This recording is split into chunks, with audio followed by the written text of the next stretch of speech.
Hi everyone. Bonjour à tous. Je m'appelle Marie-Pierre Hyperciel. Je suis présidente. Good morning, everyone. I'm Marie-Pierre Hyperciel, and I'm President and CEO for the Research and Innovation Pool in Advanced Materials, Prima Québec, and I also have the pleasure of being Vice Chair of the Net Zero Advisory Board. And on behalf of the Canadian Climate Institute and the Net Zero Advisory Board, I'd like to welcome you this morning. Senior Vice President and Head of Sustainability and Diversity at BDC, the Business Development Bank of Canada. I'm also a director of the Canadian Climate Institute. Thank you for joining us both in person and virtually for this fall's major climate policy conference, 2030 in Focus, Getting the Next Decade Right on Net Zero. I'm thrilled to see so many people in the room and more than 2,000 participants joining us from all across Canada. Alors, afin de bien démarrer notre conférence, permettez-moi. So to start our conference in a good way, I would like to turn to the Algonquin Elder Verna McGregor to come and join us up on the stage. Elder Verna McGregor for an opening ceremony.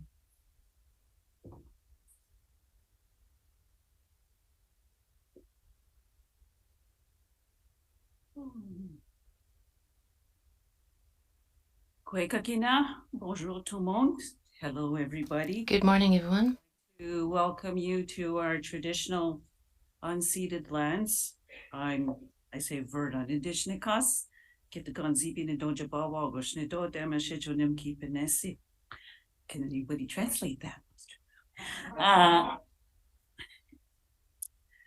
For us, as I'm Algonquin First Nation, and I'm from the community of Kitagon-Zibi, which is 120 kilometers north of here. I'm very honored to be here today too as well, because as the Algonquin people, we were one of the first also to meet a lot of the explorers that came here.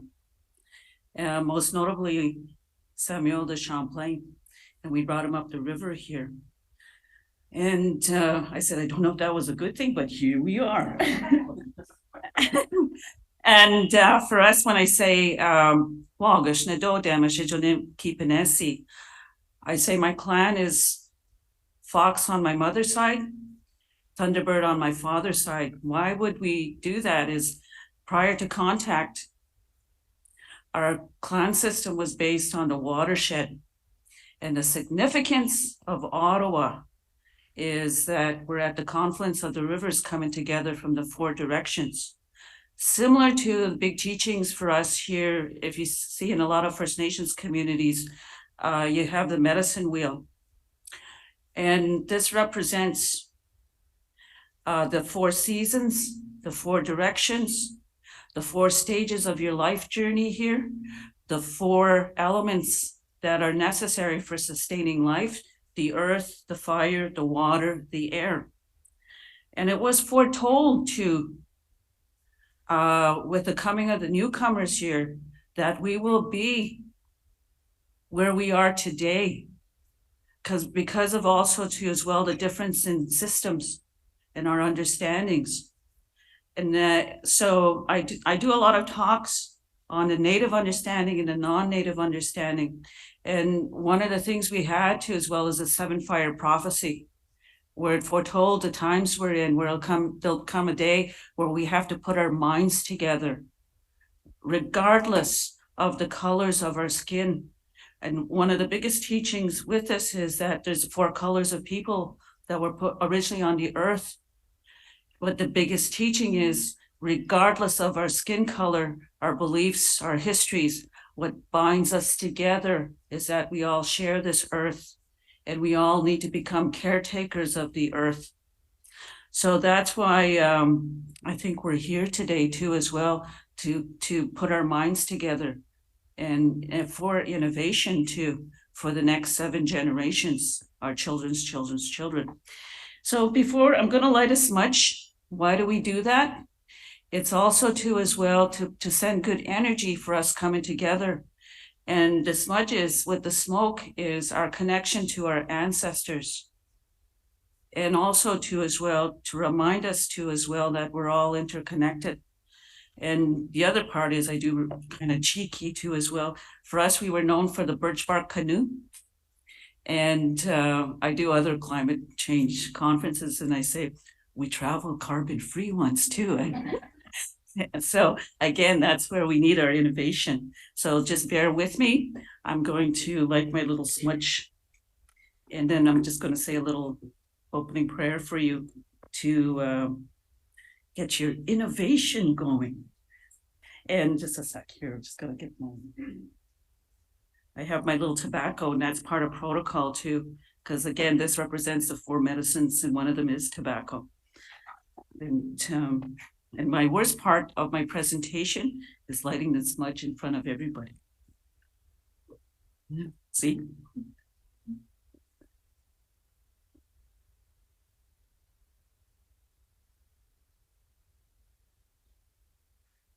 And I forgot to tell you too as well that the emergency exits are. I have my feathers here too. These are the eagle feathers. This is very sacred for us, because for us, we see the eagle flies, it soars one of the highest. It's a messenger to Creator. So also too as well, when you hold the eagle feathers, you speak your truth. So on that note, I'm gonna, maybe if you want to stand, because you're gonna be sitting all day, just shake it up too at the same time. And so what we're doing is I'm sending well wishes to your ancestors and to everyone. So I say, miigwech kijemanado, o jenegashkito jamando sekonshe no go mame kakinapamadjik, shwed mishnone nabigis, miigwech onje kakinagishan da no she mam de gain in the kimenon. Skaki question kason in the kimenon, we do kwa kakinapamadjik, then is what gonshe onje nagdo abdan kakinaguchin in the kimenon. Miigwech onje kakinaite kishagon kizas, to be kizas is such a nungshak. We don't quite no commiss non on chair nagado abdan kakina guchin be na be punksing CB sargan kichigam. Miigwech onje ya ishkode, kagamishin, chimino obchitoyan, we do kwa kakina mam de gain in a wagonje nagado abdan kakina guch ishkode. Miigwech onje na sewen, kagamishin, chimino pamatsian. We do kwa kakina, mam de gain the jakus the jik mamwe COVID-19, jin ka dege, I should kakina akusuin. Conscious quatne guede semen kego gajeman and doshish kana noj gojne guede semen, we do kwa kakina, mam de gain in genuine dognak than as well goshe nongo. Shwen mish no ne nabigis, mia, miigwech, miigwech, miigwech, miigwech. Miigwech is thank you, merci. And I say it 4 times again to honor the 4 directions of the medicine wheel, the 4 colors of people on this earth. I say thank you, Creator, for allowing us to come together, and please guide our relatives that are here today in the work that they do. And I go around the medicine wheel thanking the earth, the universe, and Grandmother Moon, who guides the waters, that we look after the waters. Thank you for the fire. And again, too, there's fire teachings, and men are keepers of the fire, women are keepers of the water. And it's that balance. And thank you for the air. And this COVID's reminding us too as well that how we're connected by the air. So we don't ask things in vain, and we ask for guidance from also your ancestors today in the work that you do. So again, we say, miigwech, merci, thank you. Yeah. And by the end of the day, I want to see that we're carbon free. Yeah, merci.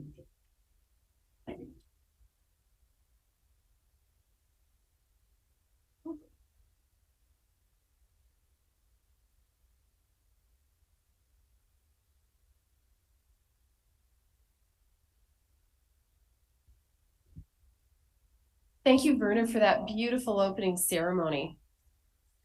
Today, you're going to hear from a remarkable group of Canadian and international speakers. Most of them will be with us on stage, but some will join us virtually from various parts of the world. All of them are here to share insights on how Canada can achieve our 2030 net zero emissions target. And there is a deep interest in this topic, evident by the fact that more than 2,000 people registered for this conference. So leaders in industry, nonprofits, academia, and government have joined us from across Canada and further afield. Alors, nous espérons vraiment que vous retirerez de cette conférence. So we really hope that thanks to this conference, you'll get all the content that you need to design and support policies and actions which will allow Canada to remain on the right track up until 2030. Our first speakers, we have a few housekeeping items. Yes, thank you, Verna. The exits are over there, and we haven't needed them yet. Please feel free to take photos and share your conference experience through your social media channels and tagging the Canadian Climate Institute and the Net Zero Advisory Body. So that's Climate Institute, it's at Climate Institute or at Institut Climat, and GCPC_Canada or NZAB_Canada. Please also take a second to make sure your phones are in silent mode. We're going to be using Slido for questions, both for our live and in-person audience and online. So in the room, scan the QR code that you see on the signage and submit your question to the panel. Pour les gens dans la salle, scannez le code QR. So for people in the room, scan the QR code you see in the signage and submit your question to the panel. Box to the right of our broadcast where you can type your query. So be sure to tell us who you are and where you're joining us from. Pour notre public virtuel, vous verrez. So for our virtual audience, you will see a box to the right of our broadcast where you can type your query. And be sure to tell us who you are and where you're joining us from. Today's sessions are offered in both official languages. For those of you joining us here at the NAC, Channel 1 is the English. And pour ceux d'entre vous qui nous rejoignent ici au CNA. And for those who are joining us here at the NAC, Channel 2 is in French. You'll notice the button under the video player for the language feed of your choice. Si vous nous rejoignez en ligne, vous remarquez. So if you're joining us online, you will notice a button under the video player for the language feed of your choice. Everyone is welcome to join us for our networking reception, which starts right after our last session, and that's a chance to debrief and work with colleagues from across the climate policy world. Et maintenant, nous aimerions vous présenter en fait nos premiers. So now we would like to introduce our first speakers, Dan Viklam, who is CEO of the Transition Accelerator, and he's also Vice Chair of the Net Zero Advisory Board, as well as Rick Smith, who is President of the Canadian Climate Institute, and both of them will talk about what should lead us along the net zero pathway for the next decade.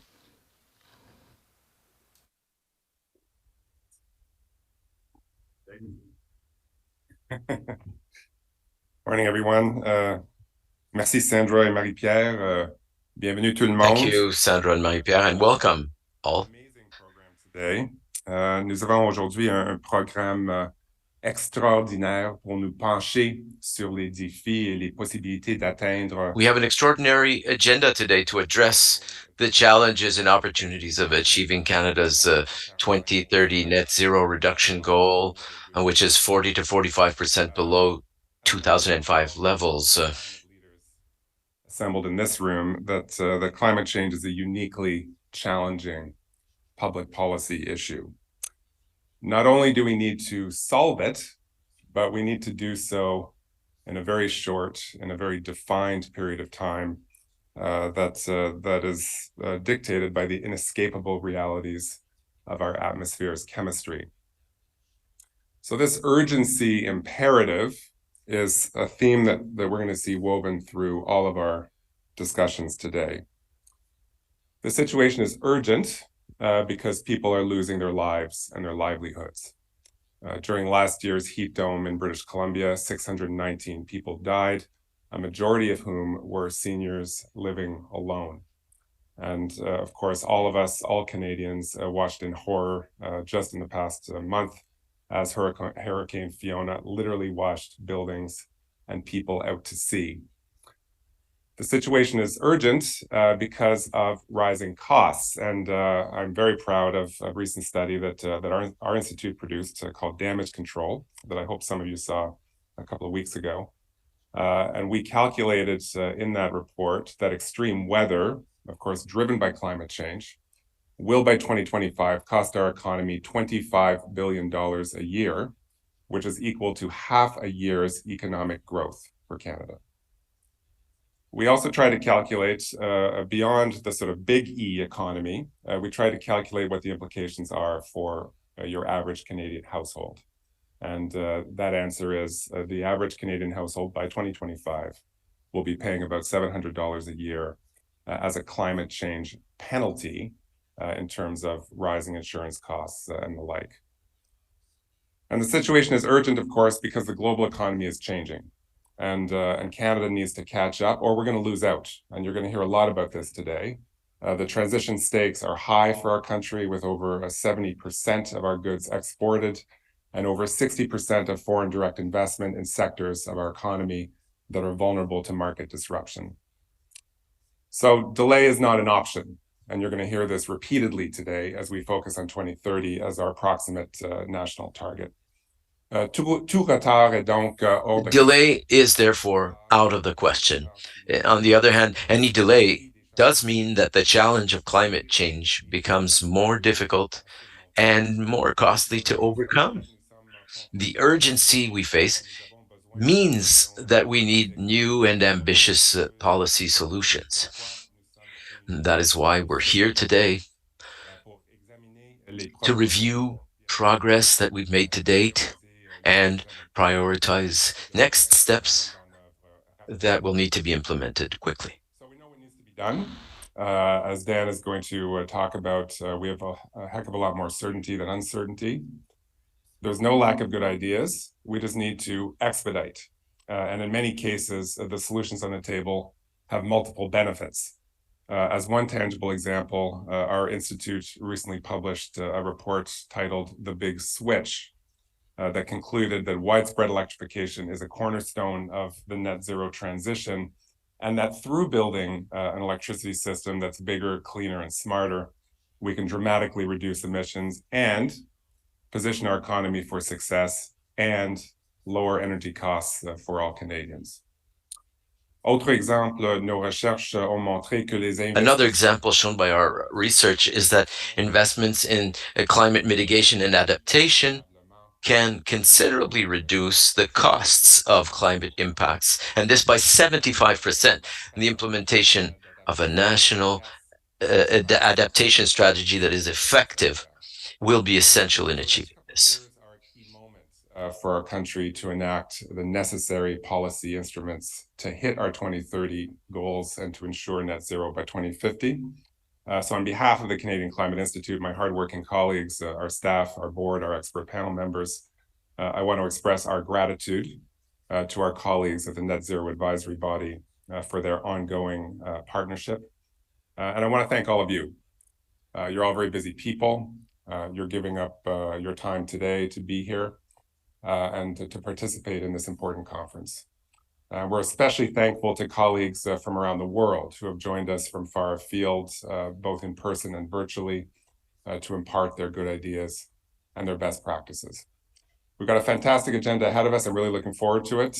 We hope you leave here today with some new ideas and some optimism for the work ahead. Thank you again, and over to you, Dan.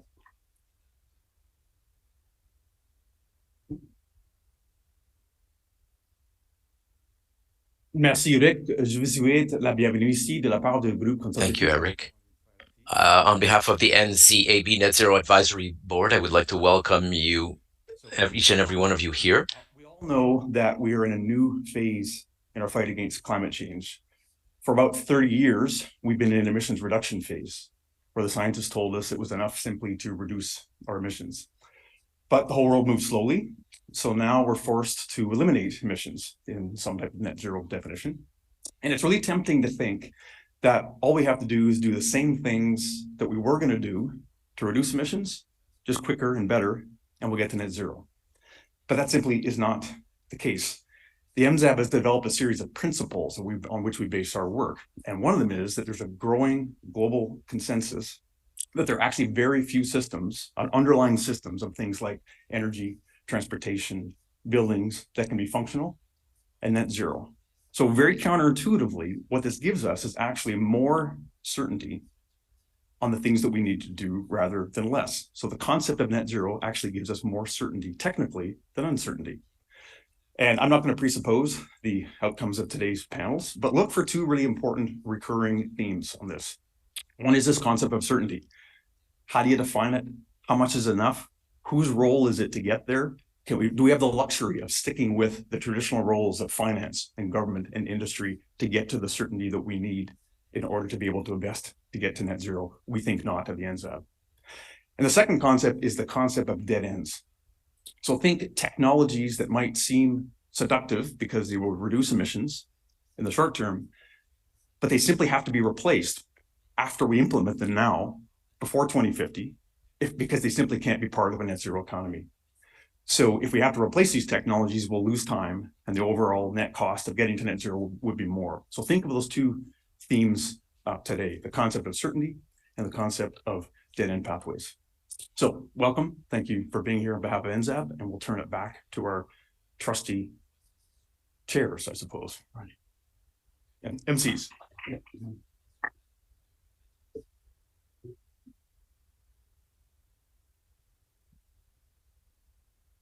Thank you very much, Rick and Dan, for those insights. You've really laid a strong foundation for the day. One thing I want to say before we continue is I should have mentioned this during the breaks. Oops, it's not there yet, but there's going to be coffee and water on the sides of the room. And also feel free to stand up and stretch and get yourself a coffee and water. I think it's going to be coming in at the break. Okay, so now we would like to share some pre-recorded greetings from climate leaders who are unable to join us today, but who wanted to show their support for this important work. Alors, nous entendrons d'abord le chef Wilfred King de la Nation. Firstly, we will hear from Wilfred King from the Anishinaabe-Kiaskezagin Gull Bay First Nation, Chief Wilfred King, and then Corinne Lequéré, who is the president of the French High Council for Climate, as well as a message from the mayor of Montreal, Valérie Plante. Garcia, Secretary for Environmental Protection from California, and Brad Archer, CEO of the Australian Climate Change Authority.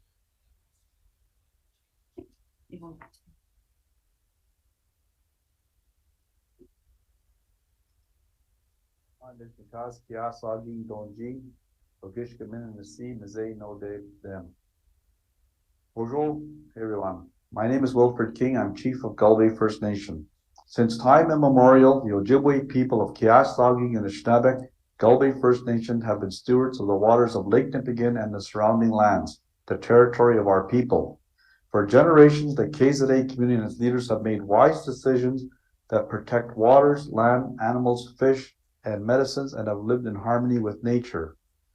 Energy is vital for our community's sustainable livelihood, for homes, community services, and for economic development that sustains elders, children, youth, and families.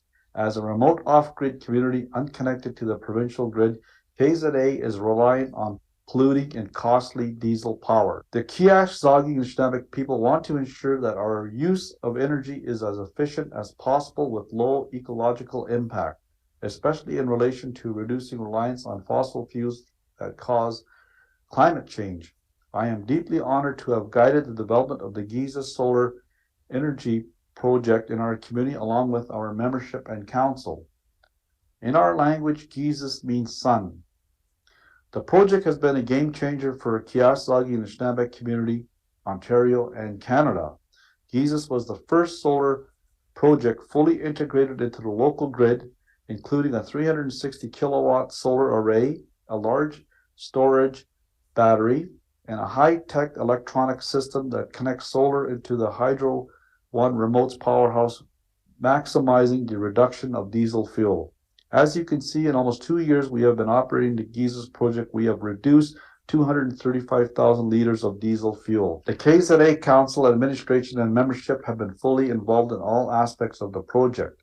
The Gizis Solar Energy Project is Canada's first 21st century remote microgrid utilizing the gifts of solar power of Mother Earth. As Chief of Kiaslawgi and Anishinaabe, I am so proud that the Gizis Solar Project is 100% owned by our community. The KZA Band Council and Gizis Project team is also 100% prepared to share our project planning and construction experience with any First Nation, Métis, and Inuit community across Canada that wants to get off diesel. I would like to welcome all Indigenous people to tour the Giza Solar Project. We are most grateful for their support and the expertise of all project development partners, Ontario Power Generation, contractor all trades, the many technical and specialist companies from Schneider's Electric, Samsung, ABB, Stantec, TBT, and others, as well as our clean energy advisor, Lumos Energy. The Giza project would not have been possible without the support of the Canadian and Ontario governments, various provincial and federal department and agencies. The impact of the Giza Solar Project is significant and substantive, including community-centered economic development and jobs, community infrastructure and improvement, and a healthier community, diesel and GHG reduction, and a strong Kiash, Zaging, and Anishinaabe community. Thank you. Bonjour, je remercie Good morning. I would like to thank the Canadian Climate Institute and the NZAB, the Net Zero Advisory Body, for organising this conference and giving me the opportunity to speak for you today. Looking back on the last decade, there are 2 points that have become very clear. First of all, we need to take urgent action against global warming because impacts are getting worse and more complicated, as we've seen this summer with 3 heat waves and extreme forest fires and repeated droughts. This situation is just as alarming in Canada. However, we also know that action taken against global warming does work. There's over 20 countries around the world that are reducing their greenhouse gases. They've been doing that for over a decade thanks to climate policies, climate framework laws, and independent climate advice offered by institutes such as the CCI and the NZAB can allow us to move ahead more quickly on the basis of the most reliable sources of information with the commitment of all the stakeholders involved. I have the honour of heading up the Conseil pour le Climat in France, which has meant that climate policies are included amongst the government's top priorities, whether responding to the COVID-19 crisis and the ensuing recovery plan or responding to Russia's invasion of Ukraine. France and Europe are staying the course with their climate policies, and they're actually accelerating climate action. It's fundamental for governments to have access to neutral, independent expert advice, and also that they can place climate action within a just transition perspective, because it's only with a just transition perspective for the whole population that we will be able to take quick action in response to these challenges. There's over 20 independent councils that exist around the world. They've come together in the last year to form an international network that allows us to thus benefit from best practices and experiences encountered in other countries. I would like to wish you a great conference and congratulate you for the collective efforts that you're undertaking to respond to the climate crisis. Good morning, everyone. I would like to thank the Canadian Climate Institute and the Net Zero Advisory Body for holding this important Pan-Canadian conference. I'm very happy to know that Sindo Ribo, who's Director for the Ecological Transition and Resilience at the City of Montreal, is with you. We know that there's no time to be lost. Extreme weather events are happening more and more often. Montreal is taking greenhouse gas reductions very seriously, and we're equipping ourselves to adapt our infrastructure to this changing climate reality. In December 2020, the City of Montreal adopted its climate plan to reach carbon neutrality by 2050, and we're also setting up regulations, support measures, and incentives to bring about the necessary change. The transport sector offers possibilities to majorly reduce GHG emissions, so we're working with companies and researchers to ensure that Montreal is an innovative city heading towards net zero for transport, and the real estate accounts for around a third of emissions, so leading actions in our climate plan want to change this. And because the city has to lead by example, we want to turn 100% of our municipal buildings into carbon neutral buildings by 2030. Cities are very very much impacted by climate change. They've got a crucial role to play in reducing dependence on fossil fuels and also adapting and preparing the population. The conference today is very significant. It will allow us to share ideas and to plan together for the future. So I hope that you have very fruitful discussions. Thank you.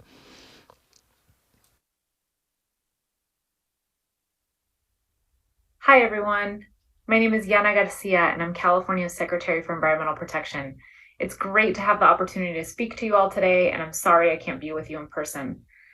Like Canada, California is all in on taking aggressive action to solve the climate crisis, and we think of our enduring partnership with Canada as critical to being able to achieve our climate goals. Just a few months ago, in the presence of Governor Newsom and Prime Minister Trudeau, our government signed a memorandum of cooperation on climate action and nature protection. Already, this memorandum has led to meaningful exchanges. During New York Climate Week, both sides engaged in an expert roundtable on wildfire and forest resilience, and my team is working closely with Canadian counterparts to finalize the memorandum's Year 1 work plan. Our partnership is a natural one. Both California and Canada are committed to reducing emissions, decarbonizing our economies, and ensuring that our climate strategies uplift everyone, especially the most vulnerable and disadvantaged residents. Respectful and meaningful engagement with tribal nations is also a hallmark of both of our approaches. As you're probably aware, California has taken major steps this year to address climate change. Our new budget includes an unprecedented $54 billion investment in climate action, and the governor recently signed legislation to increase the ambition of our targets and to protect communities from the harmful impacts of fossil fuel production. We're also finalizing the 5-year update to our scoping plan, which will be the first large economy actionable plan for carbon neutrality. And I know next year will be a major year for Canada as well, with the creation of a clean electricity regulation and a cap on oil and gas sector emissions. Now, while we've taken major steps to address climate change, the recent extreme weather in California illustrates that we need to be taking even more urgent climate action. Changes we thought we would not see in decades are happening right now. Of the 20 largest wildfires ever recorded in California, 9 of them occurred in 2020 and 2021. 2020 was in fact the worst wildfire season in California's recorded history, with more than 4.3 million acres burned. We're also seeing unprecedented levels of drought in our state. The past 22 years have been the region's driest period in at least the last 1,200 years. Lake Mead, the largest reservoir in the US by volume, dropped to its lowest water level on record this summer. And I know Canada is experiencing unprecedented impacts as well. So exchanging best practices on adapting to these impacts is of great value to both sides. Our partnerships with Canada in all these areas are invaluable, and we look forward to our continued collaboration toward a more sustainable, just, and resilient future, and paving the way for other governments to follow our lead. Thank you from the bottom of my heart for all of the important and critical work you all are doing, and have a great conference. Hi everyone, Brad Archer, Chief Executive Officer of the Climate Change Authority in Australia. We're a federal government agency charged with providing climate change policy advice to the government. And I'd like to begin by acknowledging the traditional owners of the land from which I'm speaking to you today, the Ngunnawal people, and pay respects to their elders past, present, and emerging. Well, today's conference is very timely indeed. We've seen across the Northern Hemisphere extreme weather events having devastating impacts over the course of this year. Here in Australia, we've had rainfall in our most populous state, New South Wales, which has already exceeded the highest amount on record for any given year, and the associated flooding has caused billions of dollars of damage across the eastern seaboard here in Australia, and unfortunately, loss of life. Now, at the same time as we're wrestling with the climate change challenge, there are also very significant international crises, geopolitical events unfolding. I guess most obviously the war in the Ukraine, and of course we're coming off the COVID-19 pandemic.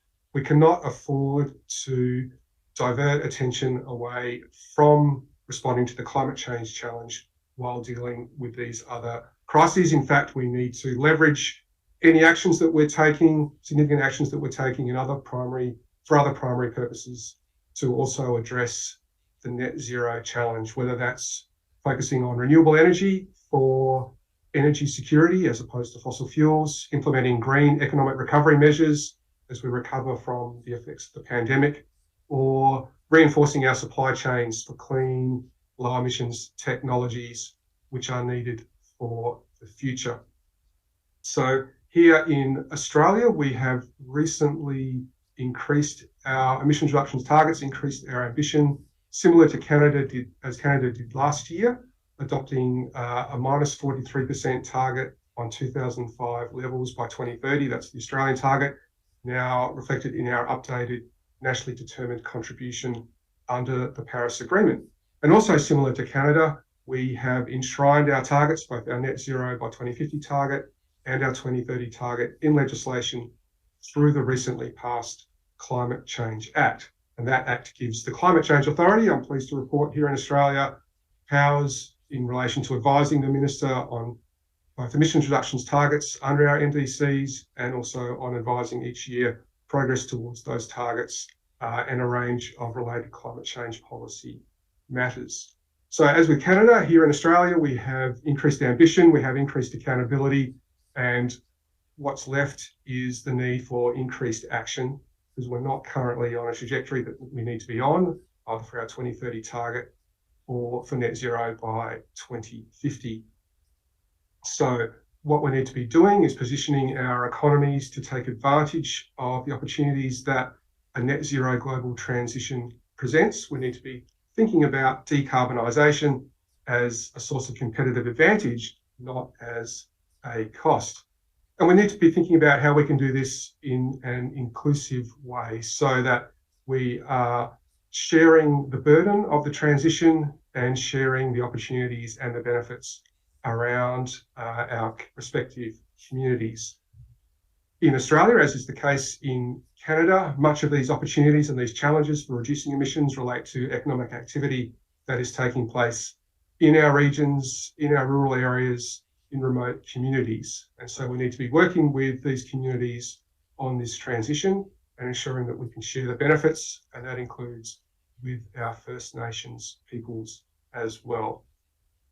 So I'm very glad to have been able to have this opportunity to provide these opening remarks. I thank Rick Smith for the invitation, together with the CCI and the NZAB. I wish you a great conference. I'm sure there'll be a lot of interesting, highly insightful and relevant conversations. I look forward to hearing about them. I'm sorry I can't be there in person to participate. I do hope that I will be able to catch up with some of you either in Ottawa or in Canberra or somewhere in between at some point. All the best for now.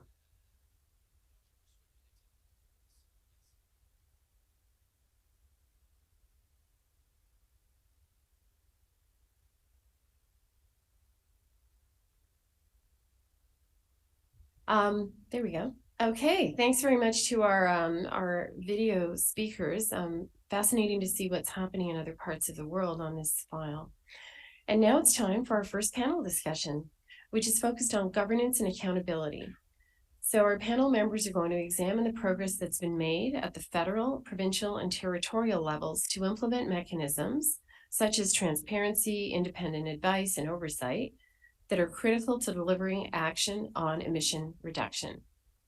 So we'll start by first welcoming our panel moderator, Catherine Abreu, who's a member of the Net Zero Advisory Body and longtime leader on sound climate change policy. Catherine?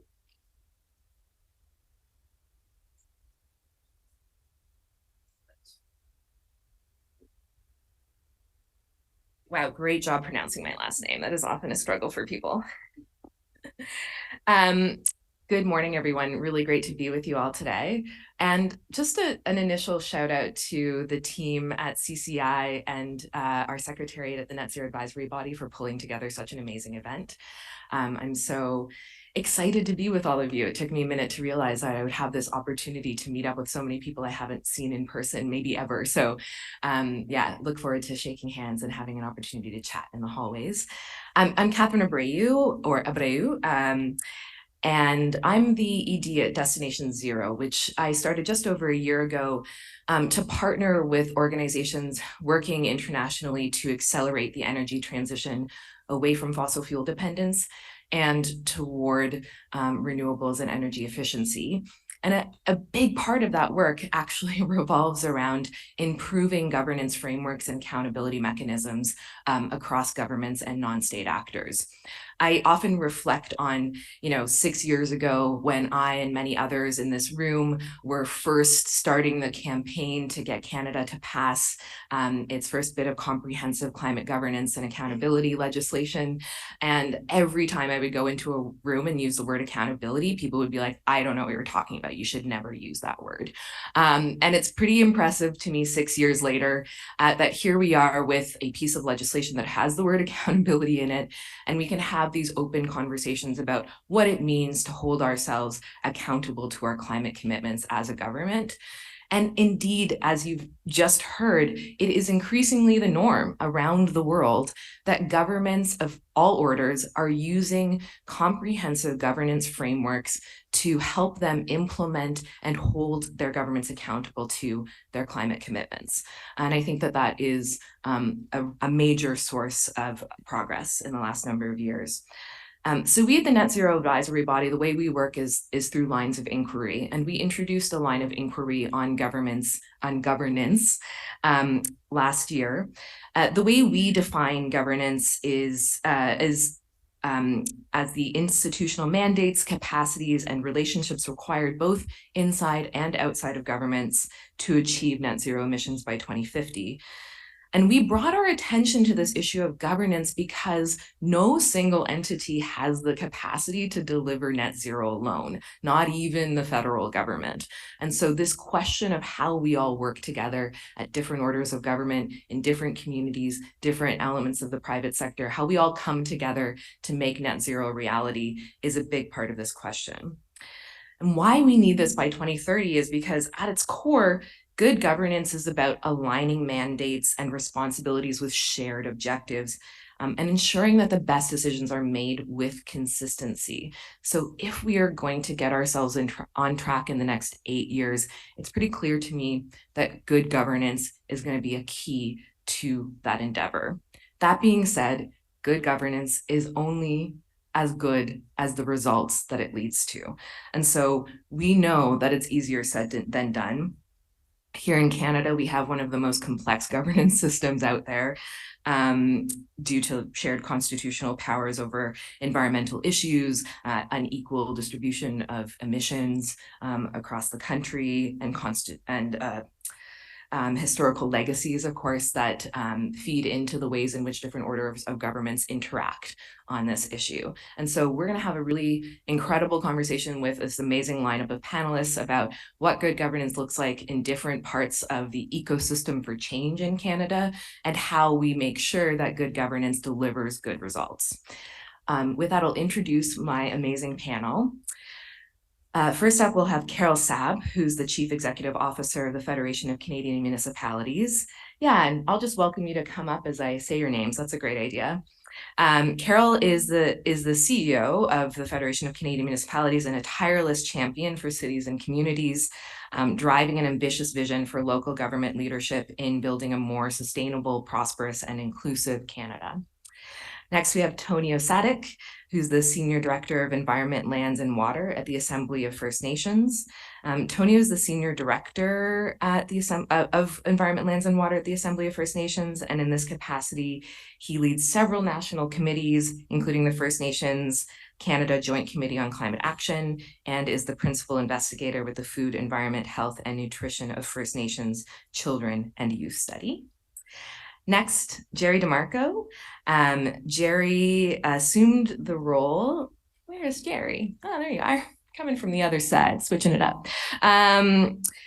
Jerry assumed the role of Commissioner of Environment and Sustainable Development in February 2021. A lifelong interest in nature and a 25-year career devoted to working in the environmental field makes Mr. DeMarco a leading Canadian expert on environmental policy of law. And before joining the Office of the Auditor General, Mr. DeMarco served as a Commissioner of the Environment and Assistant to Auditor General at the Office of the Auditor General of Ontario. That's a lot of vowels, everyone. And finally, Scott Skinner, who is the president and the CEO of the Clean Foundation, a nonprofit, non-governmental environmental organization that works at the intersection of energy, education, and policy, all through the lens of climate change.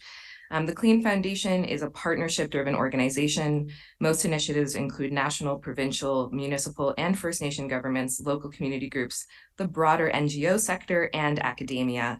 And Scott is a member of Nova Scotia Roundtable of the Environment and Sustainable Prosperity and co-chaired a recent review of provincial legislation.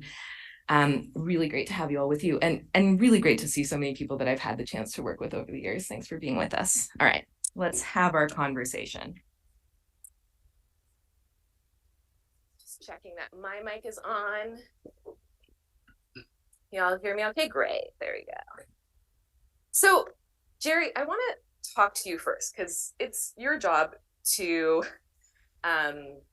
it's your job to really assess the strength of governance and action in Canada on climate. And the CESD has recently released a number of policy reports in 2021 and 2022. How would you describe the strength of federal climate governance, and what are the top 2 or 3 challenges that you observe in Canada? So thanks, Catherine, and thanks for the invitation to be joining this esteemed panel this morning.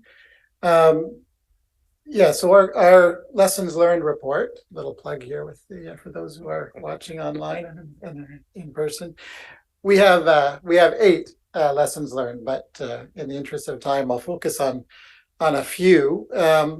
Probably one of the key ones is the challenge of stronger leadership and coordination, and we've had no shortage of commitments and plans in Canada for 30 years now. What's been lacking is, as you said, what counts as results, right? So obviously there's been an implementation gap, and stronger leadership and coordination, I think, would drive progress.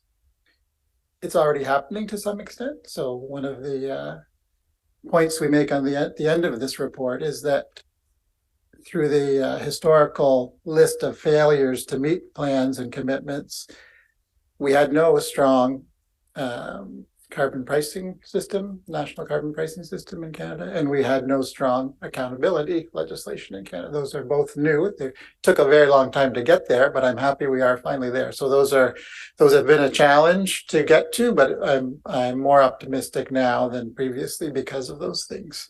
Another key thing arises from the last half of our hydrogen report from this spring, and that is problems with the actual plans and the modeling behind those plans. And you'll hear more about that throughout the day. But for those who are interested, if you look at the last sort of third of our hydrogen report from April of this year, we, in the course of doing a deep dive into the hydrogen strategy, noted problems with Canada's approach that were not unique to the hydrogen file, but were present with respect to modeling in general. So that's another big challenge, is the quality of the modeling that goes into these plans. And that's not a big surprise if you have about 10 plans now over 30 years and none of them have actually worked, then there needs to be a sober second look on that. And then the last one of the lessons that I'll just mention now in the interest of time is enhanced collaboration. And on that one, I'd like to thank the organizers of today's event, because you are implementing that lesson. Obviously, these lessons are ones we compiled. We didn't just come up with them ourselves. We were reflecting the combined wisdom of the many experts that we interviewed, as well as 20 years of auditing climate action. But these sorts of collaborative efforts are crucial, because while I emphasize the need for federal leadership, being in the federal auditor's office, it's a whole of society problem, and it requires a whole of society solution. And that's why we focus a lot in lesson 7 on enhanced collaboration, like today. Great. Yeah, that's actually a great kickoff to opening up to our other panelists. So Tonio, turning to you next. I mean, Indigenous communities and First Nations are really on the forefront of so many climate and net zero solutions. I'm curious for your take, as self-governing communities, on the state of governance and the interaction on kind of governance and accountability between First Nations and Indigenous communities and Canadian governments. Yeah, thank you, Catherine, and good morning, everyone. Before I begin, I want to just acknowledge the unceded, unsurrendered Algonquin Anishinaabe territory that we're on, and thank Elder McGregor for opening us in a good way. There's really quite a bit that's happening with respect to First Nations in Canada in this regard. And as Wilton Littlechild quoted not too long ago, the biggest challenge is getting to the table, because if you're not at the table, you're likely on the menu. And we have made some real progress getting to the table, particularly since 2015. And the point that I want to highlight in this moment was the creation of the Joint Committee on Climate Action, which is a joint technical table that was created in 2017 that has enabled us to bring First Nations from across the country together and to meet with federal officials at a technical level to identify priorities and to generate basically a report that goes to the National Chief and Prime Minister annually. And that's really what has been the most obvious shift in getting First Nations to be heard and to have an opportunity like these as an Indigenous ally and representative here. We didn't always have the opportunity to raise the issues that are priorities for First Nations. Great, thanks. And maybe you can say just a word on the work being done to bring the youth perspective into that. Yeah, well, we actually had our second climate gathering just a couple of weeks ago in Fredericton. It was, coming on the heels of COVID and Hurricane Fiona as well. It was in Fredericton, so it was in jeopardy. But we had an astounding youth presence at that gathering. So in addition, at the national level, the AFN has a National Youth Council.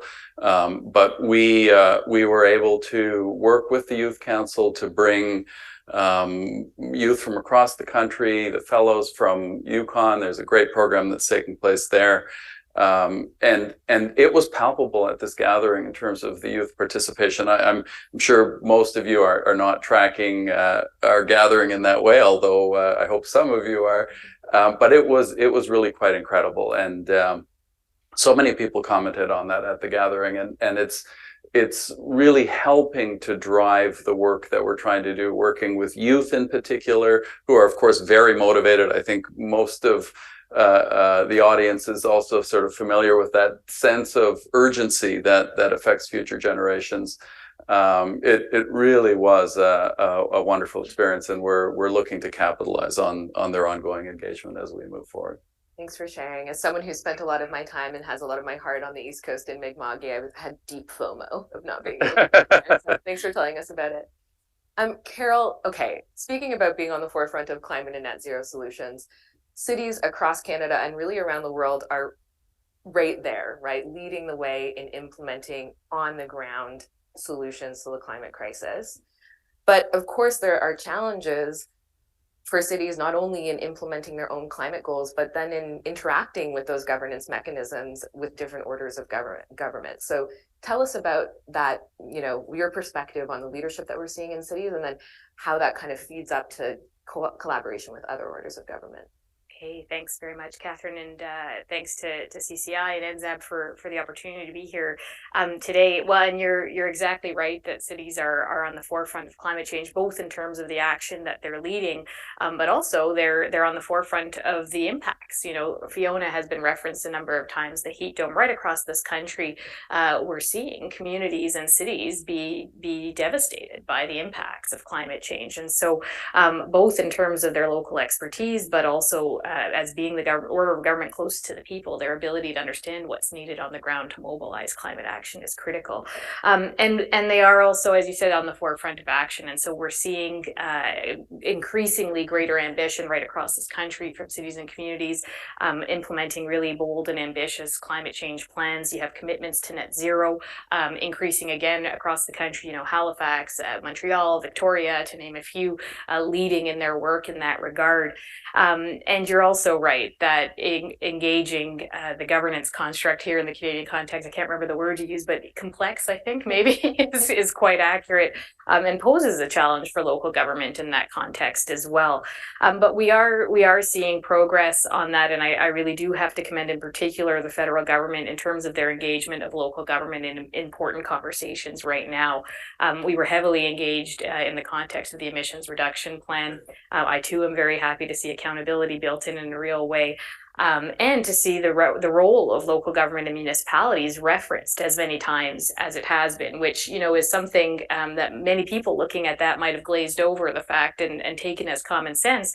But that is not new. That's new. That's not what was happening previously. The role of local government not only wasn't being acknowledged, wasn't being built in foundationally into action plans going forward. And so we see that as a sign of real progress in terms of the understanding of the necessity of engaging and enabling local government to lead in this way. Similarly, on the national adaptation strategy that's in the works right now, we are really having ambitious conversations around that.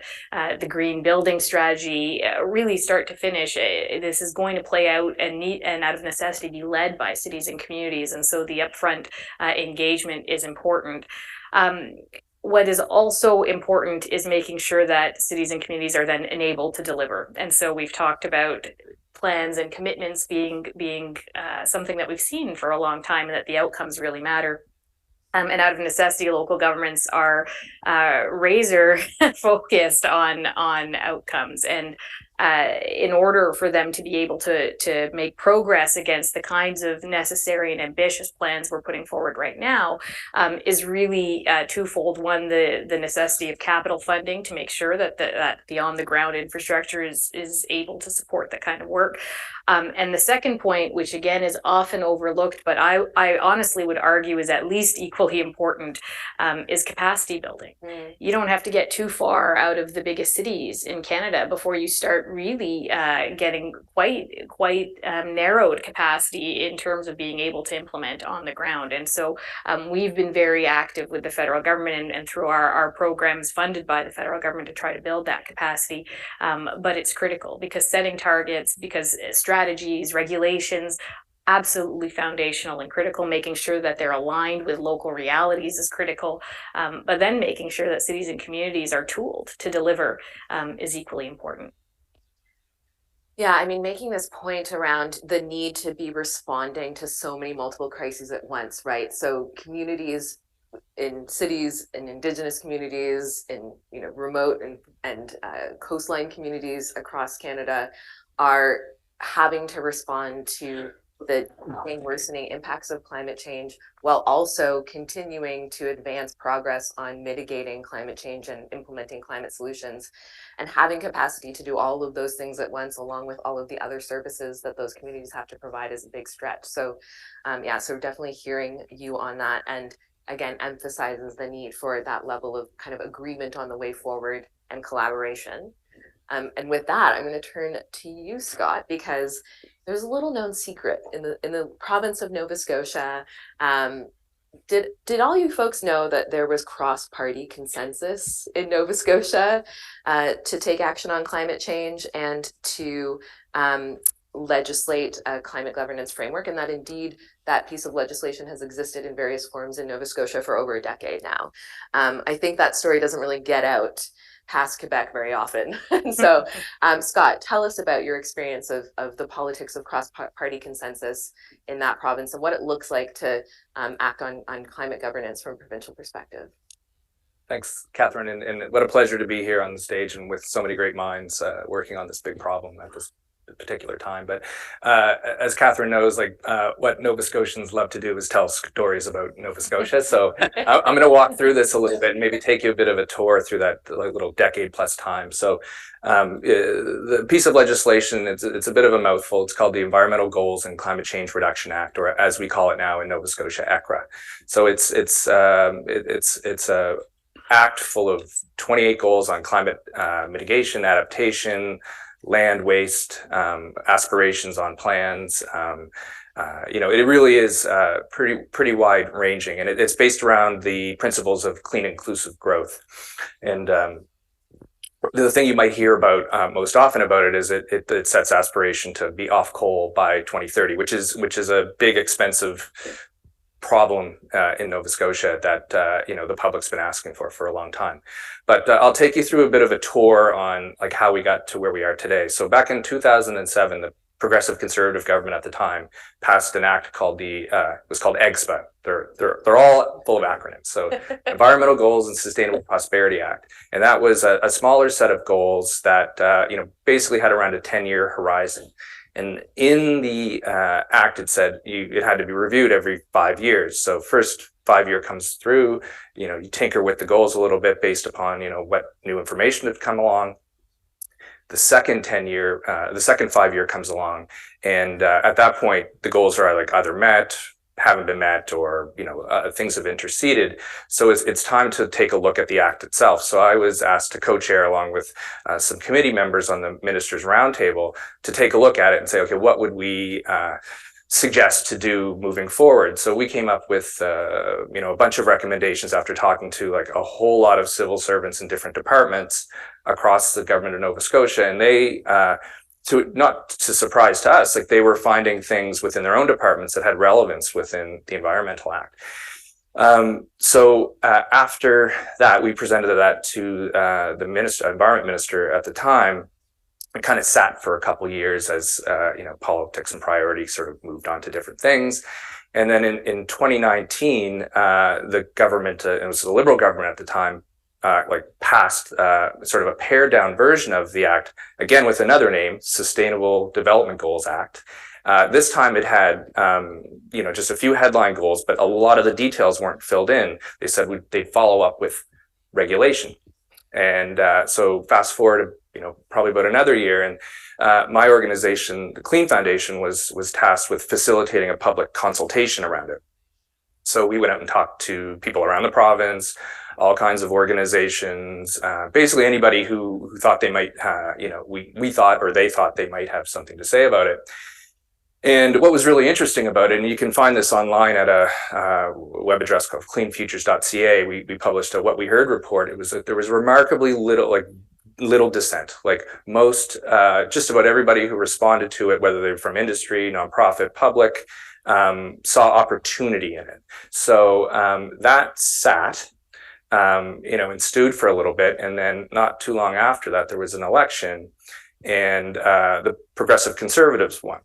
And, you know, at that point you go, oh my God, well, what are they going to do now? Maybe they're going to throw out all the work. They didn't. They came into office in August of 2021.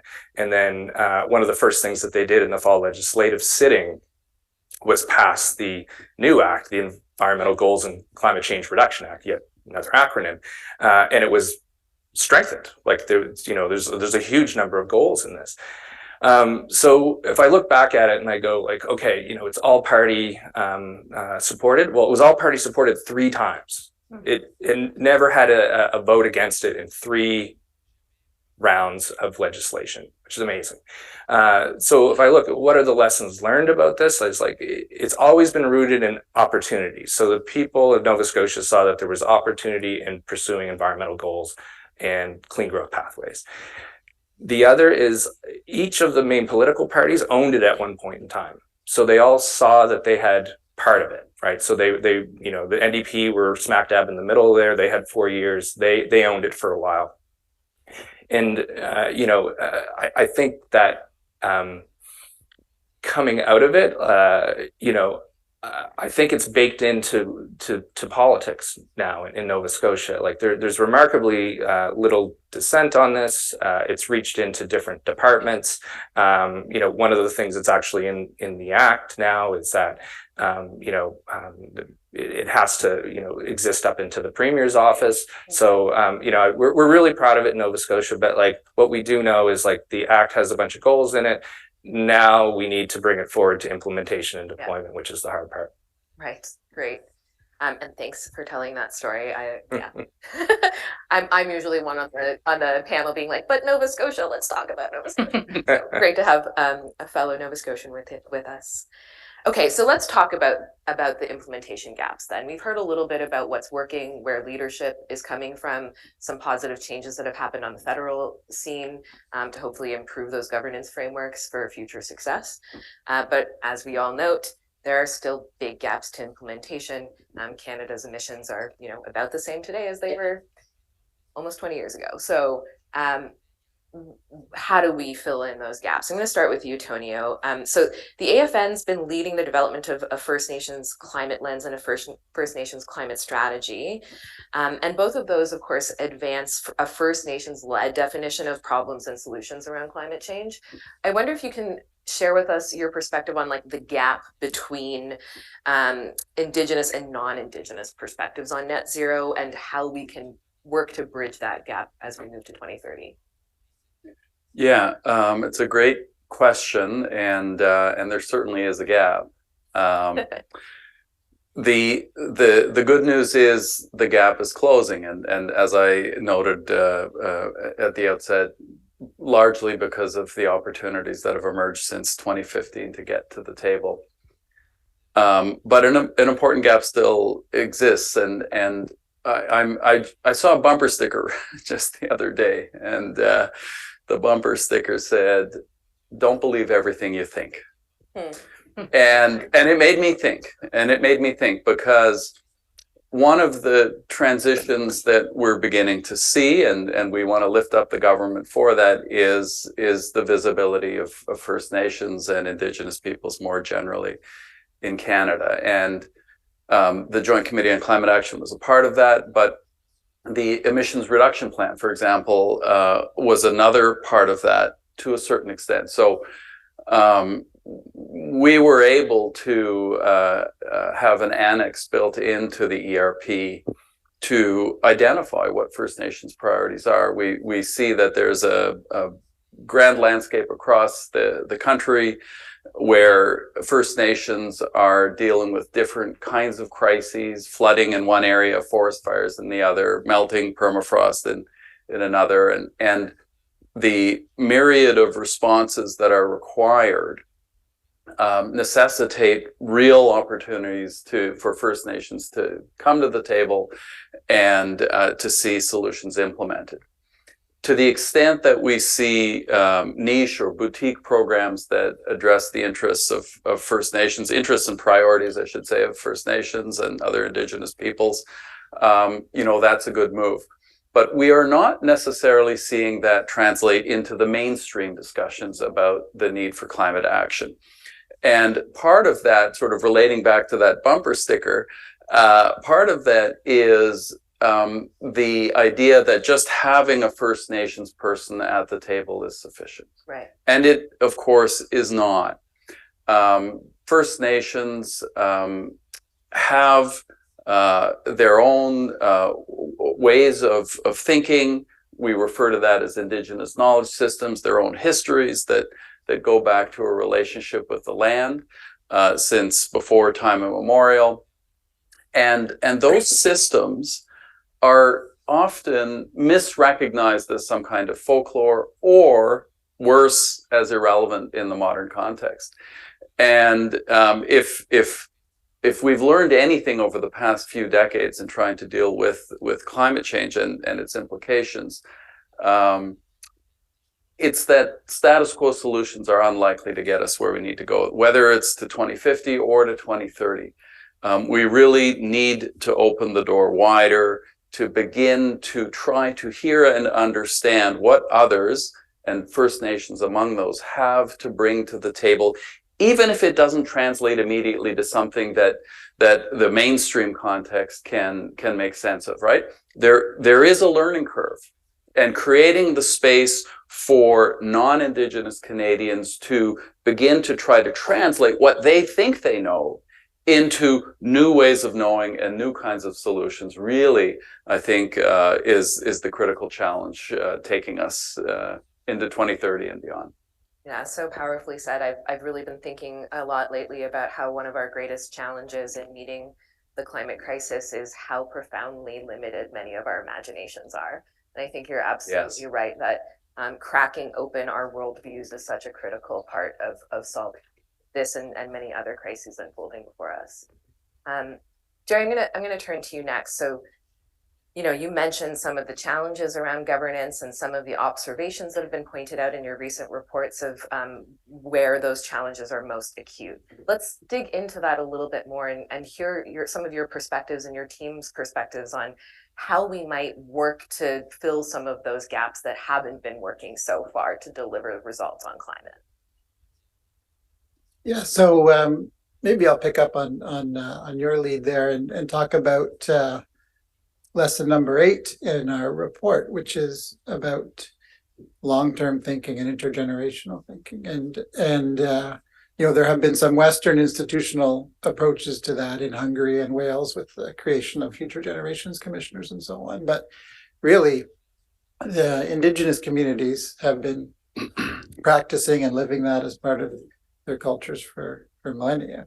And one of the biggest challenges that I believe exists with respect to Canada's climate action has been the failure to address a long-term problem in a way that relies on a long-term perspective. So we talk about policy and coherence in our report, and we talk about the need to respect the interests and rights of future generations.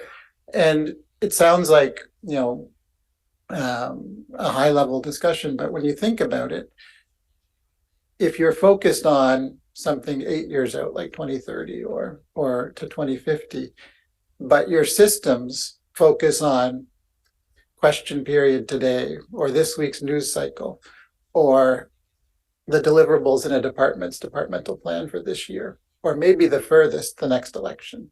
If that's all you're generally working on in your day-to-day existence as a government official, politician, then it's hard to factor in things like 2030 or 2050. You write them down, you put them in the commitments and so on, but the things that are driving you each day require you to, or not require you, make you tend towards short-term expediency instead of long-term commitments and long-term action. So that's something that we highlight in our report. I wish I had an obvious solution for it, but I don't. But it's something that Canada has struggled with the most amongst the G7 countries. Right? We're the only ones whose emissions have risen since 1990, and so it's not like it's impossible to deal with. There are colleagues in the G7 that have reduced emissions either marginally or significantly, and I think by depoliticizing the debate somewhat, as we've heard about in Nova Scotia, and of course with the UK that we'll be hearing about throughout the day, we can focus more on the long-term perspective and the rights and interests of future generations and the principle of intergenerational equity. Yeah, I mean, on that note of long-term thinking, I think many of us who worked on, you know, developing a more coherent governance framework for Canada in the Net Zero Accountability Act, we're hoping that might contribute to hosting some more of that longer-term thinking and helping to depoliticize. But a part of it too revolves around having the right kind of data, tracking progress, understanding how you're doing so that you know where you need to go. And Scott, I'm going to turn to you now on this because I know you've been really involved on tracking and reporting and that essential element of accountability in Nova Scotia for a long time now. So I'm curious if there are any like success stories you can share or lessons learned that we can bring to improving that aspect of it, as Jerry pointed out earlier, that really needs improvement. Yeah, so in the Act right now, it requires the annual reporting, and the first report came out this summer, and it was drafted in the spring and came out a month or so later, and it was really tough for the department to bring forward the type of reporting that like the roundtable was hoping for and expecting. It was more about here's what we plan to do and here's some success stories. But now we talk to the department, and it's actually hard to cobble it together.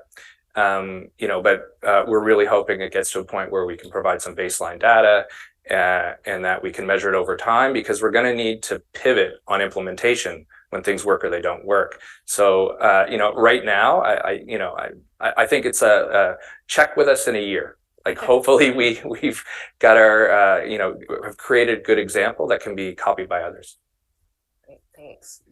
We will be sure to check back with you. And also just, I think, important to acknowledge that we're undertaking this not only at the national scale, but that many provinces are undertaking it as well. And we're seeing climate governance frameworks and independent expert advice bodies being established in many provinces across the country. So I think, making sure those different levels of governance and frameworks link up correctly is something that is on the task list for all of us in the coming year. So speaking of that, Carol, and we're coming toward the end of our conversation this morning, but FCM works with 2,000 municipalities. Like, it's a huge number, and there's such a mix of priorities and what leadership looks like and what it means in particular contexts across that range of municipalities. So given that, how does your work lifting up the action in these municipalities, like, how can that be better reflected in Canada's national endeavors and make sure that kind of adds up to contributing to our overall efforts as a country? Yeah, thanks, Catherine. Well, you're right that it's quite a collection of interests and realities and accordingly needs right across this country at a local government level. And, I would say FCM is often known for our work in the policy and advocacy sphere, which is, very important. Just look right now, major infrastructure programs are up for renewal and a major opportunity to really reconceive of them, to think about them in the context of our intersection with climate, with our housing objectives as a country going forward. Similarly, the creation of a permanent public transit fund. And so, again, FCM bringing the collection of interest across the country to say, how do we leverage this in a long-term way to advance our climate objectives as well? And so that work is critical. The work that we do to convene our members and share best practices across the country is part of that opportunity as well. But we also run a series of programs really looking both at advancing work and projects tangibly, but again, back to this point around capacity building. We have the Green Municipal Fund, which is now up to $1.6 billion, an endowment fund funded by the federal government that offers both a suite of sort of low interest loans and grants to be catalytic and on the front end of climate projects at a local level. But the secret sauce of that fund is that it marries it with capacity building. And so we have a real opportunity to also make a long-term impact in the sector and build the capacity of local governments to then continue to deliver going forward. Similarly, our climate innovation program, our asset management capacity building program, and again, funded by the federal government, which I have to say, increasingly, I had conversations at the last COP. I'm just back from Korea at a convening of over 80 government associations and local leaders from around the world, is uniquely Canadian. That kind of a partnership is a Canadian innovation that is worth recognizing and celebrating in that context as well. And it is progress that we can scale, and so that's part of our role at the Federation of Canadian Municipalities as well. I'll give you an example, of progress we've been able to drive since then. You look at here in the city of Ottawa, where the GMF has now funded and is going to be able to enhance a program around property assessed clean energy PACE programs here in Ottawa to help residents make changes to their own homes that are going to make them more energy efficient. Before we started working in this sphere, there were maybe 3 generously defined, closer to 5 PACE programs in the country. Since our community efficiency financing program started in 2020, we're up to 29. Now, that's very tangible progress and outcomes. Similarly, go to Edmonton, where they're remediating an old airport property to build a net zero community, Blatchford, to build necessary housing. It's going to be a mix of housing, so it'll advance those housing objectives as well. Move to PEI, my turn to tell an East Coast story, move to PEI, the community of Summerside is building an 80-acre solar farm, which is going to supply the community 65% of their energy is going to come from this fund. Again, that was a feasibility study, a pilot program of the Green Municipal Fund. This is a very tangible mechanism. It is, again, finding that intersection of federal and local action to advance progress. It's Canadian innovation, and it's possible for us to scale it. And so I think both being at the table from a policy perspective, continuing to advocate and press the case, but then increasingly also being a delivery mechanism is part of our role and part of what we'll continue to try to drive. Thank you so much.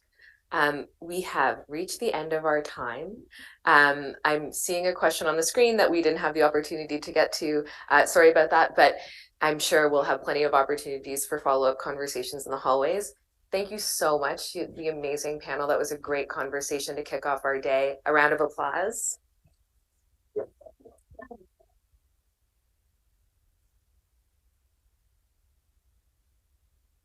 So everyone, we'll get to the next event. Un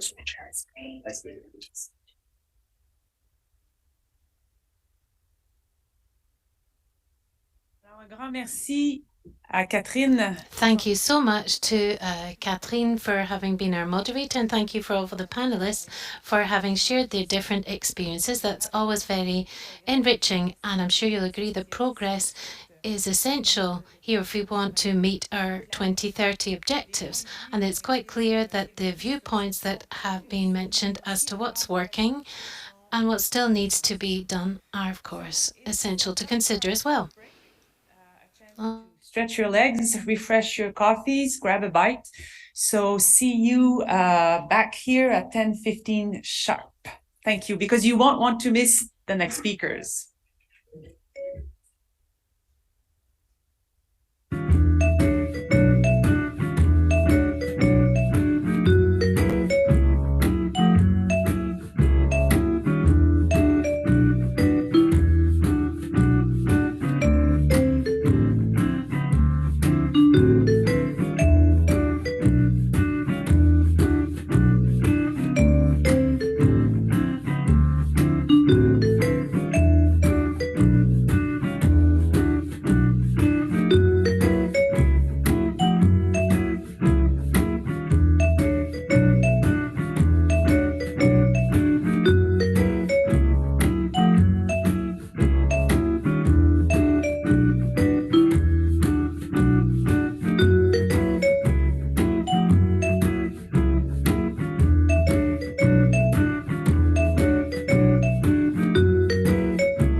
It works? Yes.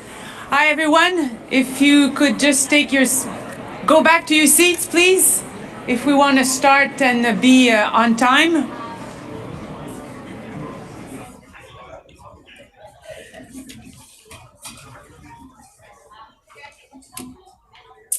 So, welcome back, everyone. Our next panel will be in French. So if you need an headset, you can find some in the back of the room. So feel free to get one. Alors, c'est maintenant le moment de notre So now it's time for our next panel that will be looking at the possibilities of electrification from a Quebec perspective. So I'd like to invite up to the stage Ms. France Lampron, who is Director for Electrification of Transport at Hydro-Québec, as well as Mr. Sidney Ribault, who's Director of the Ecological Transition and Resilience at the City of Montreal.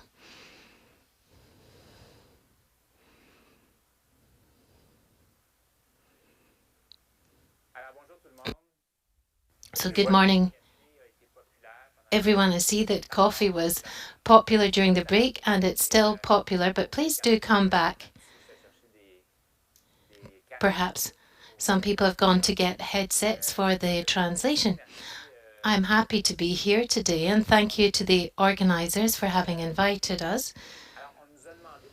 We've been asked to have a conversation between France and myself about electrification. Of course, we're mainly going to talk about electrification taking place in Quebec. And France is the person who can talk about what Hydro-Québec is doing, who's the main supplier of electricity and power in Quebec. And before we start our conversation, perhaps I can say a few words about what's happening in the City of Montreal. You've heard from our Mayor of the City of Montreal talking about our commitments vis-à-vis climate change action. I'd also like to underline that Marie-André Mauger, now listen to her title. She is responsible for the ecological transition and the environment at the Executive Committee of the City of Montreal and Mayor of the Verdun district. And no doubt I've forgotten some of your titles, but she's equivalent of the Minister for the Environment in Montreal, and she's here with us today. So thank you, Marie-André, for being with us. So as I've said, there's this strong commitment in the City of Montreal to take action on the question of climate change. The city has declared as of 2018 that we have a climate emergency. And once that statement came out that was based on climate and scientific advice, we developed a plan towards net zero by 2050. And the aim is to have a reduction of 55% of our GHG emissions based on 2010 levels by 2030. So this plan has been adopted, and there's mitigation climate change measures and emission reduction measures that have been included in this plan. And this is leading to lots of different action, and that will establish the link for the conversation with France. Because in the previous panel, we talked about collaboration at all the different levels between various governments and also between the public sector, the private sector, the parapublic sector, and the institutional sector. And the work that we're doing in the City of Montreal very much fits into that logical approach to try and work with different sectors. In the climate plan, there are various elements that are included that I'd like to share with you. As soon as the climate plan was adopted, we set up a climate test for all levels, in particular when it comes to big investment decisions for projects of $50 million and above. So that means that each decision in the City of Montreal has to go through this climate analysis test. That is a first step to make sure that we're coherent in the decisions that we're taking in the city. Very often, within the government, we think we've lots of different programs. We want to deal with climate change, so we're going to create new programs and new departments, and they'll deal with climate change, and they will continue to do everything we've already done the other side. But in this city, we're trying to break down these silos and make sure that we're consistent across the board. Another example I'd like to share with you is that back in the spring, we said by 2015 our climate plan, we want to be net zero for all sectors. So last spring, the mayor and the administration in the city announced that for the building sector, and here I'm not just talking about the municipal buildings, because the mayor has mentioned that the target for municipal buildings, and there's roughly about 1,000 of these buildings that are owned by the city, we want to have a net zero target attained by 2030. But when it comes to the collectivity as a whole, the hundreds of thousands of buildings in the city of Montreal, we've taken the 2050 target and brought it forward to 2040. So we've got 18 years. Some people might say 18 years, that's a lot of time to become net zero, but in fact it's tomorrow morning. If you look at what that implies in terms of actions that have to be taken in the private sector to renovate buildings and rethink the systems in buildings. And of course, within this file, we've adopted this objective when we're adopting the roadmap for this target together with partners such as Hydro-Québec and also with the natural gas distributor and other actors that represent the real estate sector. Then a last example of what we're trying to do in the city, where we work a great deal also with Hydro-Québec, including the teams led by France, because we want to have a zero emission zone created within the city of Montreal, as other cities have already done. And here we're talking about transport, not so much buildings now, but we're talking about mobility here. So how can we ensure that that by 2030 in the city centre, there's no greenhouse gas emissions anymore. Now, this is very ambitious as a target. It implies a great deal. In particular, electrification of several sectors has to take place. So that's a big file that we'll be working on increasingly together with Hydro-Québec. So I just wanted to say that that's where we're at in our action within the City of Montreal to get the conversation going. Perhaps that's why I've been asked to have this conversation with France. I have a background of working with Hydro-Québec in the past already. It's an organization that's been following for quite some time. I'd also like to say, or rather to turn to my first question for France. In Quebec, we're in a very specific situation. If you've studied what's happening with energy in Quebec, you'll know that when it comes to energy, 50% of the power that we use is from a renewable source. So we start with a very high level of renewable energy. It's much higher than almost any other administration on the planet. When it comes to power production, we've got 99% that comes from hydro or wind power sources, mainly. So that's a very particular context, very specific context. So France, how did we manage to do that? How come we're in that situation in Quebec, which is totally different from what's happening in terms of energy and electricity on the rest of the planet? Well, first of all, good morning to everyone. I'm very happy to be here. We've been working with Sydney on lots of different files for a long time, so I'm very happy to explain to you what we're doing in Hydro-Québec. The Hydro-Québec context, I think it's 99.8% rather than just 99% that comes from renewable energy. There are historical reasons for this. There were people before us who took the right decisions. When it comes to the construction of the hydropower generating stations, that started very early, about the James Bay, and there was lots of different construction projects, and then there was La Romaine, which is the more recent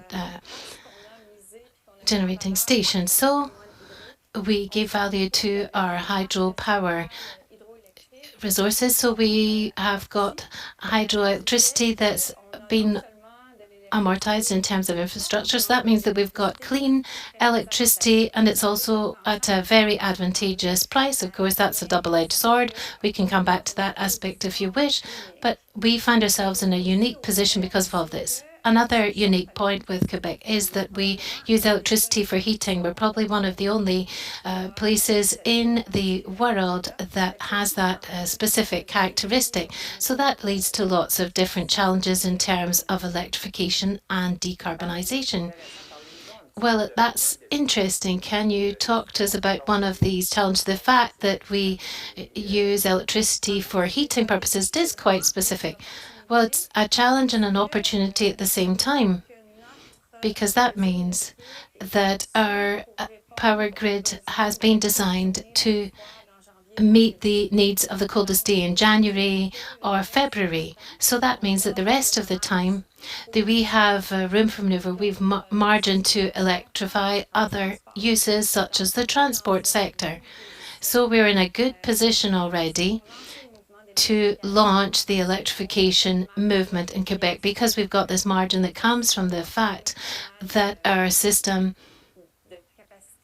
has got quite a bit of extra capacity, if you like. So I was talking about Montreal, but in Quebec, there are ambitious climate change targets as well for the whole province. There's this decarbonisation target by 2050. We want to have a reduction of 37.5% by 2030 already. And if you don't know why we've got this target of 37.5%, is because Ontario had chosen 37%, and the Quebec government said, we want to be better than Ontario, so let's add another 0.5%. But in both cases, these are very ambitious GHG reduction targets. We like the decimal points in Quebec. And there's tools that have been implemented in Quebec, legislative, regulatory tools that will lead to significant reductions. For example, the cap and trade system with carbon pricing, and that's links us with California when it comes to trading carbon credits. And then with electrification, we've got the Zero Emission Act, which forces manufacturers to have a certain percentage of their vehicles that would become zero-emission vehicles. And it doesn't exist in a vacuum. There's a whole background to this in Quebec. For transport electrification, for example, Hydro-Quebec has been one of the pioneers in this sector. So could you talk about what Hydro-Quebec has done for transport electrification purposes? Yes, I'd be happy to do that. I've been working in this area since 2008, so I've seen quite a lot of changes. Hydro-Quebec started getting involved with pilot projects to see whether electric vehicles could exist in a climate such as our one. And we have known the answer to this for quite some time now. But once we got that answer, and we understood there was no problem of having electric vehicles, even in a very cold climate such as our one, we then wondered, how can we stimulate the adoption of electric vehicles? How can we stimulate buy-in? We are a supplier of electricity, and we thought, what can we actually do about this? So we took up a position very quickly about the public research vector to get things going. As of 2012, we launched a public charging network, the electric circuit. It was really a pioneering move, and we were seen as slightly crazy with our 32 charging stations and our partners. That's how we got going. And 10 years later, we had our 10th anniversary back in March, in fact. And now we've got almost 4,000 charging stations, and 700 are rapid, and over 700 partners. These are different institutions such as the City of Montreal, various industries, and municipalities who lend their ground so that we can actually set up these charging stations for the general public. So we started with the electric circuit, and now we're seeing how we can go further with this, because for the moment we're serving particular light duty vehicles. That's what's available out there on the market, but there's also the heavy duty vehicles that are coming on, and we understand that 18-wheeler can't of course charge up in a Saint-Hubert parking lot, so we'll have to find other charging sites for these heavy duty vehicles. We also need to try and see which journeys they're going to do, and we need to form partnerships with other administrations, because when we're talking about transport in particular heavy duty, often it goes from one province or territory to another. So we're doing pilot projects to see how we can offer these services for heavy duty vehicles, and there's lots of other projects coming up as well. Apparently my mic was slipping down. I think that's better now. Sorry about that. Thank you. Is it okay for everyone? You can hear now in the back of the room?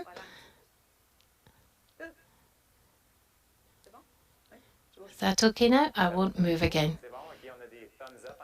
Okay, we've got some thumbs up in the back of the room. I won't move anymore. Okay, I shan't move. That is.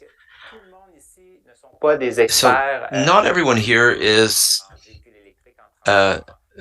electric transportation expert, electric vehicle expert. So tell us about the relative importance of charging with respect to other issues. There are challenges with electrifying millions of vehicles on the road in Quebec and around the planet. But where does charging fit into this? Oh, that's a very interesting question. Thank you. The first thing that people will look at when they consider the purchase of an electric vehicle is whether there are local charging stations around them. And this comes from the fact that it's a knee-jerk reaction that comes from the fact that people, are used to getting the fuel they need outside of the home 100% of the time. So the early adopters are generally those who have single-family dwellings and charge their vehicle 95% of the time at home. So Quebecers need to be reassured that when they strike out a little farther than their daily commute, for example, they will find charging stations. So it was very important to deploy a grid of public charging stations to convince people that you can certainly buy an electric vehicle and there is no issue. The reality is that they don't use these stations, these remote stations, very often. Rapid chargers, for example, are used on average maybe 10 times per year by the EV driver. So, however, we're getting to a new customer segment now, calling that we term garage orphans. People who live in highly populated or densely populated areas and don't have a garage in which to install their charger. So we don't have a ready-made solution for that. So with the City of Montreal, precisely, we are looking at potentially charging hubs or places where people can park at night to charge. And these are things that we are looking at. No one in the world yet has found the magic the solution for this. But one of the things that we're looking at, notably, is local schools. Could we install charging stations at local schools so that citizens may park there at night and charge? And so we are currently conducting a pilot on this. You addressed the subject of urban living and transportation, and some people say that the EV is not a solution, it's a technology. What we need to do is change the way we get around. It doesn't solve the issue of congestion, of urban congestion. Hydro-Quebec has for a long time now promoted electric vehicles and electric transportation. What do you say to people who argue that the EV is not the right solution, or certainly not the total solution? I would say they are completely right. The EV is not the answer to all that ails us. But just growing the electrification of our fleet of vehicles is not the solution. We know that that's not the way, the only way and the only thing. It's not the solution. So we're aware of it. We have to work with the municipality and many other actors and find ways to reduce the fleet. There are multiple solutions. Public transit, of course, as well as shared rides services, communauto, which is ride sharing or car sharing service, as well as carpooling. And soon we're going to be talking about self-driving vehicles who can pick up your kids, drive them to soccer, pick up your mother, bring her to her doctor's appointment. These are tech solutions that are currently being developed that will contribute to this host of solutions, allowing us to move forward. The current situation is approximately one vehicle per individual is not a sustainable one. For example, we know that in the world, there is a migration towards the city cores, and the population is increasing, moreover. So we can't imagine this continuing for very long. So we have to do what you suggest. And this has to do with the other hat I wear, which is energy efficiency, not just electrification of transportation. So at Hydro-Québec, when we look at anticipated growth, in electricity demand, we see that a huge part of that demand is attributable to transportation. Therefore, if we want to have an impact on demand growth as we decarbonize the economy, and it's not just the transportation sector of the economy, we will have to look at energy efficiency programs that aim at reducing the number of vehicles on the road. So we're not there yet. We are thinking about this situation, and I think we have no other choice than to arrive there, though, in the future. And we're looking at technologies, notably tires. We know there are different types of tires that, in fact, reduce the energy consumption of an electric vehicle. So we're trying to create an energy saving program around that. These are new and exciting avenues. So this kind of leads to the next question. Currently, we need to basically replace all the oil in the transportation sector with electricity, all the natural gas in the transportation sector with electricity, and maybe a couple of other components. All the natural gas in industry with a certain number of other things, including electricity. So studies show that we have to double or triple our generating capacity in a rather short order, given how long it takes to develop generating stations. And so energy efficiency is part of that. Energy savings. But does Hydro-Québec take into account these needs, these transition needs in its planning? And what are your long-term plans to meet that increasing demand? In Hydro-Québec's strategic demand, our top orientation is to be the driver of the decarbonization of Quebec's economy. We've translated this into a quantum of energy. So by 2050, if we want to decarbonize the economy, and we know that we need 100 terawatts hour, and that's more than half of our current generation capacity. Where will we get those 100 terawatts hour? So the first one is energy efficiency. You said it, and that is our very first thrust of action. And it is also the cheapest source and the easiest or, low-hanging fruit, so to speak. But that will not suffice, so we'll have to renovate our power stations and add wind energy. And we will update our hydroelectric potential studies.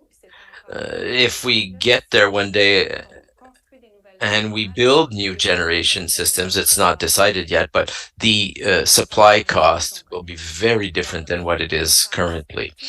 So we have to do everything in our power before we get to that point. So the next dams will cost more than the previous ones. Is that what you're saying? Clearly. We talked extensively about Quebec so far, but Hydro-Quebec is not only present and active in its own domestic market, though it is its first market, primary market, but what does Hydro-Quebec do to contribute to a carbon-free economy in its neighboring jurisdictions? Well, we are active on the export market, of course. We have long-term or spot contracts with Ontario, the Maritimes, New England. And quite certainly, for now, we have the capacity to export as we do. This will probably change, but for years to come, we have several contracts of this nature, and we also try to be active in several ways on these markets. For example, Hydro-Quebec just acquired 13 hydroelectric generation systems in New England. And there's another tool that we have to take an active role in these markets and be an actor for decarbonization. You know better than anyone that reducing our carbon footprint knows no borders. We have to reduce it across North America. So perhaps one last question along this line. Where are we with this agreement to supply the city of New York with energy? Well, Sydney, that's a tough question. Well, I will have to call a friend there, phone a friend there. That's not my area of expertise, but and I don't want to venture on that terrain. But to my knowledge, it's going well. And unfortunately, that's all I can say. Sorry. Well, I can hear some applause already for that. And thank you for this exchange, France. And thank you all for your attention. And we will now hear the next panel. Thank you.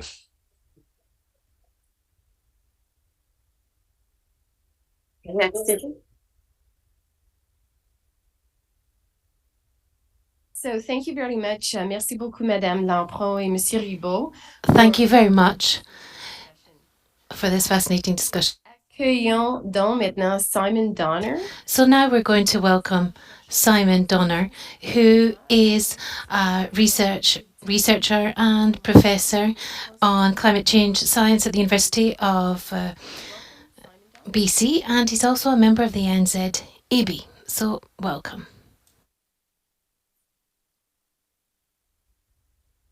Thanks, everyone. Are you optimistic? As a climate scientist, well, that's good to hear. As a climate scientist in the year 2022, I hear that question almost every day. I hear it from students, I hear it from family, I hear it from friends, people at the coffee shop, and I definitely hear it from the media. I don't know if a memo went out at the CBC, but it seems like every interview ends with, "Are you optimistic?" And I get it. People are looking for hope, right? 20 years ago, when I was starting out in this field, the question I would get is climate change real? But as extreme events have hit home, ravaged North America and much of the world over the past few years, people are concerned, right? People are alarmed, and the responses to climate change don't seem adequate. So people look to those of us that study the big picture, that study the climate, for answers. They're looking for optimism. They're looking for hope. And this happens so much that when I was originally asked to speak today, the original title, I don't know if it was a placeholder or what, was The Scientific Case for Optimism. But I asked to change the title, and I've changed it to The Scientific Case for Courage. Now, don't get me wrong. I am optimistic about climate action, but I do generally tend to be an optimistic person. I changed the title because successfully addressing climate change is not about optimism or pessimism of climate experts or of anyone here in Canada. Addressing climate change and getting to net zero is about courage. The planet is warming faster than at any point in the history of human civilization. And I don't say that sentence lightly. I'm a scientist. This is based on the data of reconstructing temperature going back 12,000 years, right? The planet will continue warming until we stop adding greenhouse gas emissions to the atmosphere. But to stop that, we need the courage to uproot old systems and old ways of doing things. We need the guts to take a new path. So to show what this means for climate policy, especially for climate policy here in Canada, and in the spirit of courage, I'm going to try something courageous today. I'm going to try to show you a graph. So let's see if this works. Possibly. I thought that cue would do it. Not yet. Anyways, graph is coming. So this is, again, courage. There are risks to addressing climate action. And we're sliding through a few things, but we're going to get there. What I'm going to be showing you is the data on global carbon dioxide emissions over time. And I'm showing you the global data, and this is from fossil fuel burning, land use change, and cement. I'm showing you the global data, although if I showed you Canadian data for everything we're about to look at, it'll look pretty similar. The axis will be different, the numbers will be different, but the shape of the curve will be the same. Oh, can we go backwards? Okay, awesome. So the gray line is the global emissions data, right? Carbon dioxide, from fossil fuel burning, land use change, and cement, right? And so using data from the last Intergovernmental Panel on Climate Change report, and I was an author on one of the reports, I've calculated an emissions trajectory that gives us a 2/3 chance of avoiding 4 degrees of warming, right? 4 degrees Celsius of warming. And it looks like this, right? And again, you ask a scientist to give a talk, he's going to do some, he or she's going to do some math before they come up. Again, this is global data, but if I was going to show you a graph for Canada's fair share of this, the shape would be very similar. And so for comparison, here's a similar analysis, but this is for 3 degrees of warming, right? Now, before I went to graduate school and studied to become a climate scientist 25 years ago, I wanted to be a ski instructor. And so to use a skiing analogy, I would call these beginner and intermediate slopes. They are more manageable than the steeper slopes, but they're not good enough. Remember what we talked about. We can't stick to the bunny slopes if we want to avoid the increasingly dangerous impacts on climate change. So for a good chance of avoiding 2 degrees of warming, the upper limit in the Paris Climate Agreement, we need to go down a black diamond, right? That's the symbol for a more advanced ski slope. And if we want to avoid 1.5 degrees of warming, the lower limit in the Paris Climate Agreement, pushed by many of my friends and colleagues in the Pacific Islands, we are looking at a very steep, experts-only double black diamond. And to be honest, I might argue that this slope is so steep, it shouldn't even be classified as a double black diamond. It's like one of those risky yellow diamond runs they used to have at Red Mountain in Roslyn, BC, or one of those places you see at a ski area where it just says, ski at your own risk, this isn't being patrolled, right? The thing about these curves is if we delay action any more, they all get steeper. The slopes all get steeper. Wait a couple more years, and the 1.5 degree slope becomes so steep, it's a cliff. It's impossible. You can't navigate it, right? The ski patrollers, they're closing the run. And so here's the good news, and we can remove the slides at this point. The good news is that experts will tell you, and by this I mean experts in skiing. Experts will tell you that the foundational skills, tools, and skills you need to ski the easier slopes and the intermediate slopes are actually the same as the skills and tools you need to ski the advanced slopes. It's the same equipment. You hold your body the same way. You transfer your weight the same way when you head into a turn. The challenge of graduating to a black diamond or a double black diamond, these more advanced runs that are steeper, it comes down to one thing. It comes down to courage. You need the guts to be more decisive and to be more precise. When you're on a double black diamond run, there's very little margin for error. So when there's an opening on the slope, the bump's in the right place, the divot's in the right place, and you can turn your skis, you have to turn your skis. You have to move and you have to do it with force. And so these runs, these steep slopes, they look scary, but if you're willing to trust your abilities and you're willing to trust your equipment, you can actually get down these things pretty safely. And trust me on this, as I mentioned, I've actually been skiing for longer than I've been doing climate science. And so my concern is that right now on climate policy in Canada and in other countries around the world, we're at the top of the mountain and we're choosing what slope to take. The longer we stay there, the more the snow is going to melt, right? We already have, though, a lot of the foundational policy tools, right? And today is about climate policy. This includes, in Canada, the carbon pricing system, which is the core of climate policy in Canada. It was a recommendation from academic economists. Some of them are sitting here in this room. But it also includes regulations, infrastructure programs, targeted investments, and other things you've already heard about today and we'll hear about as we continue. Thus far, we're applying them in a manner that's going to get us down the beginner slope, maybe the intermediate slope. We need the courage to apply them with more intention, more precision, and more confidence. So how do we do this?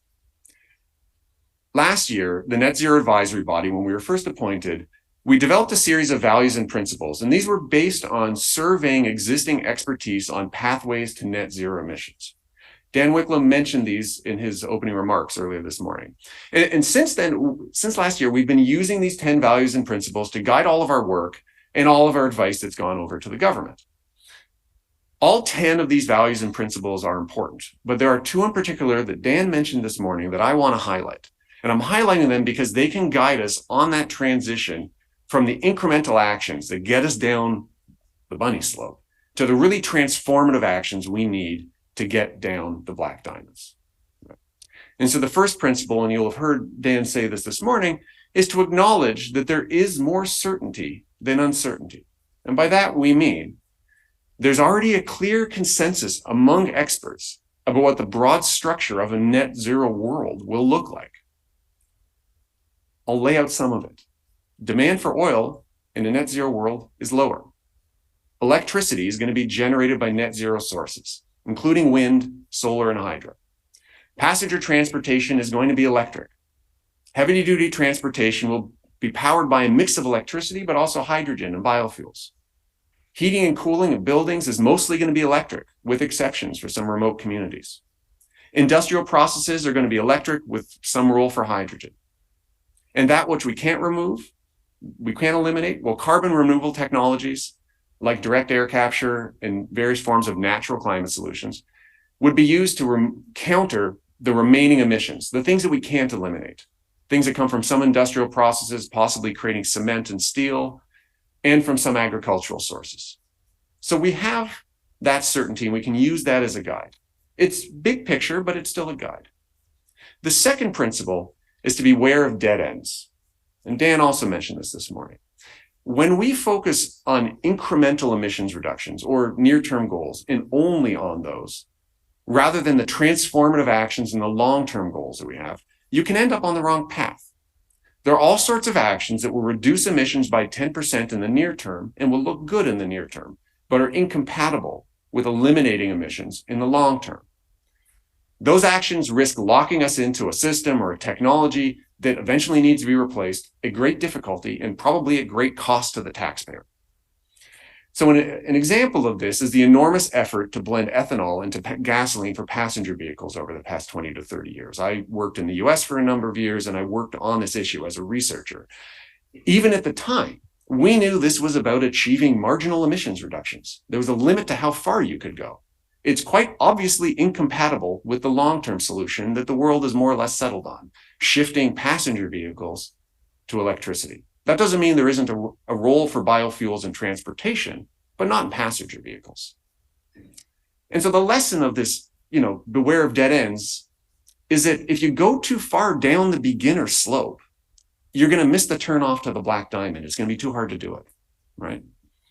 So these two principles can help us make more courageous choices. So here in Canada, we already have the carbon price, right? This vital foundation of climate policy. This is the skiing equivalent of making sure the weight is on over the balls of your feet as you go downhill, right? We've got the foundation. It sends a signal across the economy to what's being valued.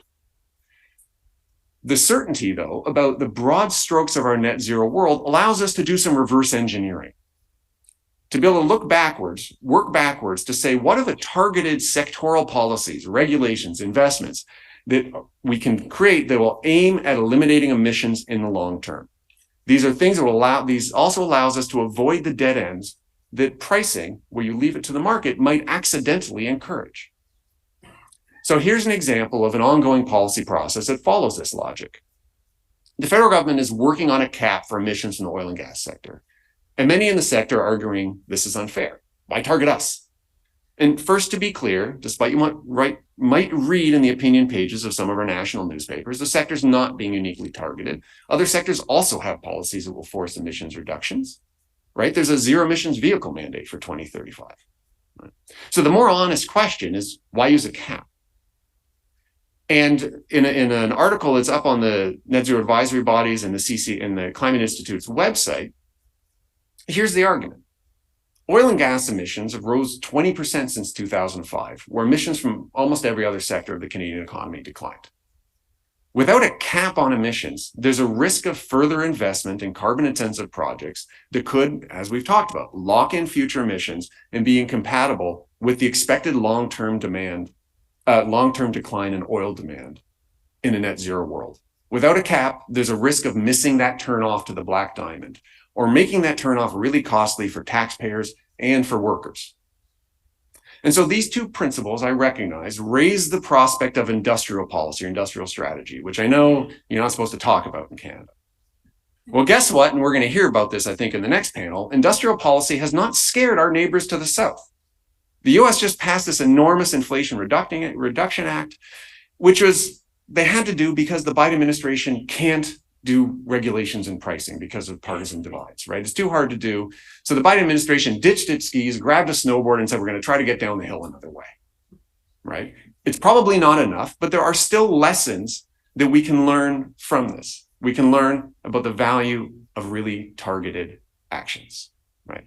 And so my point to all of this is that we have the tools to get to net zero. We have the instruments. We've done all the research on all of this, right?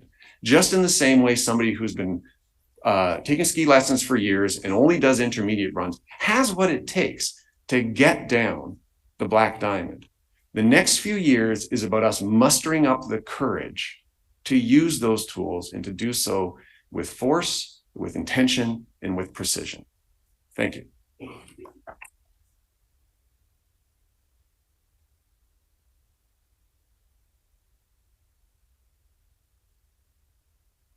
Thank you so much, Simon. Really, my three takeaways: courage, there's certainty, we have tools, and of course, be aware of be aware of the dead pathways. So now it's time for our next speakers, Andrew Light. He's the Assistant Secretary of Energy for International Affairs at the U.S. Department of Energy. He leads the department in initiating and expanding some 36 bilateral energy dialogues, forums, council, and partnership with countries from all regions of the world. He is also vice chair of the governing board of the International Energy Agency. U.S. representative to the Clean Energy Ministerial and Mission Innovation Steering Committees, lead U.S. negotiator and ministerial Sherpa for the energy tracks of the G7 and G20, and directs all U.S. Department of Energy engagement at the UN Framework Convention on Climate Change and other global platforms. So Mr. Light and Sean McCarthy, former senior journalist at the Globe and Mail and longtime energy and climate change writer, are here to discuss recent U.S. progress on GHG emission reductions and the accelerating energy transition. So welcome, Mr. Light and Mr. McCarthy.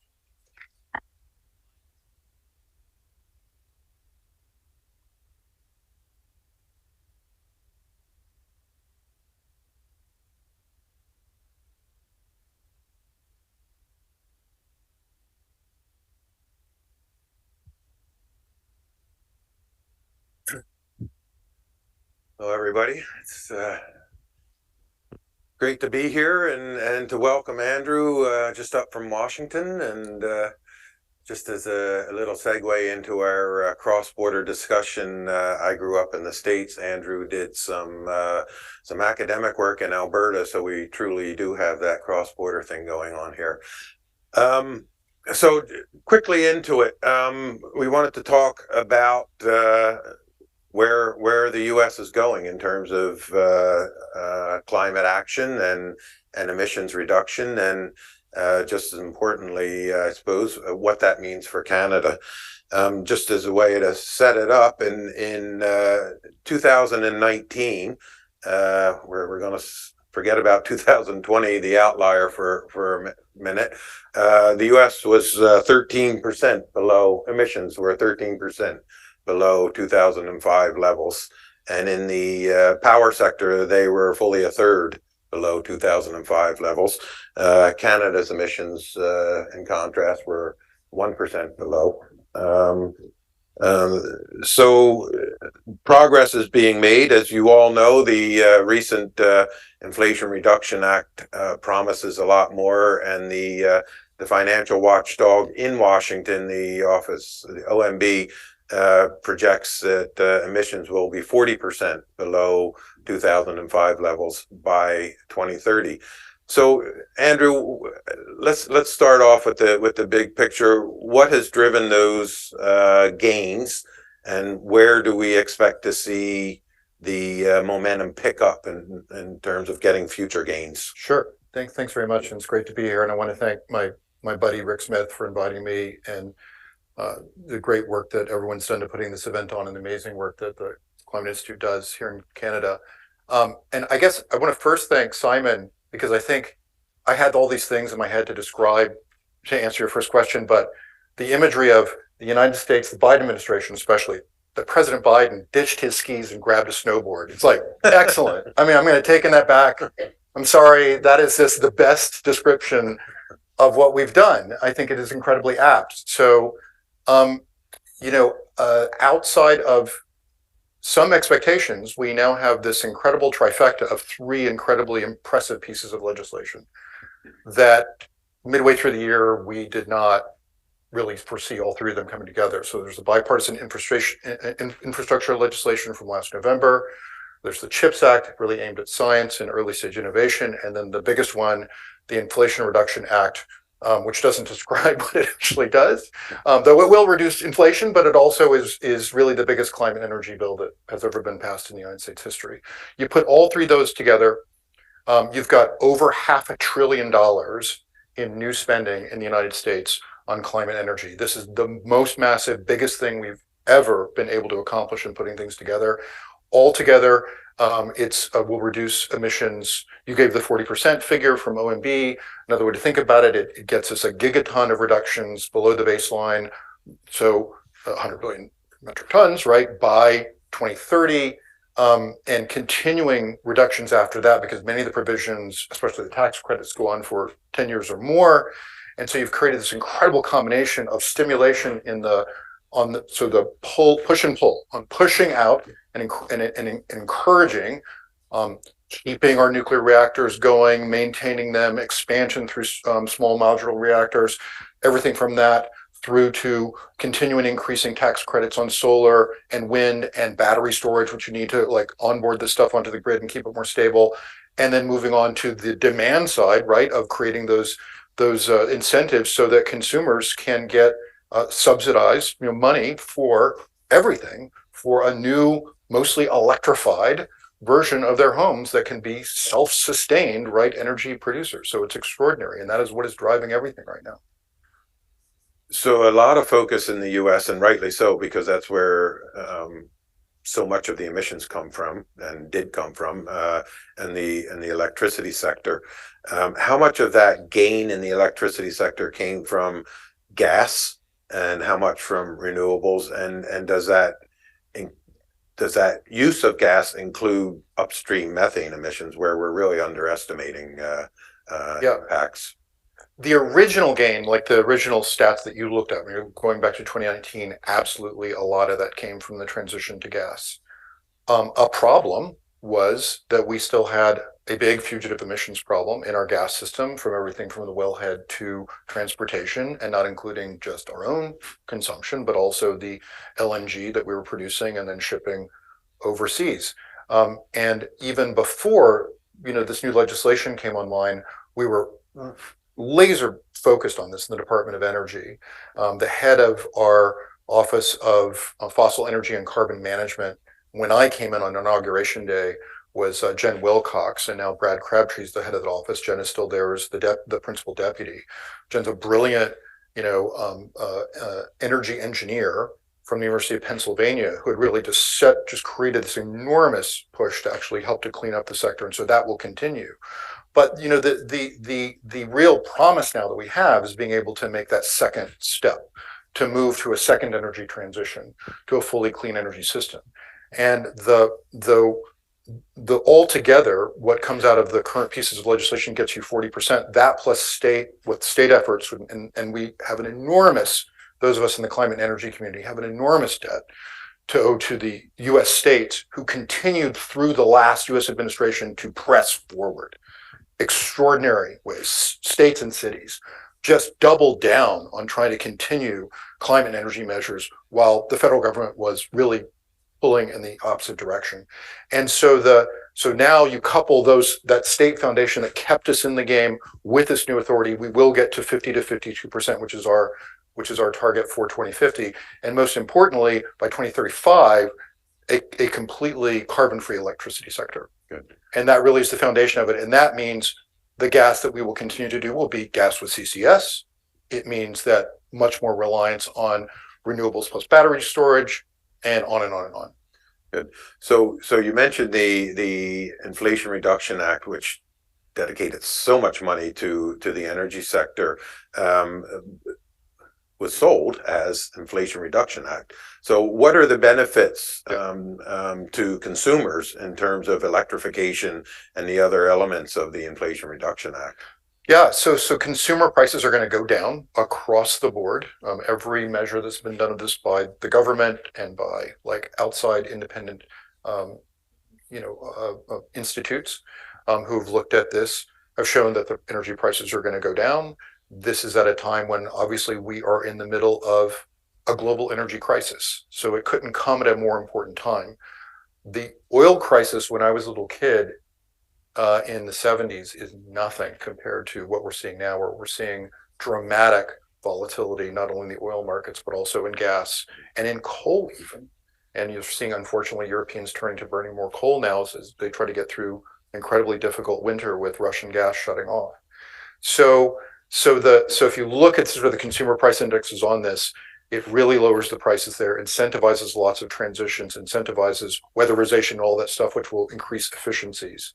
And so that is there. On the other side too, you're going to see, hundreds of thousands, millions, if you look at the sort of the other jobs that rely on this, of new clean energy jobs coming online because of the incentives put in here on the creation of new supply chains, for example, to meet our clean energy goals in the United States. And that is going to be, those are better paying jobs than we have, as many people do coming out of COVID, a lot of jobs on the market, but they're not the best paying jobs. These will be much better paying jobs, mostly union jobs, and that's going to help quite a lot too. You mentioned the international situation, which in the view of some will slow down the energy transition and create roadblocks to the energy transition, fears about higher energy costs and so on, and illustrates our reliance on oil and gas and the need for secure supplies from places like Canada. How does that play out? How does the war in Ukraine and the energy crisis really that we're facing, and particularly the Europeans are facing, play out against that urgency of an energy transition? We have to be able to do both of these things at the same time. Europe is in a crisis situation that will reverberate throughout the world, which has already had impacts in other parts of the world. Europe was too reliant on Russian gas, period. There is not enough liquefied natural gas or other sources of gas in the world that can replace the 180 to 190 billion cubic meters of gas, pipe gas they were getting from Russia, which, by the way, was the dirtiest gas in the world. Flares you can see from space every single day. Had this been a more peaceful transition without a war starting it and all that, it would have been better. But Europe absolutely had to get off that gas. The world had to, frankly, because it was not a transition fuel. If you look at pound for pound in terms of greenhouse gases. But you don't want to yank the carpet out. There is no successful clean energy transition that results in blackouts for people because people will not support it. And so no one ever thought that you could have a transition that wasn't a managed transition, which did not include, as Simon said, industrial policy. And a really sort of a really careful look at this. So because we're in a crisis situation, though, and because the Europeans are facing potentially shutting down industry and all these other things, we have got to do two things. We've got to do both. We've got to be able to export every molecule we can, for example, of gas out of the United States right now, as well as make sure that we move to that transition. How do you do that? You maximize efficiencies in the places where the crisis is worse so that the demand is lower and goes dramatically lower, but still without people suffering and without industry going down. You make sure that you're not digging in on infrastructure, which is going to lock in gas dependency from other sources for Europe, but immediately gets them into the transition that they'd already already had legislation. The renewable power Europe legislation, everything was already there, but it's got to be accelerated. So they're getting into alternatives as quickly as possible, and we've got to help them to do it. And we're going to have to just live in that tension for a couple of years until we can find a way out of it for these places that we're locked in again to these incredibly dirty sources. And I think it's something we absolutely can do, and we will do. And in fact, we don't really have a choice when you look at the sort of the downside impacts of climate. On the other side, again, every time, if we accelerate this transition, we're also accelerating the creation of good paying, sustainable jobs. And that is what's going to help us to pull out. And I think it's important to note that when you talk about energy security, you can't really have energy security over the medium to long term with unsustainable sources that are frying the planet, right? Absolutely. I mean, and there's lots of different dimensions of sustainability. One is, turns out, right, if you are getting most of your energy supply from someone who's willing to weaponize that supply against you, it's not sustainable. So the place where these two things come together is that the energy security argument, which is so palpable to everyone in the world who looks for a second at the daily news, is now the biggest argument for accelerating the clean energy transition. And that should be something that everyone gets, regardless of where they've been on the climate debate for the last 34 years. In the aftermath of the passage of the IRA, what does that mean for the U.S. allies like Canada, who want to participate in the market, who want to attract investment, want to encourage investment? Is there a danger for countries like Canada, for example, to fall behind? There's a danger for any country to fall behind in this environment that we're in. We're kind of at this moment where we've got to all be careful, because Russia is not the only country that can do this on an energy supply, frame. We are looking at just a difficult moment right now, where by 2025, at current rates, China owns 85–90% of the solar supply chain. This is not an anti-China argument. No one country should own 85–90% of the solar supply chain. That is just a dangerous situation to be in there. It's already a dangerous situation, we know, because that particular supplier, because of objections that Canada and the United States have to violations of human rights in that supply chain, which already are triggering our domestic laws that deal with this, and holding up supply domestically. It obviously is a problem if China decides to hold stuff back, hold material back, and not allow us to move forward. So we got to diversify. And where do we diversify first? Our closest friends, our allies, like Canada. So this is where we have been in intensive negotiation since day one of this administration with Natural Resource Canada and other parts of your government to try to move forward on securing a battery supply chain that we can bring home. Everything from the mining of critical minerals and materials to the production supply chains, ingots, wafers on solar, everything else, so that we can Sure, as much of it as we possibly can, working together, making this as much a North American play as possible. Things have been difficult in Mexico, but we hope the capacity there is extraordinary, and we've proven that with respect to auto manufacturing, and the transition of the North American supply chain to an EV supply chain has been very good. It can get better. And now I think we need to, again, go sector by sector by sector in every other part of the energy economy to make sure that we can do that. We won't be able to do it ourselves. We can't do it all in North America to meet the sort of the goals that we have, even in the United States alone, without even getting to the targets here. So that is where we've got to work with creating, cultivating, nurturing, helping to fund, helping to stimulate, creating joint ventures in other countries in Southeast Asia, for example, that have extraordinary capacity to ramp up and be part of a much more sustainable supply chain in renewables, in batteries. Over the course of my career, and certainly in the last 15 years, I would say really starting in the early Obama years, there have been a series of agreements between Canada and the United States on energy and climate. And to be honest, it was never very apparent to me what flowed from that. So are these, is this bilateral, start with bilateral work meaningful? Where does the rubber actually hit the road here, and you get real results with real investment, creating, real activity? I think it is meaningful. I think it's going to be meaningful, and I think this is where we sort of see the kinds of joint partnerships we can do again on both sides of the border. Again, from the perspective of starting in the mining sector through supply chains in there, we have to also at the same time do stuff that might be kind of seem boring and bureaucratic from the outside, but it's really meaningful. Canada and the United States are leading, for example, on standard setting on critical minerals, on safety and environmental standards in mining, on things like the next energy economy, hydrogen, which is nothing but upside, hopefully, as long as you're able to create real standards for what counts as clean hydrogen. And for example, what counts as green hydrogen. These are the things that the US and Canada can lead on, both on the production and the consumption side, especially if you're looking at the hard to abate sectors like cement, steel, chemicals. And we have to do that. That involves stuff that sounds like a lot of like people sitting in rooms and just talking. But in fact, it's extraordinarily meaningful because it sets standards that can then lead to things like we're discussing now in various forums, joint procurement. So government procurement can be one of the biggest pulls, right, on what is actually manufactured out there if we're able to agree on getting to the same quality at the end.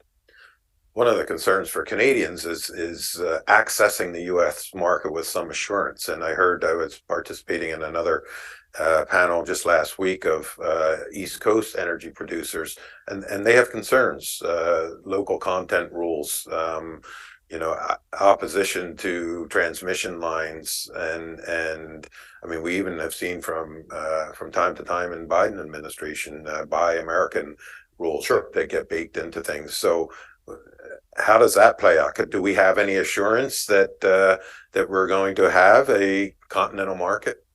I think we're moving in that direction. I think those are things that we're very intently focused on trying to resolve right now, because the last thing we want, the last thing we can afford right now, especially in an adversarial global energy market over multiple sectors, is to be at each other's, to be crosswise with each other on that.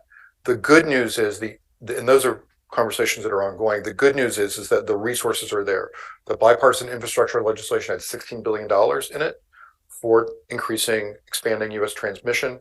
The Inflation Reduction Act had $9 billion as an underwriting of $300 billion in new loans that will go through the DOE Loan Program Office on transmission, because we have the most integrated transmission system in the world already, and already set on standards there. I think that that's something we can build on and then avoid those sorts of pitfalls, because the upside is too great. Let's do a bit of a rapid round here. Okay, it's good. 3 technologies that are very controversial in terms of where they fit into the transition, and what would be the administration view on carbon capture, utilization, and storage. How much of a role will that play? And then nuclear, and then let's talk about hydrogen. But quickly on CCUS, what role? CCS, I need 10 more minutes. No, CCS, I'll just say we've got 21 billion in the inflation, actually in the bipartisan infrastructure legislation for demonstration projects, but calling them demonstration projects doesn't do it justice. We're creating hubs around the country for CCS, for hydrogen, right? For example, where we're going to be able to move forward and be able to make that a reality. It has been too much of a conversation that doesn't go anywhere, and it's a promise. And like, look, both of my grandfathers were coal miners in West Virginia. You know, a lot of my family is still in coal country. They have not, done well a lot in these communities. These places need hope. They need something to build on. There are similar communities in Canada.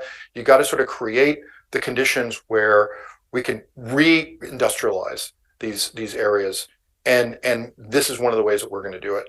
And so now we've got enough resources around the world, and it's not just us, but also India and other places that are looking at this as well. I think the right collection of countries to make CCS a reality and not just something that, electricity providers would tell their kids at night to get them to go to sleep if they're worried about climate change. So I think that this is important.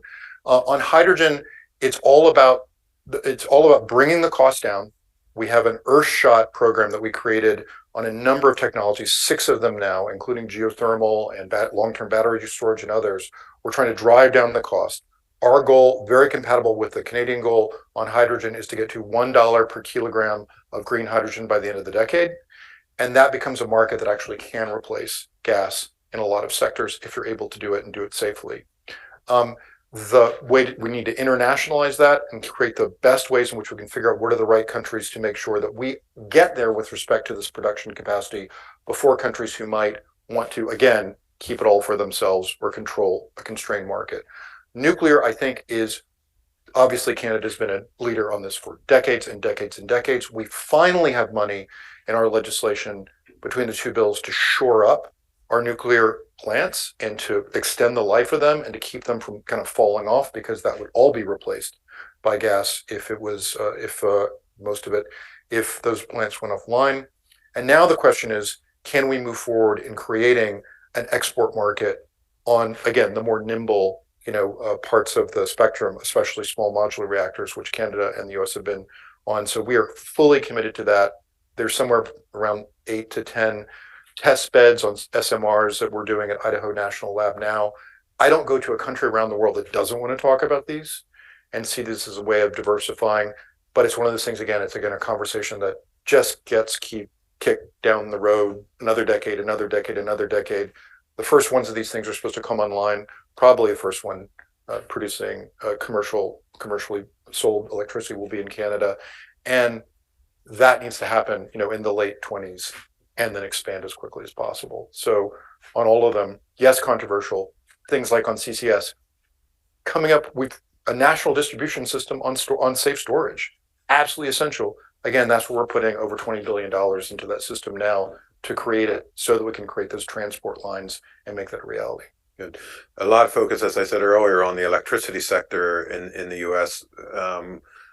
Certainly a big driver of emissions is the transportation sector. And so what's your expectation in terms of EV adoption and active transportation? We focus so much often on electric vehicles, but I know a lot of people are having a debate in the city of Ottawa about transportation and what it should look like in a mayoral league race. So is it just EVs, or what's the future? How would you? No, it's not just EVs. I think EVs clearly are kind of the front runner, and we all have to hugely invest in infrastructure, charging infrastructure. This is not. I mean, governments didn't have to invest a lot in gas stations when we started all driving cars, but this is very different. And you have to increase consumer confidence, and that means investing in the charging system. And that's something that we all have to do. And there's a lot of cooperative system we can do, especially where we share a border, the longest border in the world, right? That is undefended, and that can make that reality. But look, there's still fuel cells, hydrogen fuel cell technology. There's other sorts of things that we can imagine in the transportation sector that clearly are going to be needed to get to, again, a fully decarbonized system. Good. Let me ask you time for one last question, and we have a COP coming up. We do. I'll be there. And I'm sure you will be there. what is your sense of the global community and the drive, again, with commodity prices and Ukraine maybe diverting some attention?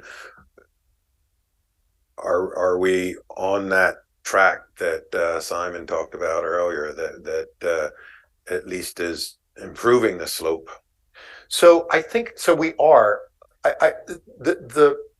In the Obama administration, the last time I was in government in the Obama administration, I was a member of the predecessor of Secretary Kerry's team. So he's the special presidential envoy on climate change. Back then, I was part of what's called just the special envoy on climate change. Todd Stern led that, and so I was doing climate work then, which is a lot of getting countries to come together on targets. What I want to see at this COP is, frankly, a move from target setting and keeping to ramp up the pressure on each other for bigger numbers to the actual deployment, large scale demonstration, the actual breaking of ground, the real stuff, as you said in your earlier question. There is so much that we can be doing together to pull forward that and actually get real projects on the ground, that the target setting debates that sort of twist us up into knots at every single COP, we need to be doing so much out there together between developed and developing countries, across the G7, across the G20, very diverse collections of countries, that in fact the targets start to chase the actual action on the ground. That's the position you want to be in. That's the position we're on the cusp of. We put on this gigantic meeting in Pittsburgh about 3 weeks ago, 6,000 people on the ground, 400 energy CEOs. It's called the Global Clean Energy Action Forum. Mr. Wilkinson was there with his team. It was an incredible event, 200 side events, extraordinary. One of the things that we did in terms of our top line deliverable was the International Energy Agency, when it does its big net zero roadmap report of a couple of years ago, said one of the things that has to happen, just one, is that we need $90 billion in clean energy demonstration projects by 2025. We were able to get from 16, 17 countries commitments for $94 billion, including from Canada, in demonstration projects in that amount of time frame. Those resources are there. We weren't asking people to come up with new money or just pick a number out of a hat. They need to be able to show us and track for us that these things are actually real, are going to break ground, and are going to happen in order to be counted in that 94. Pushing that stuff along, making that a reality, working together with partners like the US and Canada, not only to make it happen between us, but also with other countries in the world, means that the kind of the target setting, twisted up fights in these negotiations that happen at the COP every year, I think the temperature of those can go down, again, when you're doing so much on there that you are trying to just catch up with the reality. That is the moment where we're possibly moving in. We need to have the confidence and the courage to move forward and do it now. Perfect way to end. Thanks very much. And thank you for your time and your travel coming here. Thank you very much.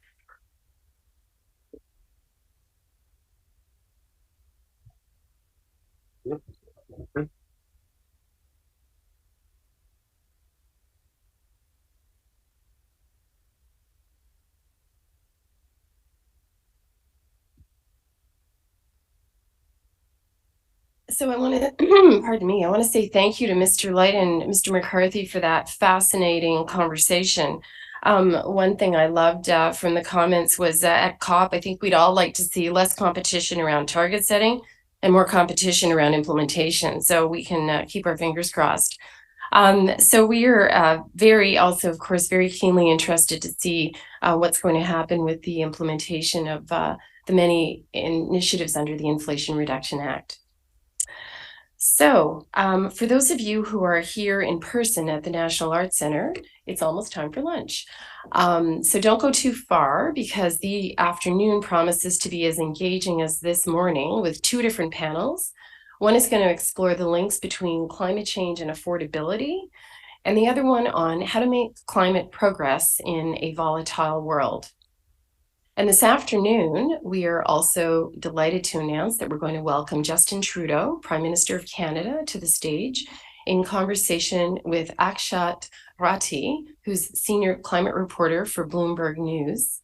And then they're going to be followed by Minister Stephen Guilbeault, who's Minister of Environment and Climate Change, and Jonathan Wilkinson, Minister of Natural Resources, who will be sharing a progress report on net zero.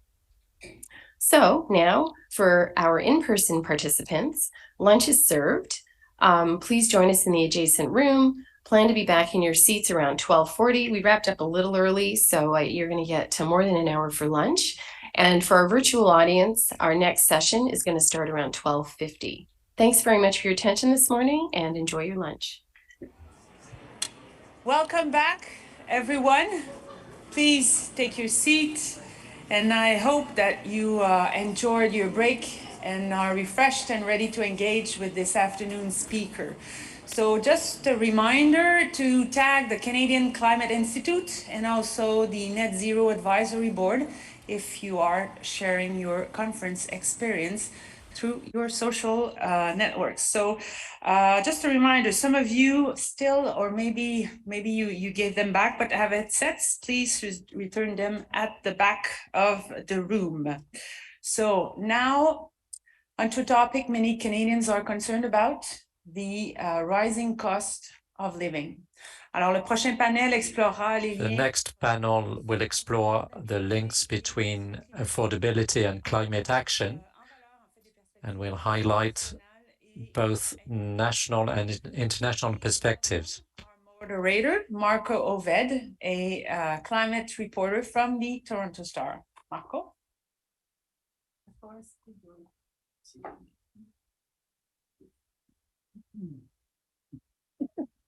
Thank you. So I was asked to talk about climate change and affordability, and it really is something that is only getting more and more interesting and more important around the world. While there have long been economic arguments for fighting climate change, recently we're seeing experts getting far more explicit about the measurable benefits of good climate policy, not really just for the economy and for jobs, but as well just for people's household budgets, for their pocketbooks. Whether it's an electric car or a heat pump, people are now buying these technologies not because they're cheaper to operate, but it's almost like an afterthought. Oh yeah, they're also zero emissions.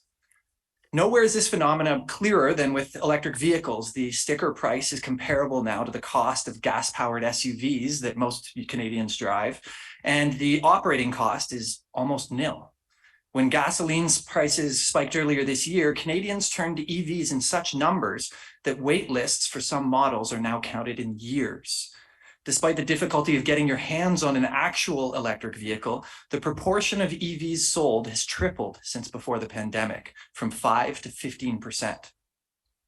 While many of these technological solutions to cutting emissions are not consumer-facing, be they steel making or cement production, building codes, or electricity generation, there are a number of other off-the-shelf technologies that are poised to follow EVs to a ubiquity, not because they're better for the environment, but because they're cheaper.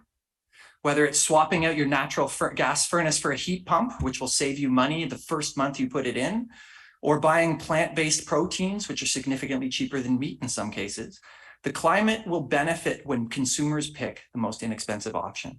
So to explore some of these ways that the price curve has inverted and how climate policy messaging has evolved with it, we have a really exciting panel, 3 panelists from 3 different countries that can explore how these things are playing out locally on both sides of the Atlantic. First, I'd like to introduce Maren Smith. She's a fellow at the Simon Fraser University Morris J. Wask Center for Dialogue, and the founder and Chief Innovation Officer of Clean Energy Canada. Can you come on up?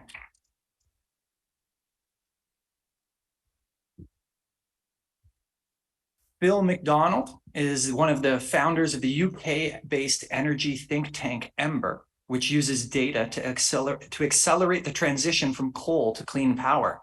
He's also a founding director at SUBAC, the world's first tech accelerator for climate nonprofits.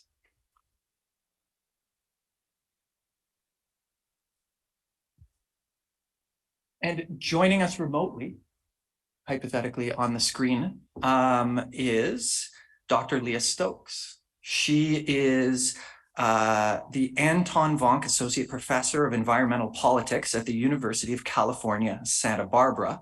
And she's a senior policy consultant at Evergreen Action and Rewiring America.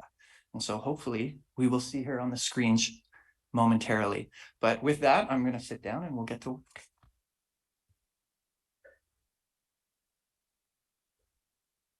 Okay.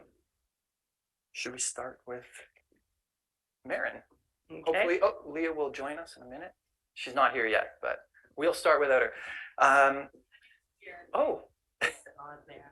It's a disembodied voice. Hi, Leah. Hi, everyone. Looking forward to showing up in person. Don't stress. They're working on it. I'm here. Welcome, Leah. Welcome.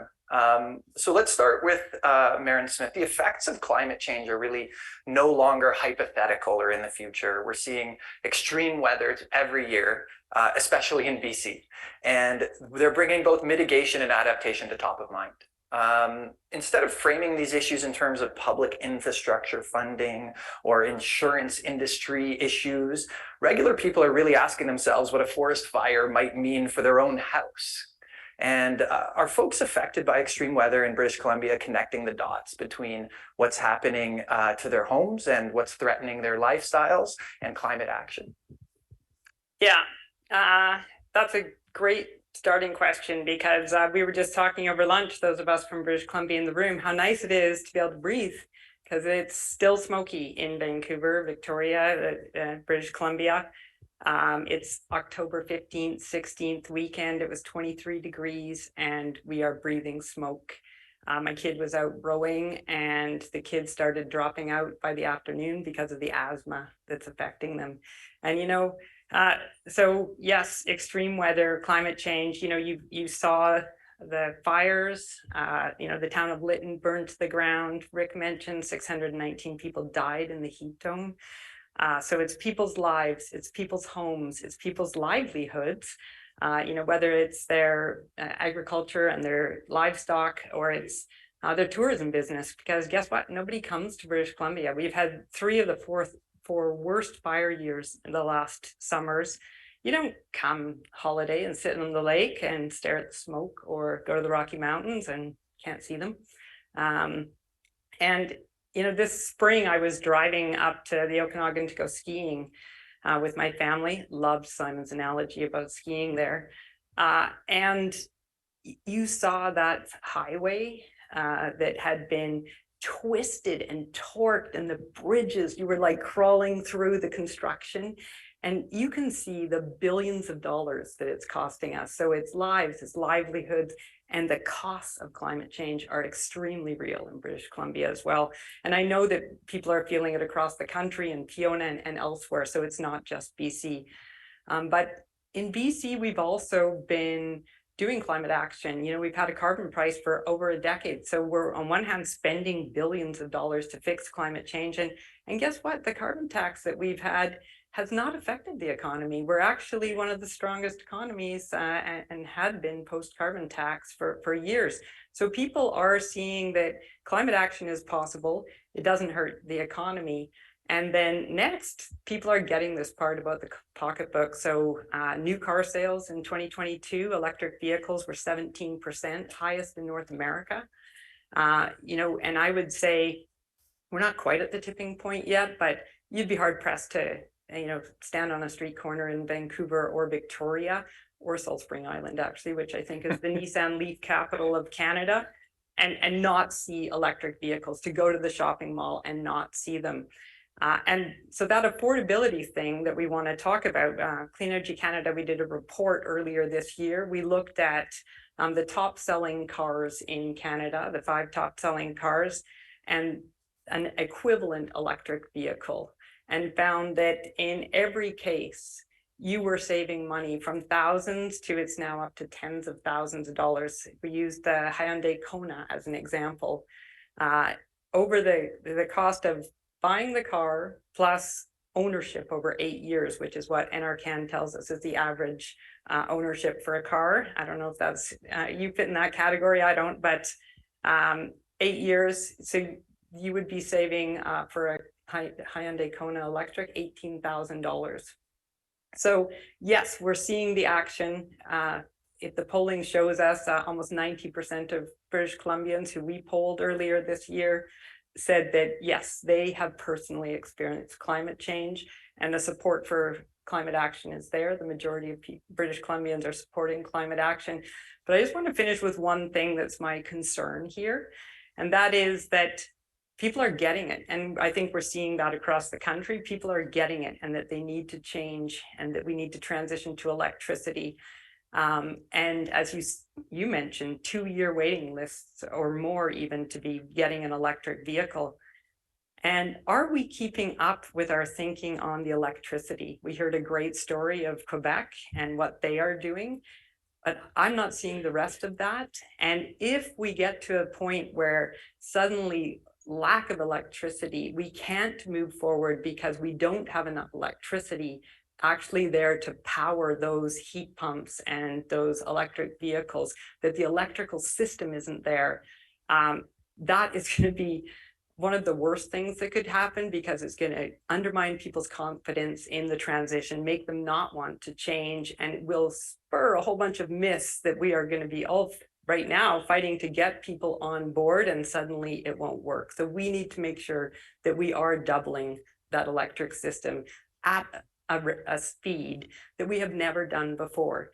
We have to double this electric system, or possibly triple it, in 28 years. Well, it took us 100 years to build this first one. So we are going to be doing this at 4 times the rate at least.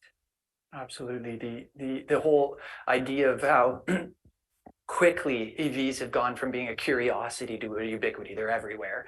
And just the way that changes people's relationship with envisioning their own future. You know, before you're like, who's that weird guy with the EV? Nowadays, you're like, maybe I should get one of those. Do you know what I mean? And that there's that, I don't know where, if you define it as a tipping point or what have you, but you can see all these other technologies sort of riding those coattails, and how we're so close to seeing a lot of electrification in the house, you know, mostly through consumer choice. But of course, if you have to wait 2 years, are people just going to buy a gas car rather than wait the 2 years? Dr. Leah Stokes, thank you we've now got her on the screen. Thank you for joining us. I wanted to turn to you, next. You're a Canadian, but teaching in the United States, living in the United States, and obviously much has been made already today about the Inflation Reduction Act and the incredible game changer that has been down in the United States. And I think we're still only just now truly wrapping our heads around the knock-on effects north of the border, and how we need to change our approach to take advantage as well of the new playing field that we all have to work with here.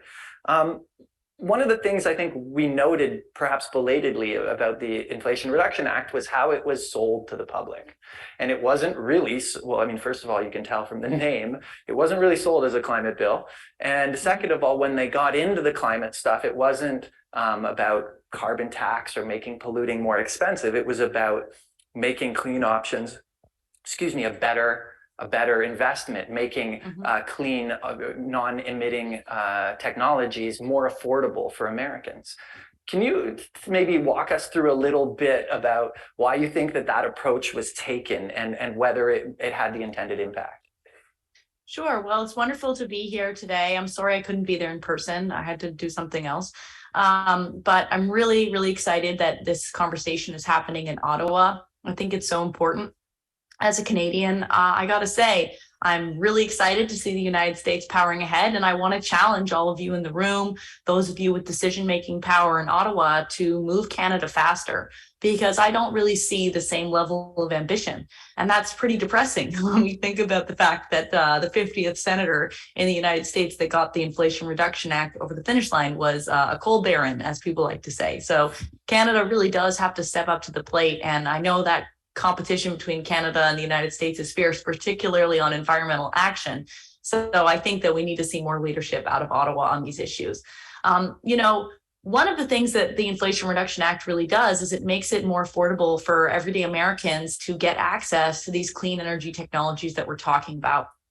Some of the parts of the bill that I worked on quite intensely with an organization called Rewiring America make it more affordable for people to electrify their homes.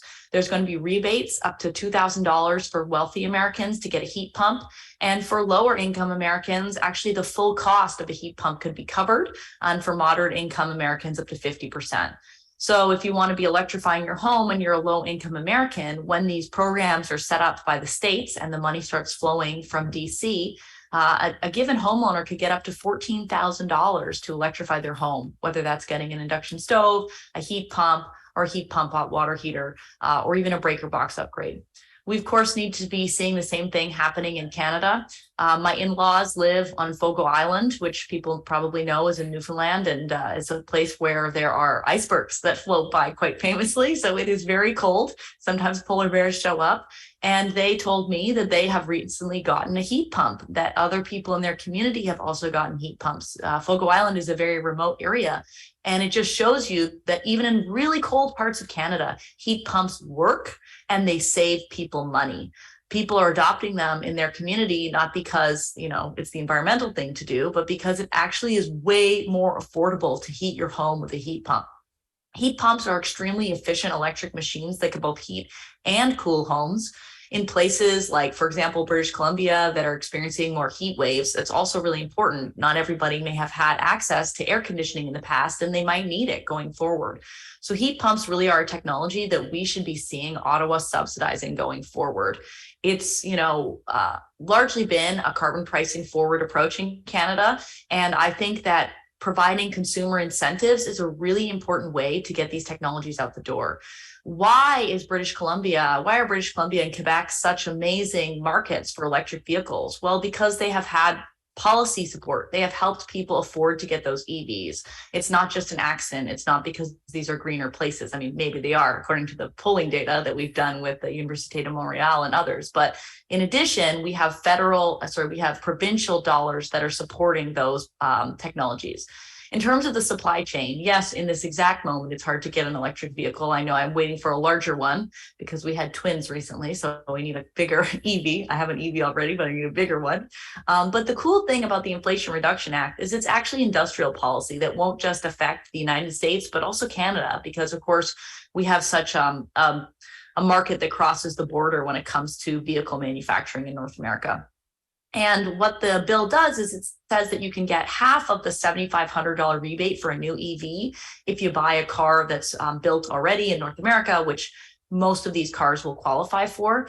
But in addition, if the batteries are mined and also brought from certain countries, including North America, but also other countries around the world, then you can get the other half of that money. So this is really going to change where electric vehicles are manufactured, as well as the kind of battery chemistry that goes into it. And I think we're going to start to see really vibrant manufacturing probably in the United States and in Canada.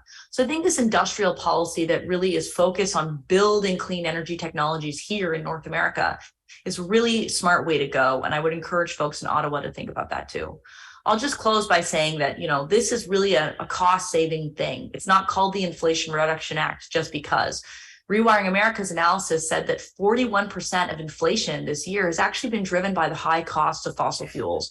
People in remote areas in Canada who use delivered fuels like oil and propane to heat their homes, they're really on the front lines of the heating crisis that will be hitting us really hard this winter. And so it would be a wonderful thing to see Ottawa, for example, supporting people on delivered fuels to get a heat pump to move to electricity to heat their homes. That would help them save an enormous amount of money. So with that, I'll pass it back to Marco. Thank you, Leah. That was fascinating. And I should just point out that NRCan does offer $5,000 to a heat pump towards if homeowners buy heat pumps.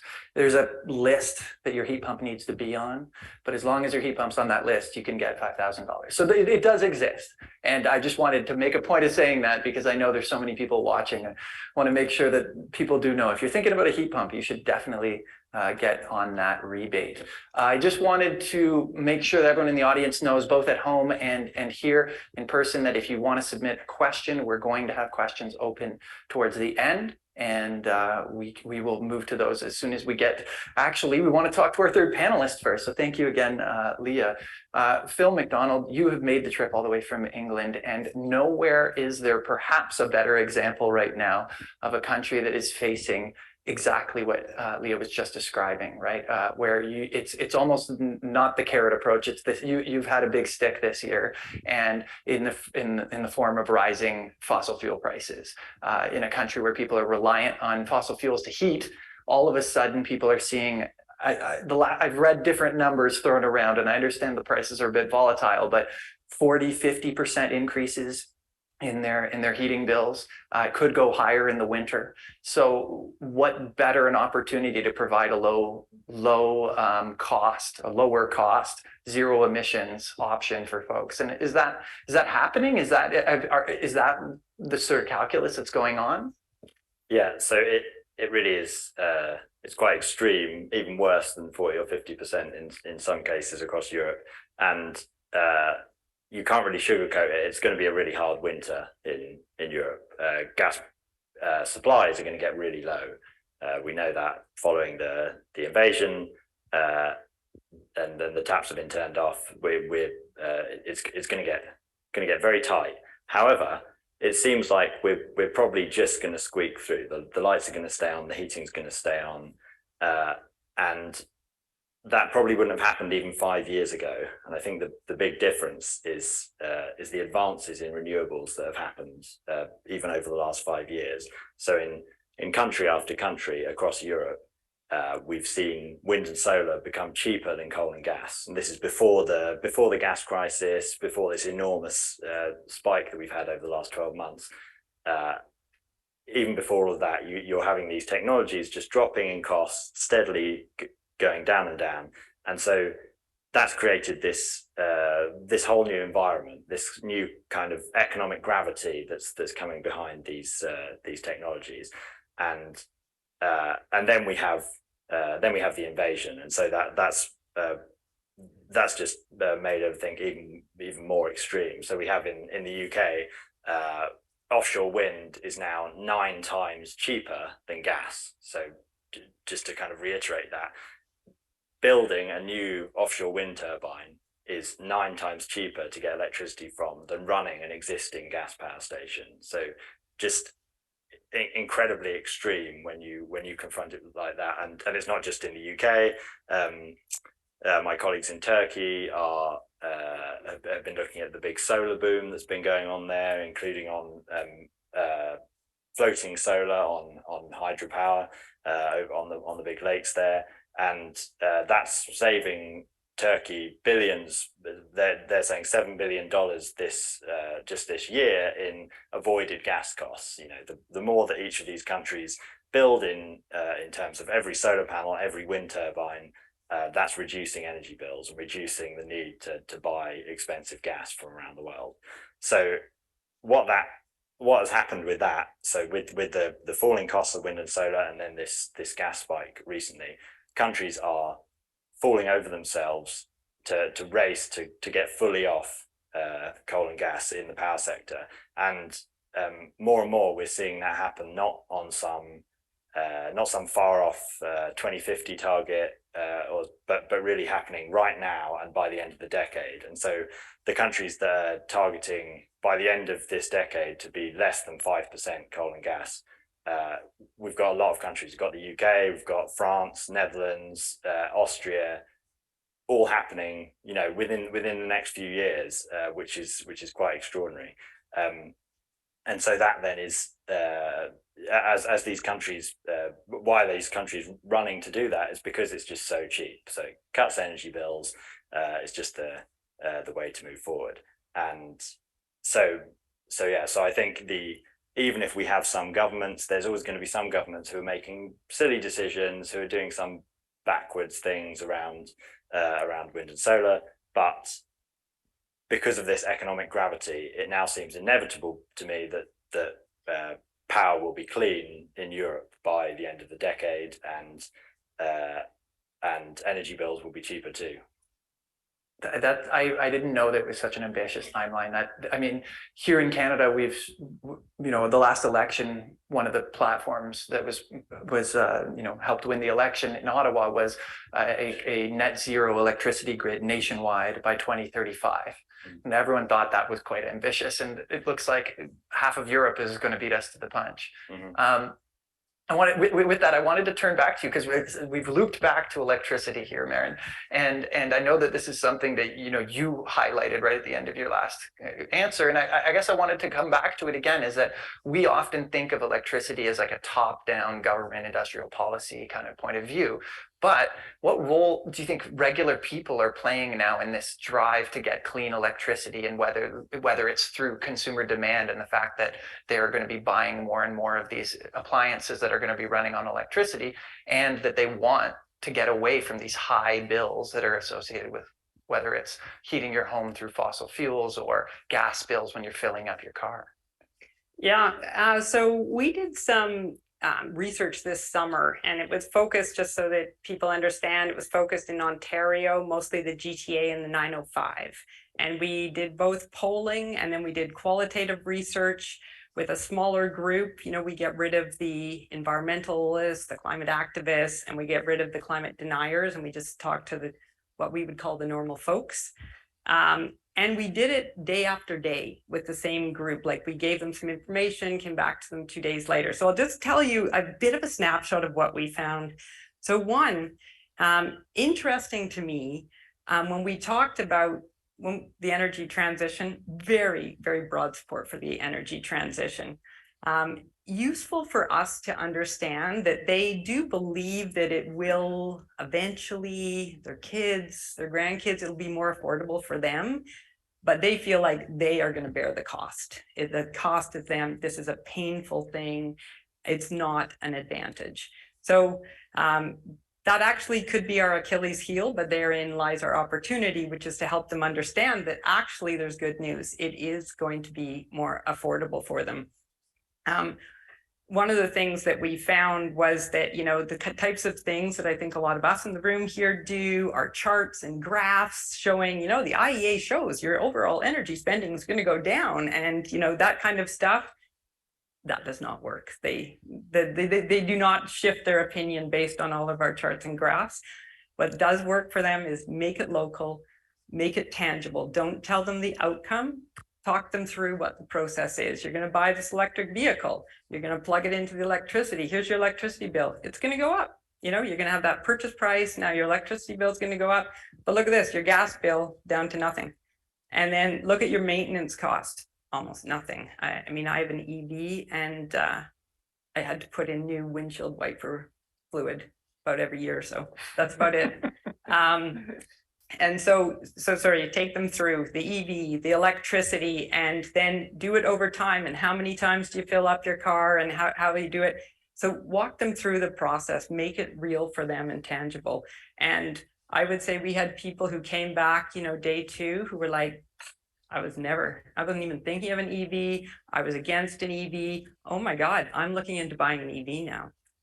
Really, really effective. And Phil and I were talking earlier about how actually what this tells us is we actually need ground troops out there on the ground helping people to understand this affordability.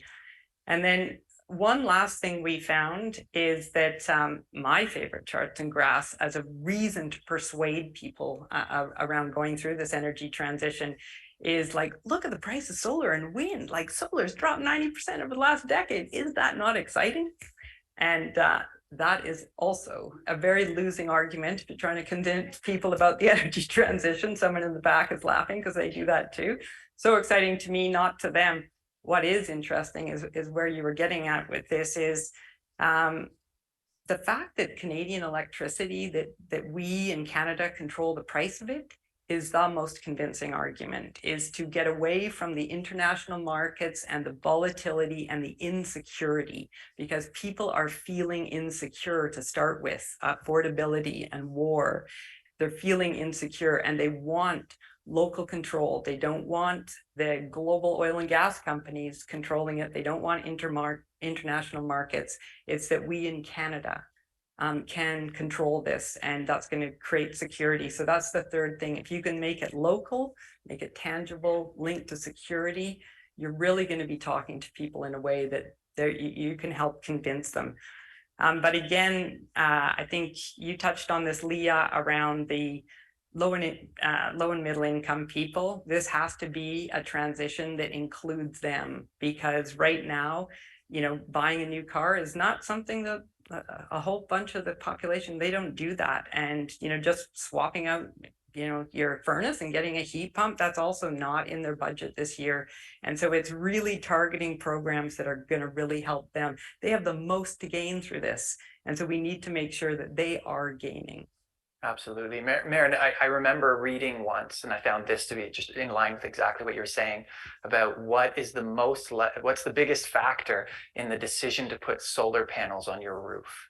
And they did some kind of, big poll, and they asked around. And the number one factor that over all other factors was, did their neighbor have solar panels on his or her roof? And it really is. It's that you get to talk to someone in an informal atmosphere and say, well, what's it been like? Was it a pain to get that thing on there? Did it cost more than you thought it did? How much are you getting a month? Well, can I follow up on that and just say, I would love to ask this question. Who here has an electric vehicle? Can you put up your hand if you have an electric vehicle? That's a dozen, maybe 20 hands just in the room here. Yeah. And how about who here plans to purchase an electric vehicle as their next car? So if you own one, put it up. And if you plan to purchase it, put it up. That's everybody else. Yeah. Yeah. And bikes. Yeah, there we go.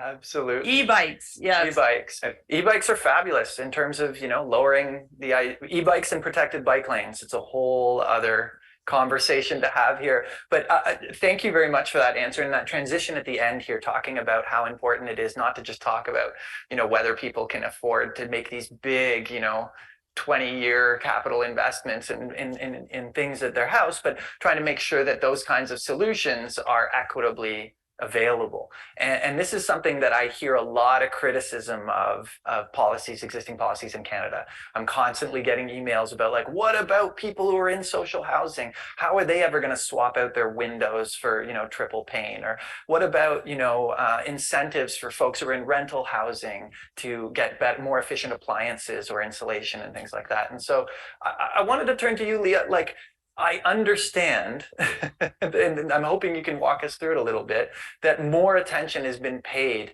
to maybe almost earmarking Fed funding in a way that makes sure that the bulk of it is going to people who wouldn't have made these investments on their own anyway. Yeah, well, that's a great question. And it's what I wanted to pick up off of what Maren was talking about too. A couple points, and then I'll talk about this. Yeah, I think it's really important to be marketing these programs. Thank you so much, Marco, for telling me about the $5,000. I got to tell you, I don't think a lot of Canadians know about that, because I didn't know about it, for example. And so how is the federal government reaching out to people? This is something that the Biden-Harris administration is working on very much right now. They call this winning the win, or basically selling the policy, explaining what it is to people.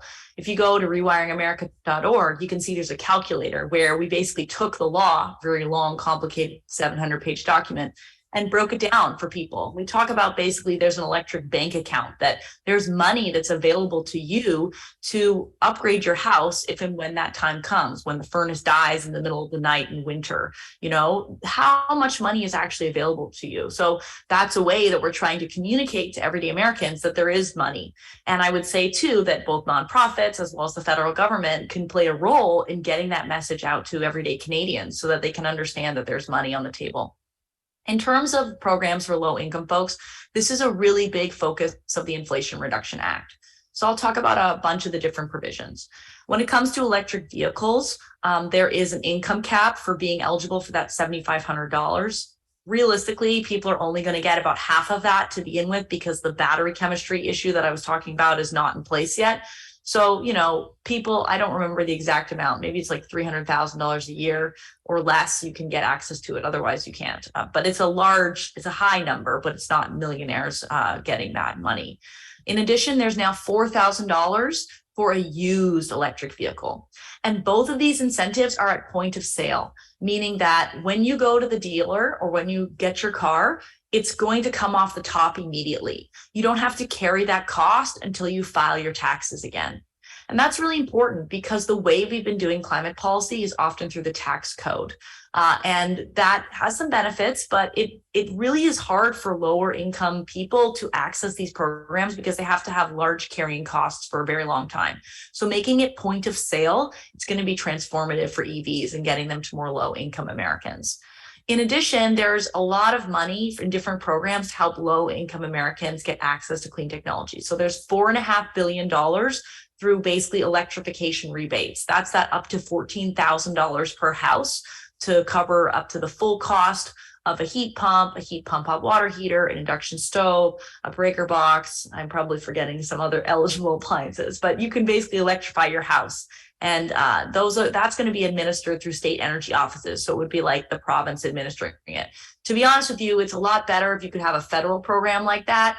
The issue was Manchin didn't want to allow that. But if you can have one program that goes for the entire country for low-income folks to access, I think that can make a really big difference. Finally, there's this really big program called the Green Bank. It's about $27 billion, a mix of grants and loans that will go 40% of it. Well, it's actually 55% of it goes to low-income Americans. If people haven't heard of it, there's this initiative called Justice 40, which is to try to target 40% of spending on climate towards low income folks and communities of color, what's called disadvantaged communities. Because climate policy historically has allowed wealthy people to get solar panels on their roof, to get an electric vehicle, hopefully soon get an induction stove and a heat pump too. That's the next cool thing to get.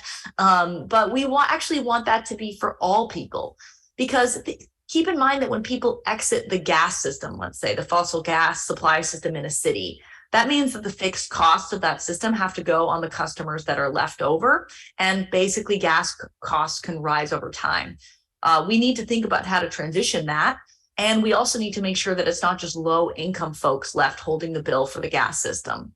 So that's a really important thing. What the Green Bank is going to do, people don't exactly know yet, but it's going to be a program where folks can apply to get potentially low interest rate loans or even grants to do programs. For example, let's retrofit an affordable housing building. Let's put solar panels on a school. Let's put a heat pump in a school. That's my favorite one. You know, make sure that there are things that people want to be doing and that there's money, low cost capital available to do it. So $27 billion is a lot of money, and $7 billion of that is specifically for disadvantaged communities with sort of grants for things like community solar, electrification, etc. So I would really encourage folks in Ottawa to think about how can we have more grants and even loans, like a Green Bank program to low-income Canadians to help them make this transition. And that's why I also brought up the delivered fuels issue. So many people living in rural parts of Canada and more remote areas, they're on delivered fuels. And how do we think about electrifying those communities? That's actually going to deliver massive savings to people. And overwhelmingly, it'll also be providing equity, for example, into First Nations communities. So I think that these kinds of programs can really be a win-win. They're going to be very important to make sure that we're not just providing these technologies to wealthier Canadians, but that we're allowing all Canadians to transition. Thanks, Leah. That just bringing up the idea of the delivered fuel to remote communities, it triggered this story I wrote a few months ago about one of these sort of win-win-win kind of situations. And when you get into remote communities, the opportunities are endless. And there's this particular company that makes essentially hydroponic farms in a shipping container. And they ship these things up to Churchill, Manitoba when they had their there was a storm and their rail line got cut, and so they had no terrestrial link to the south. And they shipped a bunch of these shipping containers up there. And folks in Churchill, for the first time ever, instead of paying, $10 for an old piece of lettuce that had been shipped up from the south, they were getting locally grown strawberries in February, and it was cheaper. And so, these kinds of amazing solutions where you get food security, you're getting more inexpensive food for local people, and you're reaching folks from disadvantaged areas that are remote and difficult logistically to work with. And those are the kinds of solutions where you really see this knock-on effect about making climate solutions affordability solutions at the same time. Phil, what about the UK? I mean, I know we talked about the sort of drive that the rise in fuel prices has given to the energy transition. But what about this idea of trying to buffer the impacts of this to lower income folks? Is that also happening over there? There's lots of good ideas here that I think we're not doing, say, in the UK. So the pure economics of it is now putting a rooftop solar on. It's got a payback of 4 years, even in cloudy UK. But you still have to have the money to do that upfront payment, and you're not getting the support with that. So I think there is a bit of a gap between these. Even though it will be cheaper, it'll be cheaper very soon. Same with EVs, etc. But there's not enough of the support to get over that step. So definitely the UK needs to do more on that.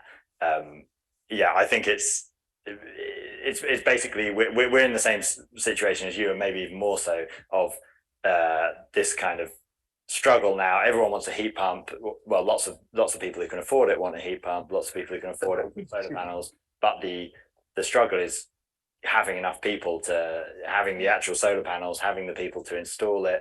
That's the big waiting times for all these things, and then that leads on to this kind of struggle with supply chains, that we're relying on all this coming from all over the world. And there is not with this government, which I think is still this government. I think I'm still correct in saying that. Last time I checked, I haven't checked Twitter, but so they're very focused kind of free market and not on these kind of supportive regulations. But with the opposition, they've got quite a lot of commitment to try and do some of the same stuff that the Inflation Reduction Act is doing, bringing back manufacturing to the UK. And then the same across Europe. We're seeing that in quite a lot of, trying to build build the EV factories, build the wind turbine factories, even do the mining for things like lithium in the UK. So there's all this potential, and that is so maybe that will come very soon. This is an interesting parallel, right? Here in Ontario, we had a provincial government elected in 2018 that was extremely hostile to renewable electricity, and immediately spent, I'm not going to come up with a round number, but it was in the hundreds of millions to cancel existing construction of renewable energy projects. And so paying to not get any electricity, which was an interesting idea. But the premier has come around and is now the biggest booster you've ever met of reindustrialization. And I guess I just wanted to maybe, I know we don't have a ton of time left, but if you could address this idea about messaging around sort of traditionally right-wing Tory ideas around energy security and providing lots of industrial jobs and that kind of stuff. It's almost like those are now the arguments that are being made by particular governments, perhaps Liz Truss in the UK as well, around this idea of these climate solutions are not even sold from the point of view of personal affordability, but from the point of view of these like traditional right-wing economic messaging. Yeah, so I think across Europe, but in the UK as well, we're quite lucky with that. That even though there's the odd story where you see some kind of retrograde steps, but the example is Jacob Rees-Mogg, who's our new climate minister, and he's a real traditionalist, kind of an aristocrat from a long line of landed gentry, and his nickname is the Honourable Member for the 18th Century. So he's a real kind of coming from the past, and he's previously had some made some criticism around climate alarmism and et cetera, and then he gets into the point, but it becomes Secretary of State, and the first step that he makes is to remove this onshore wind ban that we've had for a while, because it's not that he doesn't have to care about climate when he just looks at the economics. That if you're talking about growth in the UK, which is a big part of what the government's talking about, then green growth is really where it's obvious to everyone where you can focus. So I feel like we've got over that hurdle. Everyone across the board is now realizing that is really where the potential is, and this clean growth option is coming from, is being invested in not just by the left but by the right too. So absolutely. So keeping in mind, we only have a few minutes left. We do have a fantastic question from the audience, and I was just going to throw it out, and I'm hoping maybe we might get a chance for both Leah and Maren to address it. But it's this, that much of the discussion has been focused on demand side. And this person is wondering about programs that deal with supply, ensuring that contractors have the expertise to install heat pumps and that EV dealers aren't hiking prices in response to subsidies. And so I'm wondering, are you aware of sort of the kind of supply side regulations that are coming around these consumer facing products? Yeah, I thought you were going to say maybe we should stop doing fossil fuel development in Canada so much. I thought that's what you meant by supply side development. In which case, yes, I agree. Maybe our government shouldn't be buying pipelines, for example. But, you know, the reality is that as we get more contractors, as we get more certainty, there's going to be competition, and it's going to be harder for people to be price gouging or, you know, not passing along the benefits of the subsidies, the support to the consumers. You can actually put some requirements in place under the law as well to do that. These are issues we're going to see. We have really tight supply of workforce right now, of machines. This is why the industrial policy approach in the Inflation Reduction Act is so important, because maybe we'll start to see the first heat pump manufacturing facility in the United States announced before the end of the year. That's my great hope. You know, that would really make a big difference. So yes, we need workforce training and, for example, people to install heat pumps. That could be a really great program that could be supported out of Ottawa. Yeah, and maybe I can just add and try to wrap it into your former question about jobs too, is that, you know, there are huge opportunities here. So we do need the training. It's one of the biggest obstacles. We were having a conversation at the BC Climate Council a couple of weeks ago, and, you know, there, half the room was trying to get a heat pump put in, and the heat, you know, the installers in Vancouver with the building codes and the this and the that, and we had people going, I'm an engineer and I'm trying to, you know, walk my parents through getting this heat pump. So we need to facilitate that, because it can't be that hard to get a heat pump installed. But in terms of the jobs, we've done some research both on the clean energy jobs, and just recently put out a report on jobs in the battery sector in Canada. There are, you know, 250,000 jobs that could be created in battery manufacturing, for example. Similar numbers in the clean energy transition if we do that. And those jobs are trades jobs, blue collar jobs, white collar jobs. They're in rural communities, they're in urban communities, they're in every province. Huge opportunities here. So holding on to traditional industries that may be part of those dead ends that Dan has been referring to, we don't need to do it for jobs. That there is huge opportunities in Canada. We heard the US Department of Energy speaking about how he wants our metals and minerals. And I was sitting there going, we actually want to keep our metals and minerals, and we want to make the batteries, and we'll sell you the batteries, or, you know, the cells, or like we want to do more value add here in Canada and sort of evolve to the 21st century and not just be shipping off our natural resources. And, you know, here's the opportunity for us to create good, durable jobs that are going to last. They're going to be here in 2030. They're going to be here in 2040. They're going to continue. And that's what this energy transition offers for Canadians. So it's affordability, but it's also jobs and security for the future. Well, thank you so much, everyone. This is a really fabulous discussion. I'm hoping we're going to get a chance to continue it in the hallways. Thanks again for bringing your varied perspectives from across the ocean and from Santa Barbara.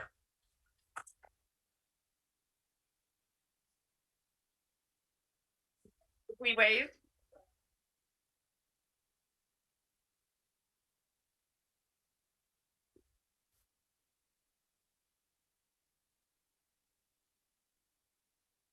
Well, thank you so much to all of the speakers from our previous panel. L'affordabilité continuera d'être un sujet important. Affordability will continue to be an important issue, and it is essential that we understand the link between making life more affordable and taking action to reduce emissions. Our next panel is going to explore how emission reductions are an antidote to the volatility in Europe and around the world. With Russia's ongoing, unlawful, and horrific invasion of Ukraine, this topic is timely and urgent. Please welcome Mark Jacquard, member of the BC Climate Solutions Council, just making sure you were here, BC Climate Solutions Council, professor at Simon Fraser University, and expert panelist at the Canadian Climate Institute, who will share a Canadian perspective on this topic and then introduce our next panel. Thanks very much, Mark.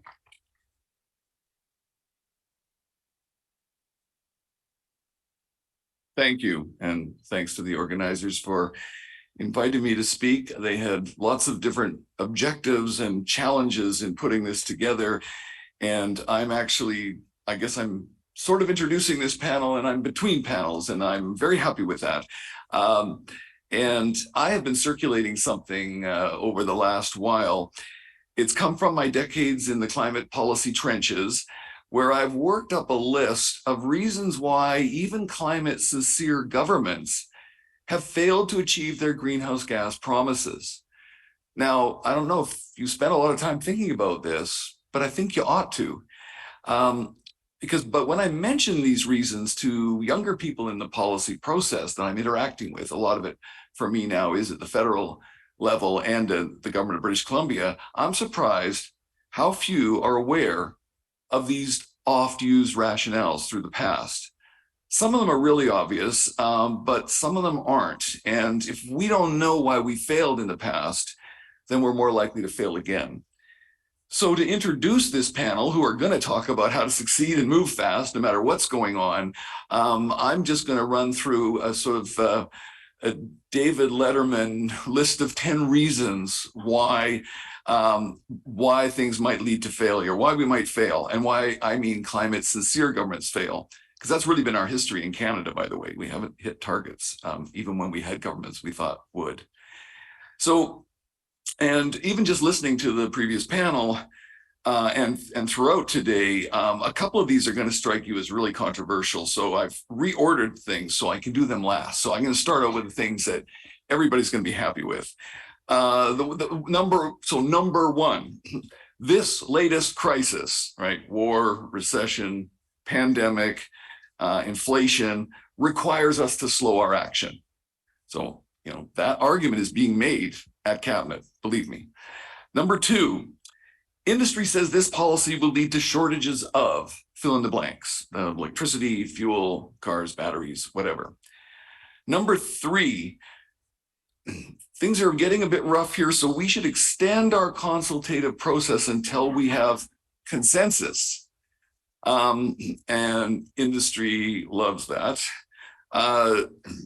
Number four, you know, since we lack the time to fully implement this policy, we better wait until after the next election to get started.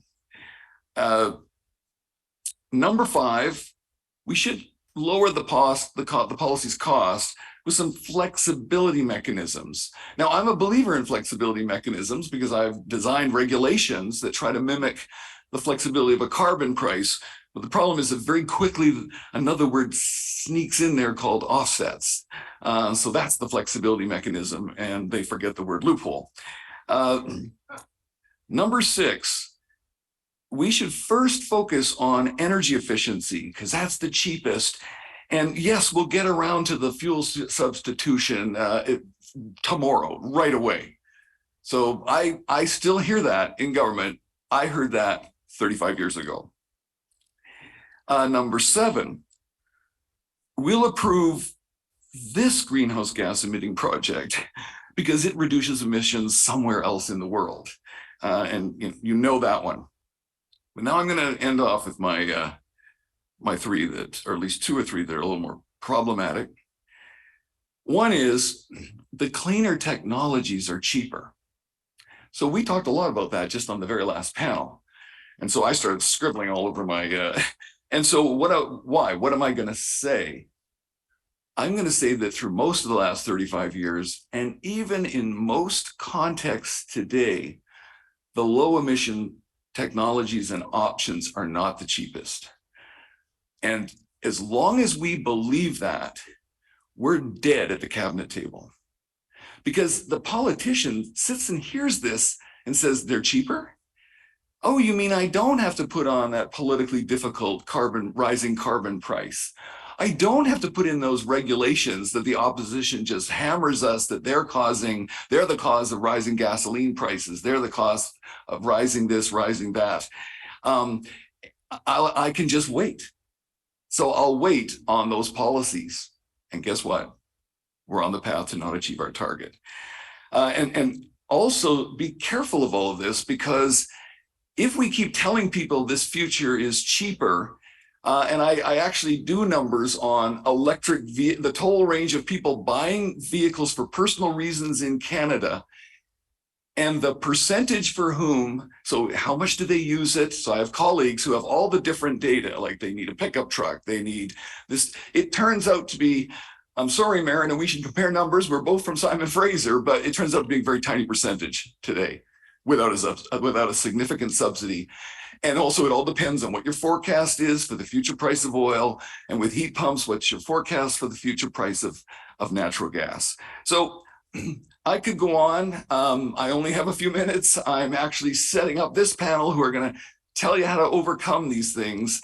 But I'm happy to speak to people and even to send you my 4 or 5 page description. It circulates among governments, which is what I'm trying to do among middle and senior level public servants, to keep reminding them, here are all the reasons why we failed in the past. Make sure you know about that.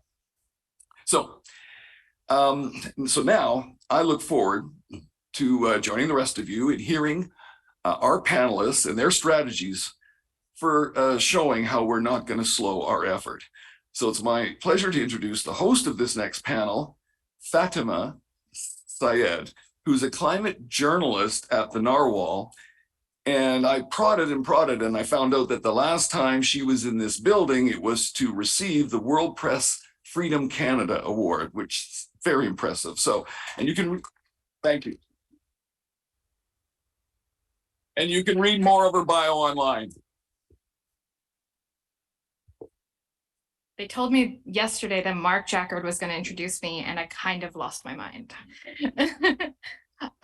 Welcome. I hope you all are having a great conference and your minds aren't exploding with all the amazing things that we were learning. I'm going to get straight into introductions, and we'll start talking about how do we make climate action permanent in spite of changing times. So with us today, all the way from Glasgow, is Chris Stark. He's the Chief Executive of the UK Committee on Climate Change, and he's going to join me on stage. Joining us virtually is Sarah Moraif, who is the Head of Environment and Climate Change at the International Energy Agency. She's joining us from Paris, but she's a fellow Pakistani Canadian based in Vancouver. And we also have Preeti Bhandari, who's the Senior Advisor of the World Resources Institute, who's joining us from Washington. And I hope they appear on the screen at some point soon.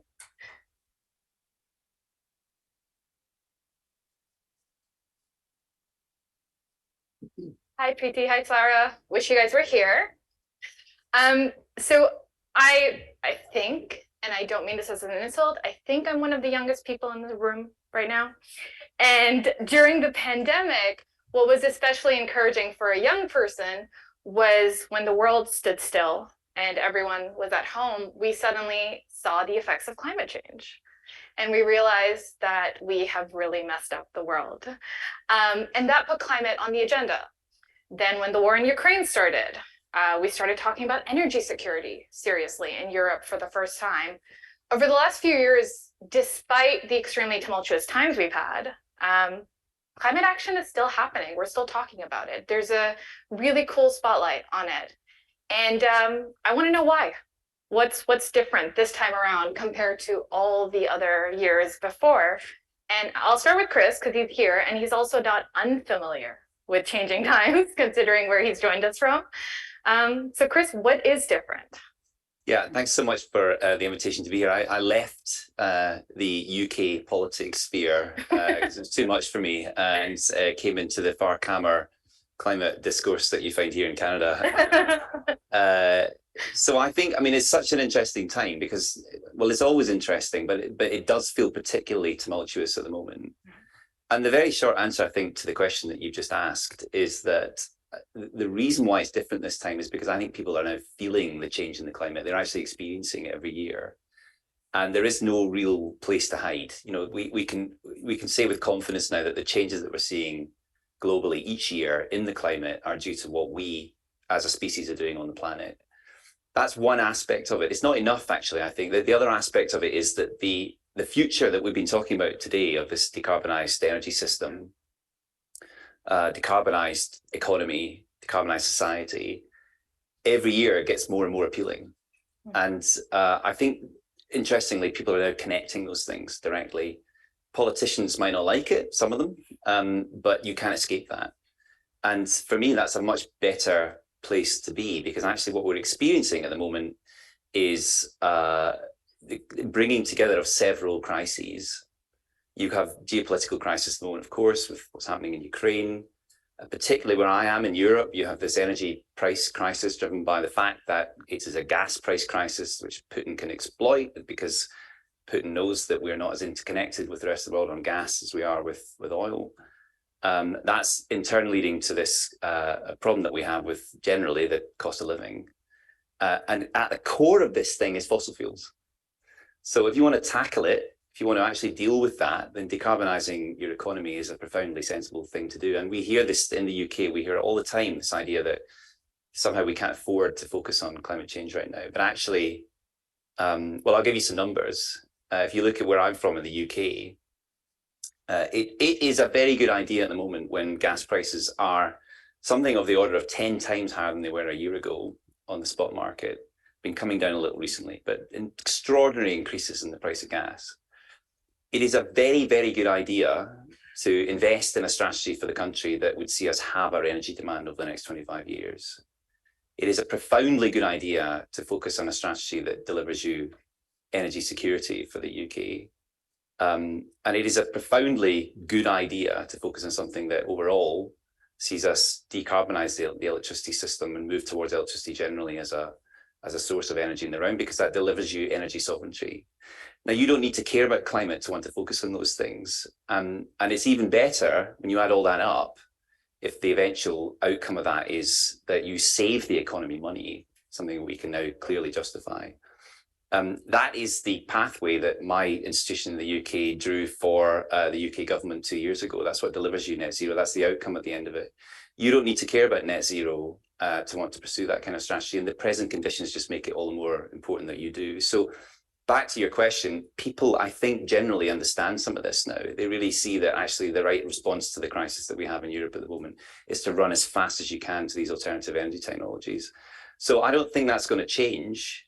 And that does deliver you some measure of certainty in a very uncertain world, of course. It only took my entire lifetime.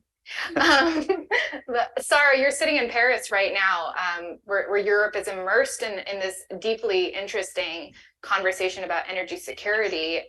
What to you is different this time around? Well, first of all, thanks very much for the question, and it's really great to be here, unfortunately virtually, but really nice to be able to join. I think what's different is, I think it's similar to the points Chris was making. We've always known that governments have a lot of different priorities. So when we're talking about meeting our climate objectives, meeting clean energy transitions, these are complicated things. So how we achieve these energy goals, these climate goals, are linked to the real economy, linked to lots of things. And so we've always known, okay, there are multiple priorities, these things move together. And this argument's always been made in terms of looking at what do we get out of these transitions. You know, our climate objectives are central, and there are all these other objectives that are very important and we need to achieve them. And I think what's happening is that the energy security and the economic case for this clean energy transition is, I think it's never been stronger. So I think what we're seeing is an alignment of priorities that is really triggered by this crisis. And I think it's a bit of a unique situation in that it is really a global energy crisis. We have not had these very often, thankfully, and they do lead to big shifts. And we're at a particular moment where this energy crisis is, I think, as Chris saying, really underscoring that our current energy system is fragile and it's unsustainable at a lot of different levels. And like you say, you may not need to care about climate, and perhaps climate is not necessarily everywhere actually in a spotlight, but it might as well be. You know, and this conference is focusing, you know, really on like the next decade and action to 2030. And when you sort of look at concretely, what are the measures countries are, you know, speeding towards, and what are certain things that they're focusing on in a way that they never have before with that level of intensity, these are the same things that, you know, we and others say are what is needed to be in line with those climate goals. So again, you're seeing this alignment in terms of the actual measures and the actions. That makes sense. And I think the energy crisis is not over. There's certainly going to be difficult times ahead. I think the implications of energy prices on the economy, on inflation, on the cost of living are significant. There's still uncertainty on how things will play out. But one thing that we never hear from anyone is, oh, we wish we had less clean energy. I mean, I think what's really clear is that clean energy will help countries. And in almost all cases, relying on fossil fuels is going to hinder countries as they're trying to achieve a variety of different goals. So I think it's really this alignment. And I think what's interesting is that commitment to these goals, to, you know, quite ambitious net zero goals, isn't really wavering. We're not really seeing that being questioned. You know, we're releasing our 2022 World Energy Outlook in a little over a week. Our net zero by 2050 scenario is absolutely central there. It remains central. What we need to do to achieve those things, again, have not changed. And I think what's changed with the commitments is, I think as the previous panel was mentioning, we are seeing also in a lot of jurisdictions more meat on the bones for those commitments. We're seeing actual money going into places where people have called for it to go for a long time, and the speed of effort matching a little bit better the kind of speed that people have been calling for to tackle the climate crisis. So I think I'll stop there, but I really think it's this alignment of priorities that's really making a difference this time. Preeti, are you saying the same thing at World Resources Institute? Have the stars just magically aligned? I'm not sure if it's a magic wand, but I'd like to start with, you know, Chris. He may be disavowing himself of the role of the UK government, of his role there. But I think last year and in the lead up to the climate negotiations, the UK government did a lot in terms of diplomatic efforts to get all actors, all governments into the conversation. So that was an important part of, you know, getting various stakeholders in, not only the governments, but young people like you, Fatima, have really gotten into this conversation and are pushing the discourse and pushing, you know, the governments to do more. But having said that, I would say, you know, getting all the stakeholders together is absolutely a must. But what is also important is realizing that we can't, you know, treat each crisis as a discrete moment, as a distinct moment in terms of efficiency, in terms of, you know, making the best use of the limited financial resources that are available, addressing various crises, multiple, you know, objectives with the same toolbox, policy toolbox. I think that realization is setting in. And some examples, when COVID hit, you know, of course, there was that immediate reaction to you know, find ways to address that health crisis. But slowly the conversation around green recovery and packages that could, you know, the recovery packages from this COVID crisis could integrate green elements came into being.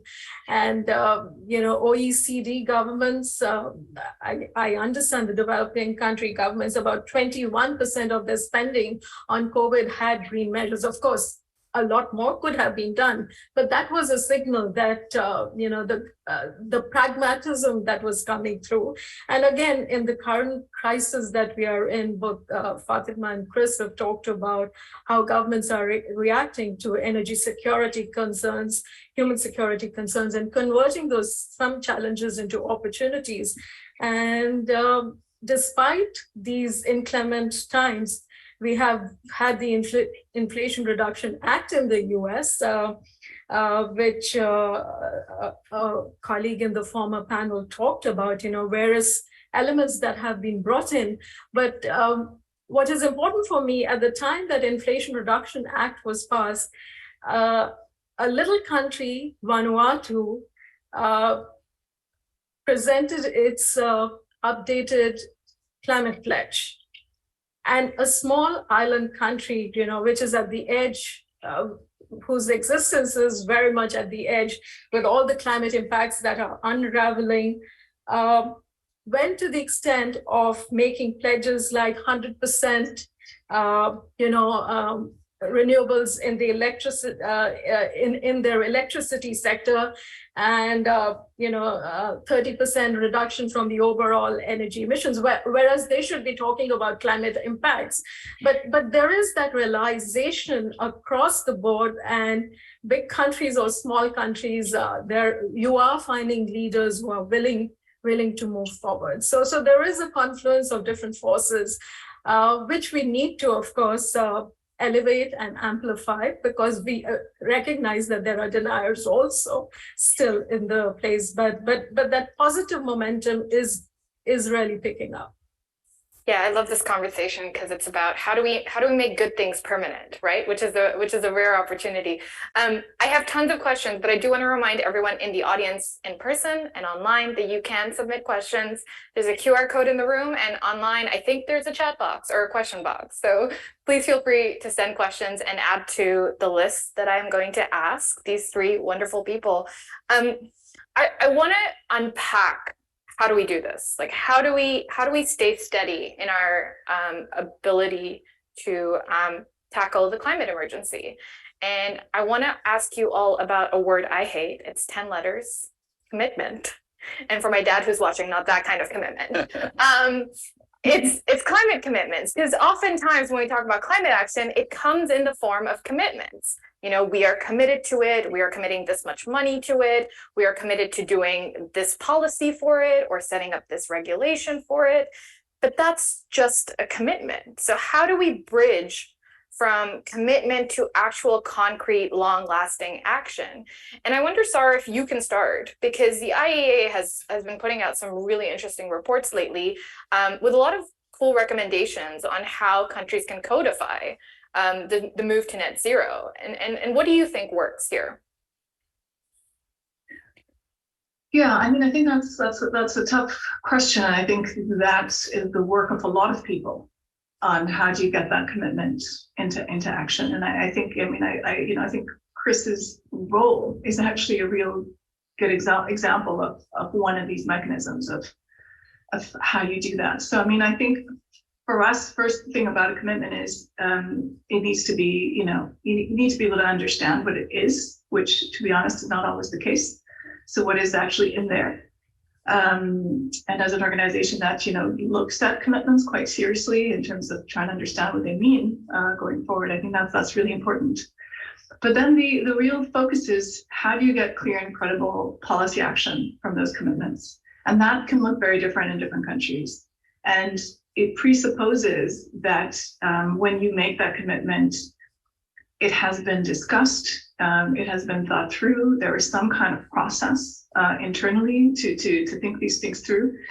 And not necessarily that the government has, perfect planning, perfect ability to do all kinds of analyses. Not all countries have the ability to do that, but you can still have a good sense of where you want to go. I think what's more important is being able to implement something. So even if your commitment is less ambitious, but you're actually implementing it, that might get you further along than a very ambitious policy where, there's been no discussion and no buy-in internally within a country or in different parts of the government on how does that actually get implemented. That's a much longer process, because once you start implementing, it kind of creates a bit of a cycle. People see what's possible. You also get institutions in place that can keep those things going, that can monitor, that can track, and then you have these things link back to the real economy. And I think what's important about commitments is what do they mean for people? What do they mean for the real economy? And how does that link back to, I think that the previous panel discussed this a little bit, but what does it actually mean for citizens, and what does it mean for how people are producing and consuming? So I think it's a mix of, I think it requires a huge number of different actors to be pushing at all kinds of different levers, But I think getting things implemented and starting to implement something is what really gets the ball rolling, because then you get bureaucracies that actually get on board, that have systems, processes, buy-in, and then some kind of accountability system, which will again vary by country. And I think we can see the strong role that does play in some countries. Chris, how did you do it? In the UK, calendars are by finance minister, not months. So how do you keep the commitments going? Well, I should be really careful about presenting the UK as a bastion of certainty at the moment. But I mean, I think one of the areas where notably we have stuck the course is on climate. So there's a reason for that. And I think part of it is this institutional framework that was established under the climate legislation that we have in the UK. I am a product of that. But the general idea of that climate legislation is that you've got to get something done over several decades. You need to reduce emissions. We also need to respond to climate change itself. So we've got to adapt the economy. It's the role of government to do that. The legislation says very clearly. But we know in this room that governments are uniquely terrible at sticking to long-term goals. So you're going to have something in the system that keeps them honest. Now, in the UK, that's the long-term goal is coupled with these interim targets that we call carbon budgets every 5 years. But that alone isn't enough. It's nice to have that kind of glide path to the long-term goal. These are legal targets, you've got to meet them. But we play a really important role in that. So we advise on the level of the targets in the UK. We advise on the path that the UK should follow. It's just advice. The government is only required to listen to it. They don't have to accept it. We also give advice on policies that drive that. And then I think the secret sauce in the UK is that we also mark the government's homework. So you get this it's a kind of nice framework in place. It's nice to see that countries around the world have kind of moved towards that too, Canada amongst them. But all of that being in place isn't enough. And I think what's really interesting is this kind of acknowledgement in the UK particularly, but I think this is true everywhere now, that there is a blueprint for how you can decarbonize an economy. It is mainly about investment. This is about capital investment. We're talking about, rather than ending things, we're actually mostly building new things. That's really what delivers you net zero. You need lots of private investment to do that, but that private investment doesn't happen without policy. And those policies are largely about shaping flows of investment. And interestingly, the UK has been pretty good at putting those kind of policies into place, thanks to the institutional framework and some other things in play as well. And that's what leads us to say with confidence that the alternatives to fossil fuels are cheaper. We know that because we've discovered that through an auction, and we're seeing offshore wind farms built at a fraction of the price of new fossil fueled generation. That leads us with confidence to say that using electric vehicles is cheaper, because we can say that using power at that price is going to lead to a cheaper transport system. And that certainty almost transcends the political turmoil, because you create these long-term contracts. We have for the power sector in the UK something called contracts for difference, which give long-term price certainty to investors, revealed through an auction, again at a fraction of the price of a new fossil fuel project. That is a very, very good policy to have in place. It drives certainty, and with it, it reduces the cost of finance. So those kind of policies that deliver long-term certainty often are not the sort of things that you hear from the environmental movement. They're rather too markety, if I can put it that way. But they are what delivers you long-term advantage. And it's why I say with confidence that this transition, and we heard from the earlier panel from Phil, this transition in the UK is locked in, almost despite the politics. You have a group of politicians in the UK who would not otherwise be talking about climate change, committing to very pro-climate policies. That is grounds for hope, I think, and optimism. I'm super confident we'll deliver it. But you've got to keep remaking these arguments to suit the age. I think that's the other aspect of this, is you can't just imagine that common sense and numbers will win the day. You've got to, this is a world where you've got to keep remaking those arguments to suit the political context, which is something that we have to do. Sounds exhausting. Preeti, I know you look at this from an international lens, and it's nice to have a long list of commitments that we are going to help, countries that are ravaged by the impacts of climate change, or we're going to do this at home so that it reduces the impacts of climate change. But how do we push governments to actually follow through? There was a bit of an allusion to that by both Sarah and Chris, which relates to accountability mechanisms. Of course, at the international level, we don't have legally binding frameworks for countries to really live up to the commitments or ambition that they have laid out on the table. But there is that peer pressure, and in the international frameworks, of course, currently there is a global stock take underway, where commitments made by different countries are going to be assessed whether they're going to put us on the path to the objective of the Paris Agreement, i.e., limiting temperature increase to 2 degrees, or being ambitious enough to 1.5 degrees. So there is that kind of a pledge and review system in place. How effective it will be will come to bear next year when the actual results of the global stock take place. But in terms of accountability, there is also accountability to the citizens. And what role can civil society play in that? That is important. And let's not forget, it's not only commitments by the government. When we're talking about real economy, there were some very ambitious commitments made by non-state actors as well. We have this Glasgow Financial Alliance for Net Zero. We have, various cities who have made commitments. And there has been some concern about, what you rightly said, how many of these commitments are going to be implemented and really converted to investment plans. And over there, again, in terms of assessing the progress, there are various bodies that are being established. For instance, there was a former Canadian Minister, Catherine McKenna, who is chairing this high-level expert group on net zero commitments. So again, the accountability comes from different levels: the global level, the national level, and also at the subnational level. So various actors are there, but globally, I think what we need to look for is the results of the global stocktake, and we as a collective of nations and various actors, are we reaching what we actually set out to do in the Paris Agreement? So Preeti, a follow-up question for you then. Should we be, because there's so much we could do, right, to address the climate emergency.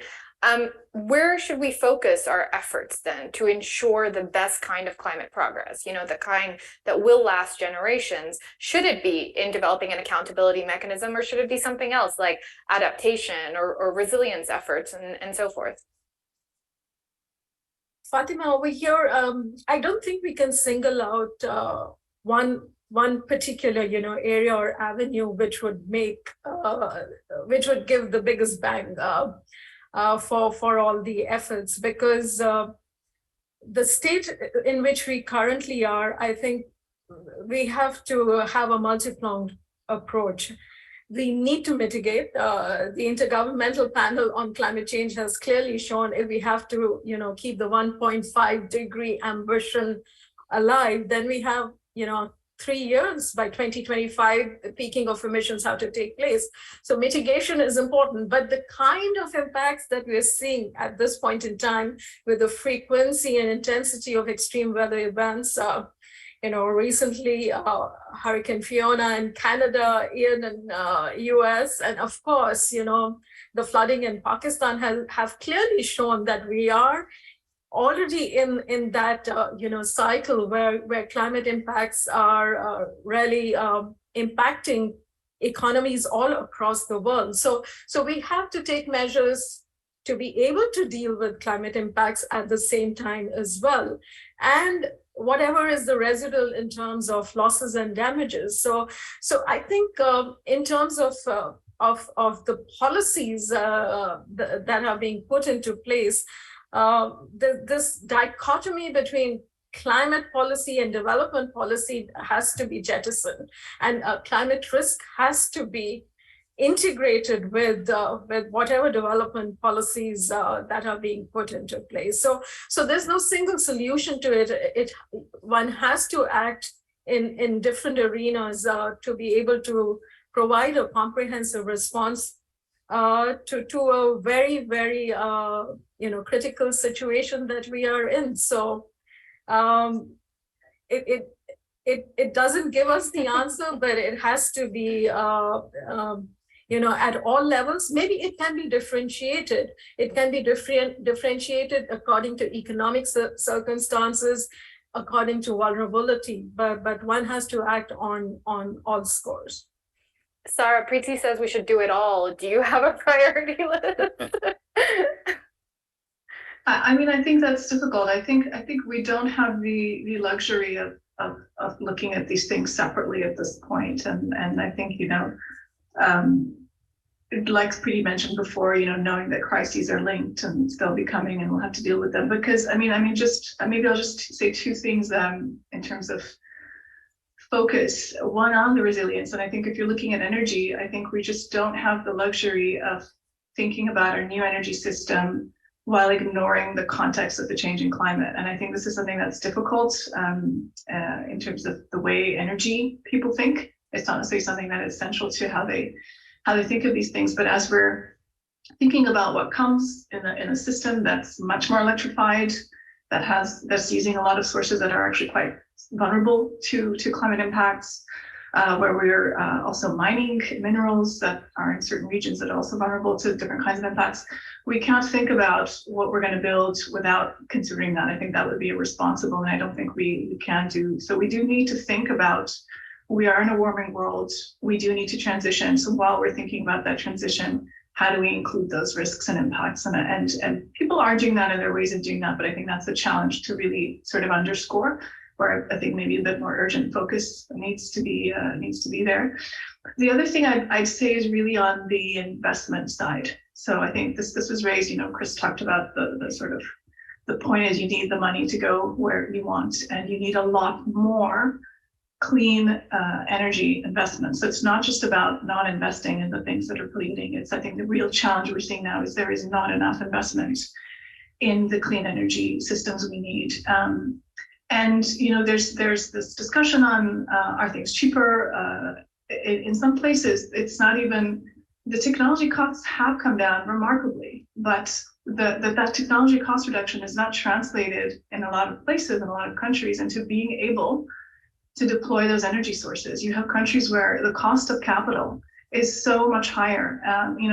If you look at the cost of a solar PV plant in 2021, if you look at an emerging economy that's not China, it's about 2 or 3 times higher than it would be in China and in an advanced economy. So you have a lot of countries where this cost of capital is leading to these incredible advances we've made not being seen on the ground, and that is a huge issue. And the current crisis, to be honest, is having a real negative impact on this, on borrowing costs. And I think that's something, in terms of an international solidarity perspective, really needs to be a focus, and in terms of the international effort, really needs to tackle this challenge of financing and investment.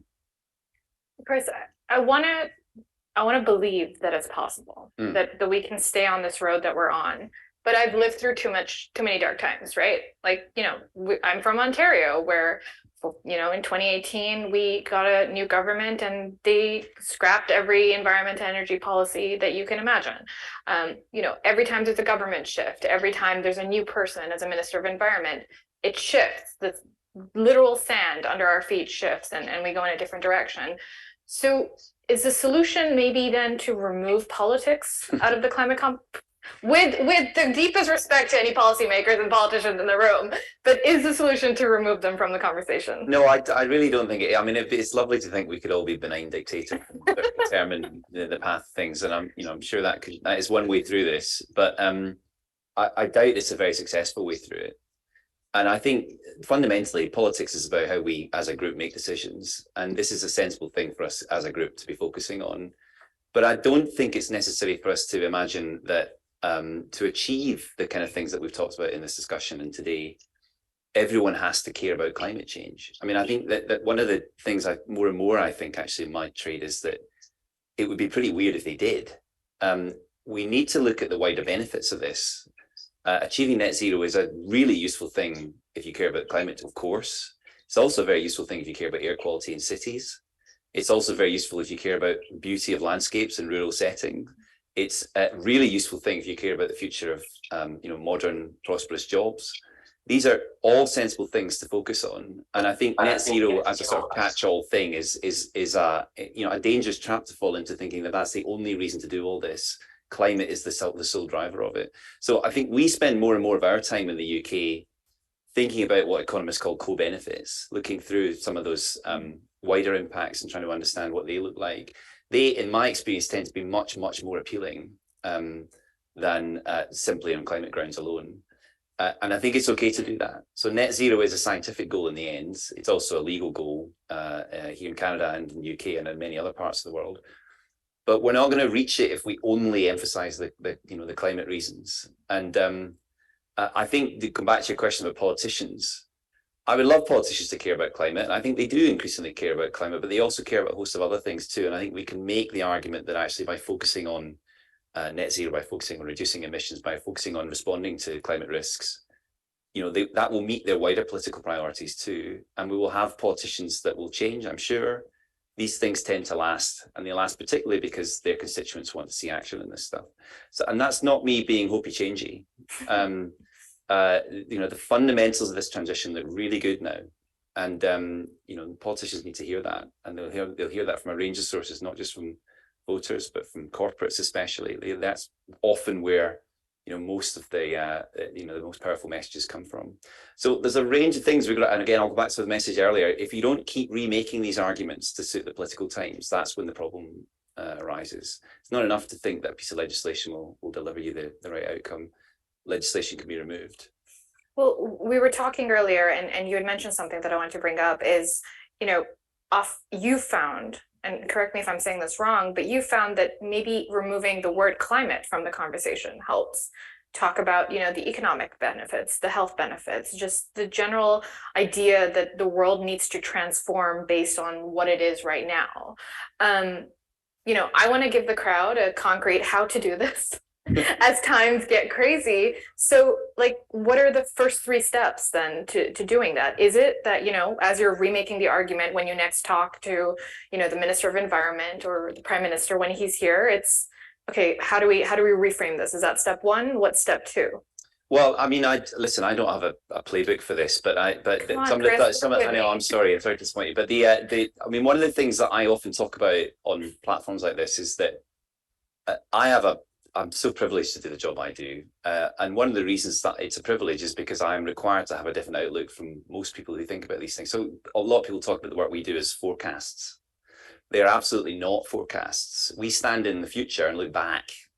So we are hindcasting effectively. So we're asking questions about how did we get to the point that we know we will reach, because I'm required to know that we'll hit a statutory target. And that gives you a different outlook on things. So we build multiple scenarios for how you can achieve the goal by 2050, of course, but also look at the pathways on the way. When we're looking at those multiple scenarios, what we're doing is actually asking ourselves questions about what kind of society you'll have, what kind of bits of society might you stress in that scenario to see what kind of impacts you'll get.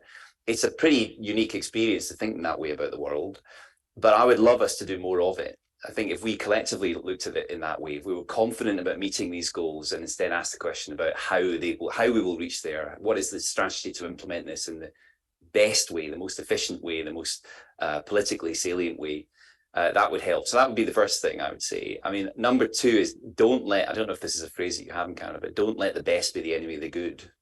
So too often in my trade, we look at energy system models or climate models and we say, look, there is only one way to do this. It's the obvious way to do it. We were talking earlier, we start with energy demand reduction and energy efficiency because it's the obvious thing to do. And then we move on to doing all this other stuff.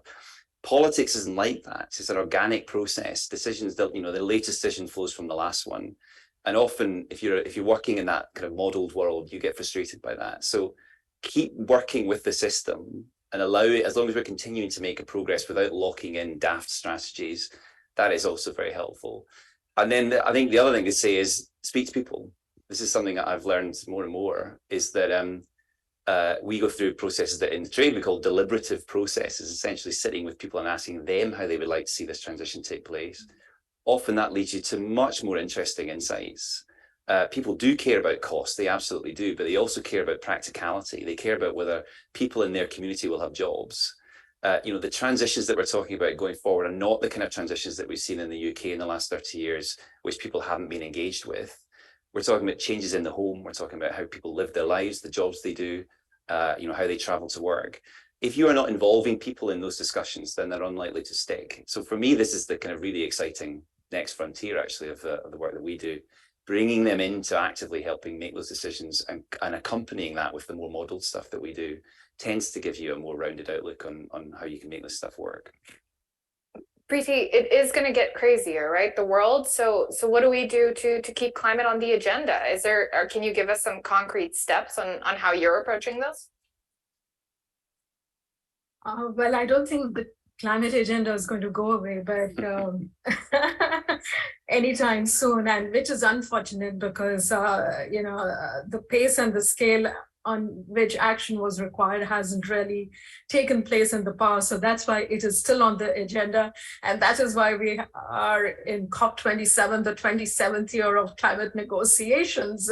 So it ain't going away. But in terms of, you know, keeping it front and center on the agenda, what Chris was talking about, we have to make the conversation, you know, more palatable to the common people, how we are addressing you know, a typical household's woes, so to say, you know, be it the energy bill, be it the current food crisis that we are in. And a good example of that actually is, you know, how various climate actions were pulled together in what is now called the Inflation Reduction Act. You know, that was really a good, I would say, marketing tactic to get so many, you know, so many actions related to climate, which makes sense, at the local level rather than, you know, talking about global challenges, which then brings up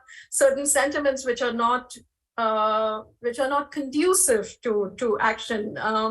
And which does not hit you, you know, personally. So it is how you communicate, how you involve the people, and including the politicians, because they are important, whether we like it or not. They are important in administering, in governing, and actually taking charge. So it is how easy you make that conversation and how you break it down at the simplest level that makes a difference. And as I said earlier, the agenda is still on the table, and time is running out. But there are these, you know, sparks. There is this commitment that we are seeing across the world. So we have to capitalize on that. We have to capitalize on the positives that we are seeing around the world and keep amplifying them. And my only appeal is,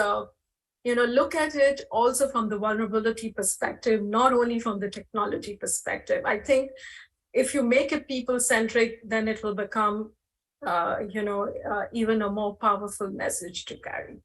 There's some interesting themes coming out, right? Like, you know, push politicians, reframe the conversation, make it people-centric. Sarah, I'm going to adapt an audience question that we got, which is, you know, Simon Donner earlier was talking about courage and needing courage to proceed with climate action. Oftentimes we see the energy crisis be used as an argument for why we can't be that courageous when it comes to tackling oil and gas.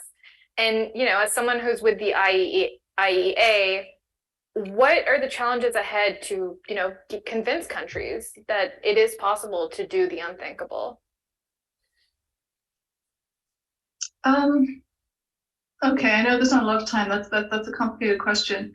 I mean, I think, to be fair, what's interesting about this moment is it's much easier to make that argument. And I think this link to the multiple priorities. And I think what's most difficult about the oil and gas challenge, if we're talking about shifting away, is that the way we're going to shift away from oil and gas is by not really needing them or using them so much anymore. So when we really, I think what we need to be honest about is when we're talking about tackling climate change and in terms of the energy system and what that means, is it is, as Chris was saying, not something we've seen before. It is a very deep shift in how we consume and produce almost everything.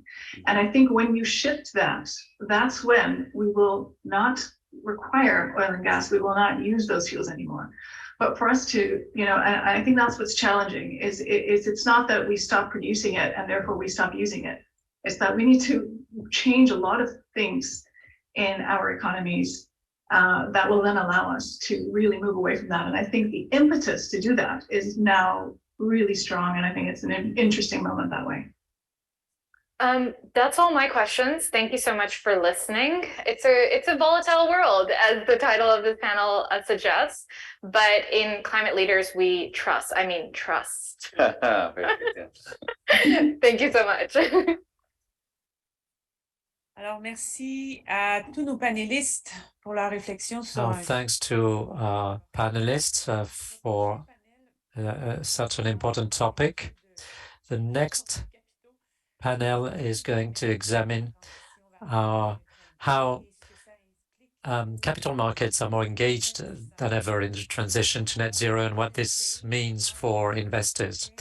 Bakshir, she's the global head of sustainability at BNP Paribas, who will discuss capital markets in the global net zero transition. Jane? Hello, thank you so much. Good afternoon. It's a real pleasure to be here today. I'm now kicking myself for not having a top 10 Letterman list, but I do have 3 opening remarks I wanted to make before I introduce my panel, and we'll dive into the role of capital markets and investors in achieving and helping to facilitate and realize the net zero transition. The first is just to kind of reinforce some of what we've heard today from a global perspective. On the one hand, you can make, the glass half full argument. We've got 90% of greenhouse gas emissions covered by a net zero target. More than 500 financial institutions signed on to GFANZ, the Glasgow Financial Alliance for Net Zero. That was, of course, launched last year by Mark Carney and Michael Bloomberg. Incredible kind of push towards ambition, commitments. We've seen great progress around some of the policies being introduced. We've heard about a number of them today. Incredible progress on the technology front.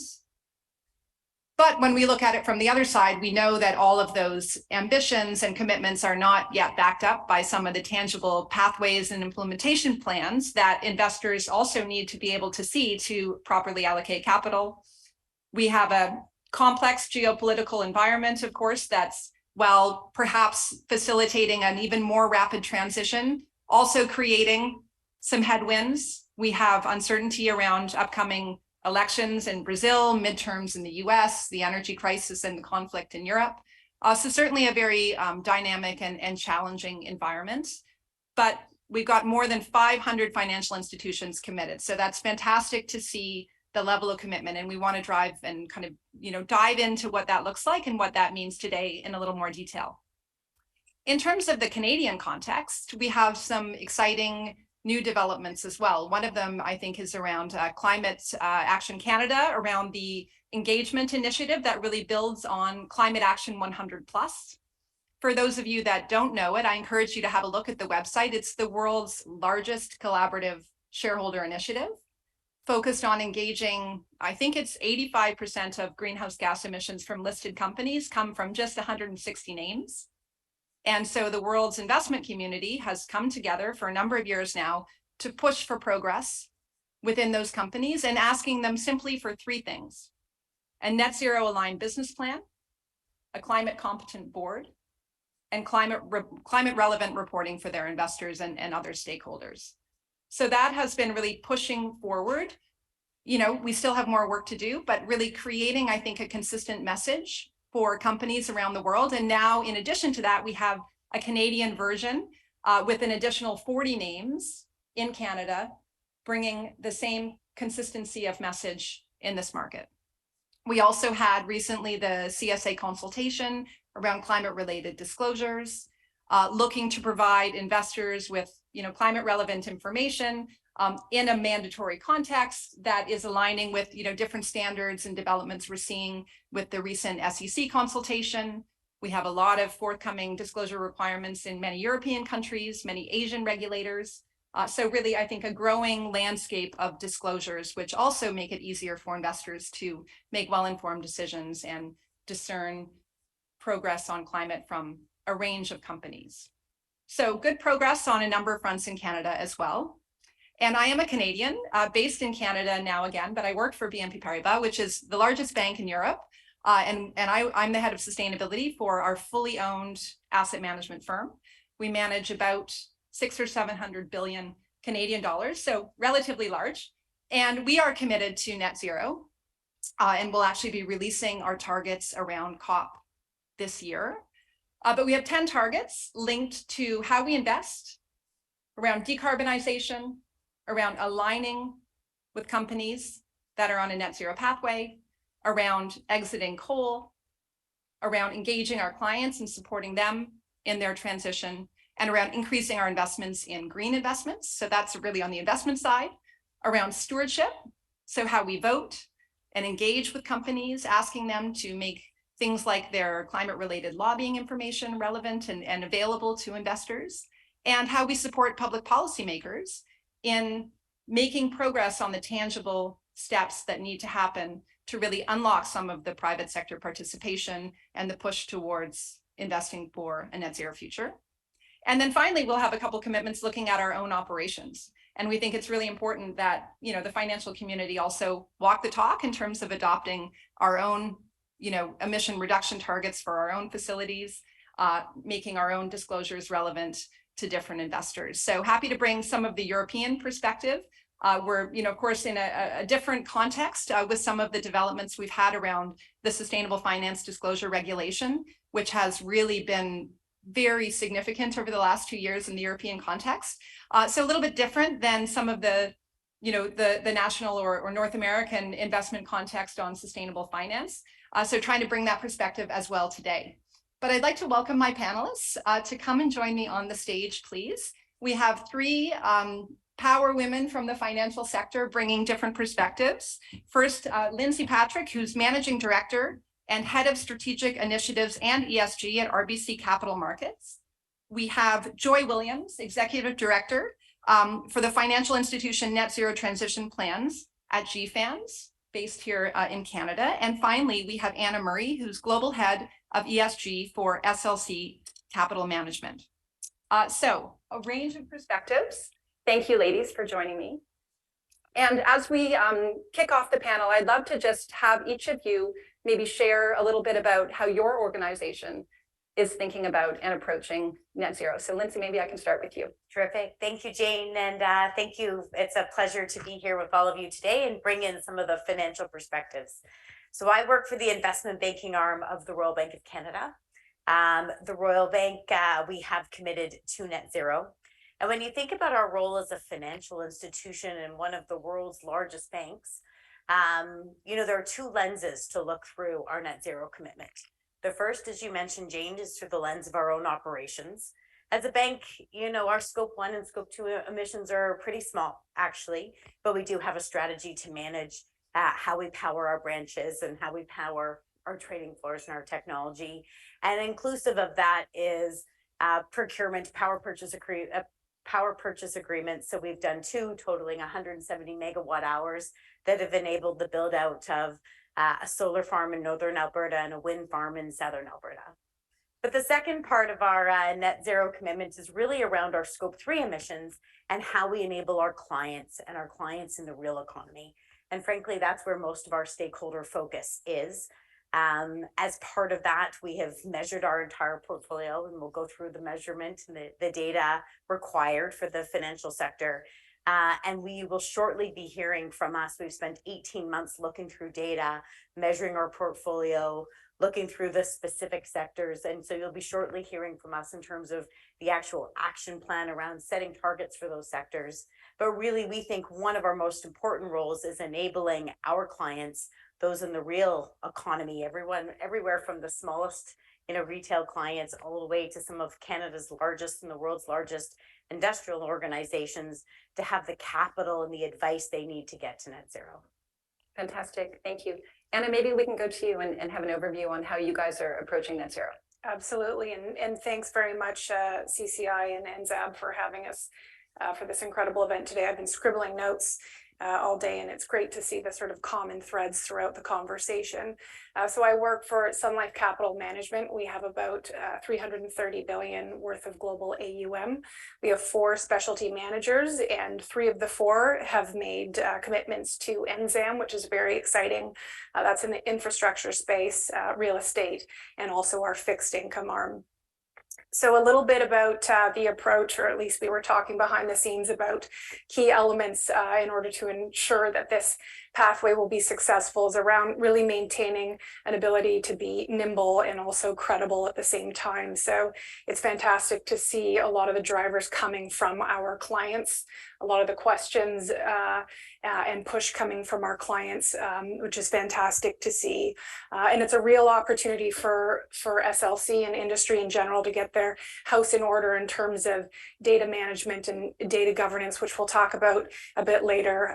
Everyone's favorite word around integration and how we're actually using ESG to look at risk mitigation and value creation practices, target setting, not just within emissions reductions, but also within engagement as well.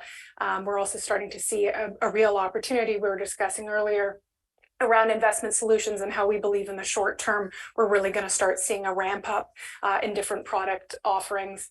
And then lastly, on the engagement side of things, but both internally in terms of elevating education and aligning education levels, but then also externally with clients and then also with different firms across the board. So it's obviously an incredibly complicated time. The landscape is continually shifting, rapidly increasing regulations, changing technologies, wars, anti-ESG sentiment, a lot of noise. So it's an interesting time to be in this space, and looking forward to the conversation today. Great, thank you. Well, let's move to you, Joy. If maybe you could help, kind of uncouple some of this acronym soup. We hear GFANZ, and I know there's 7 different initiatives under GFANZ. Maybe you could kind of give a lay of the land for people on that. Sure, yeah, happy to. And I love how you have me between the bank and the asset manager, because a lot of my experience was with the asset owner side. So for my sins as an asset owner, I'm now technical lead at the Glasgow Financial Alliance for Net Zero, or GFANZ, as many of us know us. And I'm looking at the elements of a net zero transition plan for the financial institution. But Jane, to back up to explain sort of the lay of the land. So GFANZ is an umbrella organization for the financial sector net zero alliances. So there's 7 net zero alliances that cover all of the financial institution types. So everything from an investment consultant all the way to banks. And what was brought about why we have an umbrella organization is because we really saw that, there's the international climate commitment. We're seeing that commitment in individual countries. For example, I think 19 of the G20 countries all have climate commitments. Last time I checked, it was over 120 countries in the world that have climate commitments. But financial institutions were moving on opportunities individually. So looking at, individual transition-related opportunities. But then when you start to look at the finance sector as a whole, when we move together, this is going to affect the speed of the transition and the shape of the transition. And there was no pan-sector voice for this in order to figure out how to do this in an orderly fashion. So GFANZ's remit was to come up with pan-sector, voluntary, globally applicable tools, methodologies, resources for financial institutions on net zero transition planning. My specific piece that I'm responsible for in GFANZ is the recommendations and guidance on the elements of a transition plan for financial institutions. And by putting out sort of that reference guide that everyone can then start from, including regulators and policymakers and standard setters, then that sort of helps bring that base language and sort of that base starting point for everyone. So I look forward to our discussion. Fantastic. Great. Okay, well, I have a number of questions for you, but just a reminder for the audience that everyone can feel free to submit questions as well, and we'll integrate those into our discussion.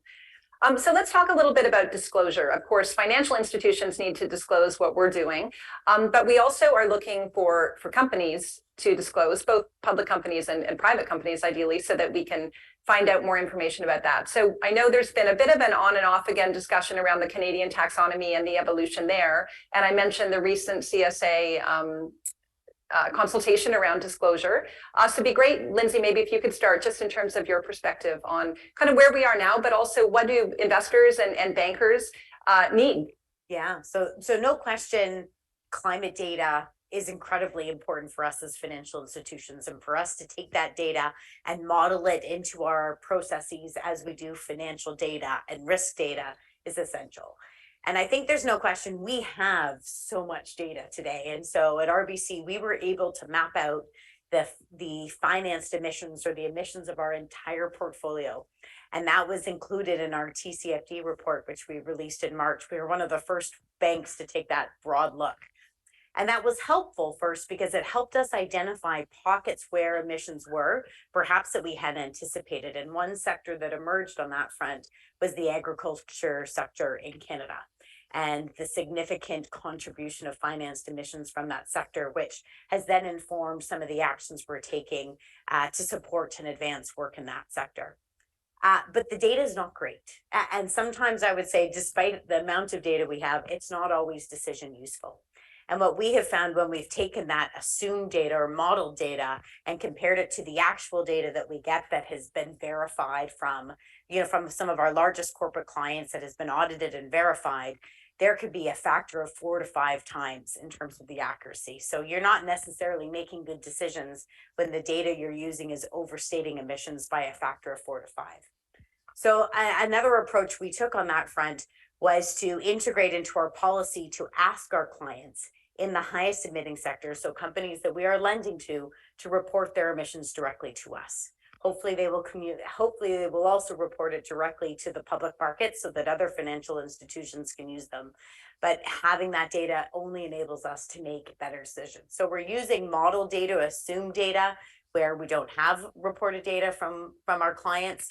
But to the extent we can get more accurate report data that's streamlined on a global basis and comparable, no question that will only aid us in the management of our own portfolios, the advice that we can provide clients, the financial solutions that they need to get to net zero, and I think accelerate this overall transition. And how's the response been? Do you have many clients that are supplementing with the additional disclosures to you? What is incredible to us is a lot of clients have the data. And it depends on the country. We are a global investment bank. And so there are different ways that they use the data in the US versus in Europe versus in Canada. But when you ask for it, they've been more than forthcoming with it. And it's, the degree to which they already have the data that they're using for their own business management purposes and just not yet sharing it more broadly has surprised us. So the data is there. Okay, so a national standardized framework shouldn't be such a big lift to report into. I don't think so at all. And in fact, then I think taking it more further to a globally standardized framework, which is, I think, unquestionably where we're getting, and hopefully, with the SEC and the OSC moving in the same direction, where from a North American perspective, we'll get close. Right. Anna, do you want to weigh in? Yes, excuse me. I think Lindsay hit the nail on the head. Data is obviously the large sort of elephant in the room. And it is certainly one of those situations where, and one of our colleagues mentioned earlier, we can't let perfect be the enemy of good. So we're spending a lot of time in industry collecting data. So it's around data capture, and ensure that it's timely, right? Not everyone has their data available at the exact same time. It's around data analysis. So again, having decision useful data, and then being able to report out in a meaningful way to clients and to industry. You mentioned around frameworks and the taxonomy. I think there's a lot of room for us to grow, certainly in Canada.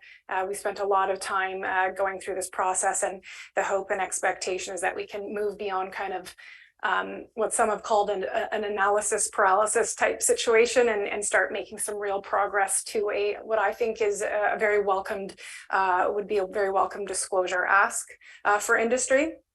And then another piece that I wanted to mention just on the disclosures side of things, and would love to hear from my colleagues on stage today, is around this whole concept of greenwashing, right? We've heard this time again, certainly within this last year. So we're in a bit of a funny spot, I think, in industry where we want to report out on data, and we are all collecting it, spending a lot of time on this. But it's one of those things where with commitments also comes risk. We're now starting to see a lot of climate litigation we were talking about over lunch. And so you're in the kind of a bind in industry where you want to be ambitious, you want to set targets, and SLC has been fortunate enough to have 3 of our asset management arms set the net zero targets. At the same time, we have to be very mindful that the process is credible, that the data is available, and in an imperfect sort of time in this net zero journey for industry, it's an interesting time to be trying to navigate this process with all the greenwashing that we are seeing, or at least attention being paid to greenwashing. I couldn't agree with you more. I mentioned the European context where, we're highly regulated about everything that we do around sustainability, and regularly meet with our regulator in France to share all kinds of documentation about anything that we say, really needs to credibly be backed up with what we do, which of course is useful, but does create a lot of need to document, report, share on net zero and sustainability more broadly. So it's a huge area, absolutely. Joy, just looking at the GFANZ element, I think one of the great things about having the global umbrella is to try to push for kind of interoperability of some of these disclosure frameworks. We have ISSB, but from the taxonomy perspective, we have in Europe, we have the clear European taxonomy. 2 of the 6 components are now kind of live on climate change adaptation and mitigation. Australia is finalizing a taxonomy. We have China, different parts of Asia, Singapore, numerous jurisdictions. And as global investors, we want to have interoperability so that we can have a look through and do some apples to apples. What's the role of GFANZ in helping to push for, that interoperability and comparability?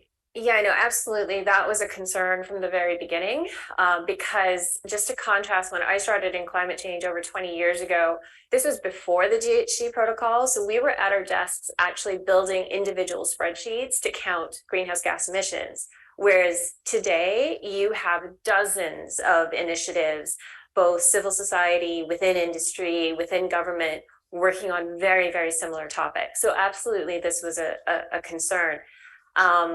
Where I think GFANZ plays a role is, first of all, the guidance that we put out, myself and my colleagues have put out this year, has all been focused on action plans. So strategically, what happens inside the financial institution, not on disclosure.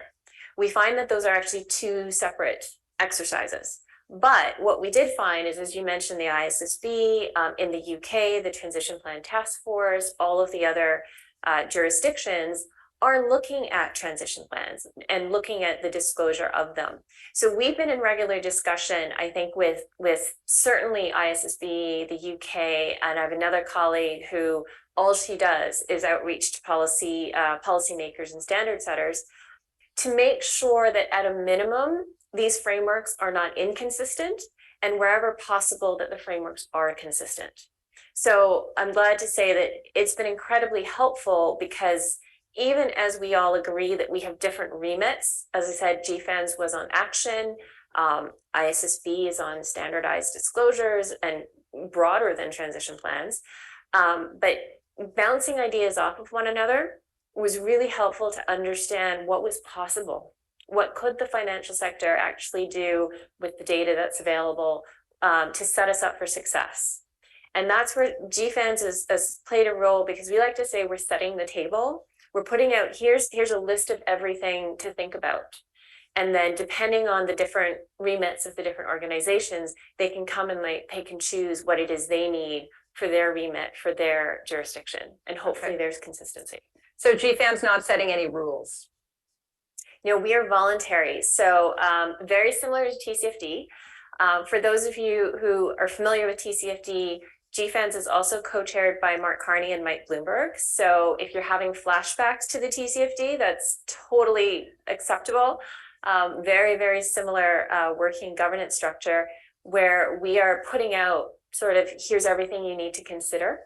and providing that reference point for everyone to look at and start from there. So we have a question from the audience around whether GFANZ covers pension plans. Now, I know you mentioned there's 7 different initiatives, right? So there's one for asset owners that would cover pension plans, one for asset managers, one for insurance companies, one for banks, one for investment consultants. And financial service providers. Financial service providers, right? Yes. Okay. So pension plans are covered, but they have to sign on. So if you look at the, I guess it's the Asset Owner Net Zero Initiative website, you could see whether, you know, the pension fund that represents you is signed on. And I guess that would be a way for people to engage with their pension plan.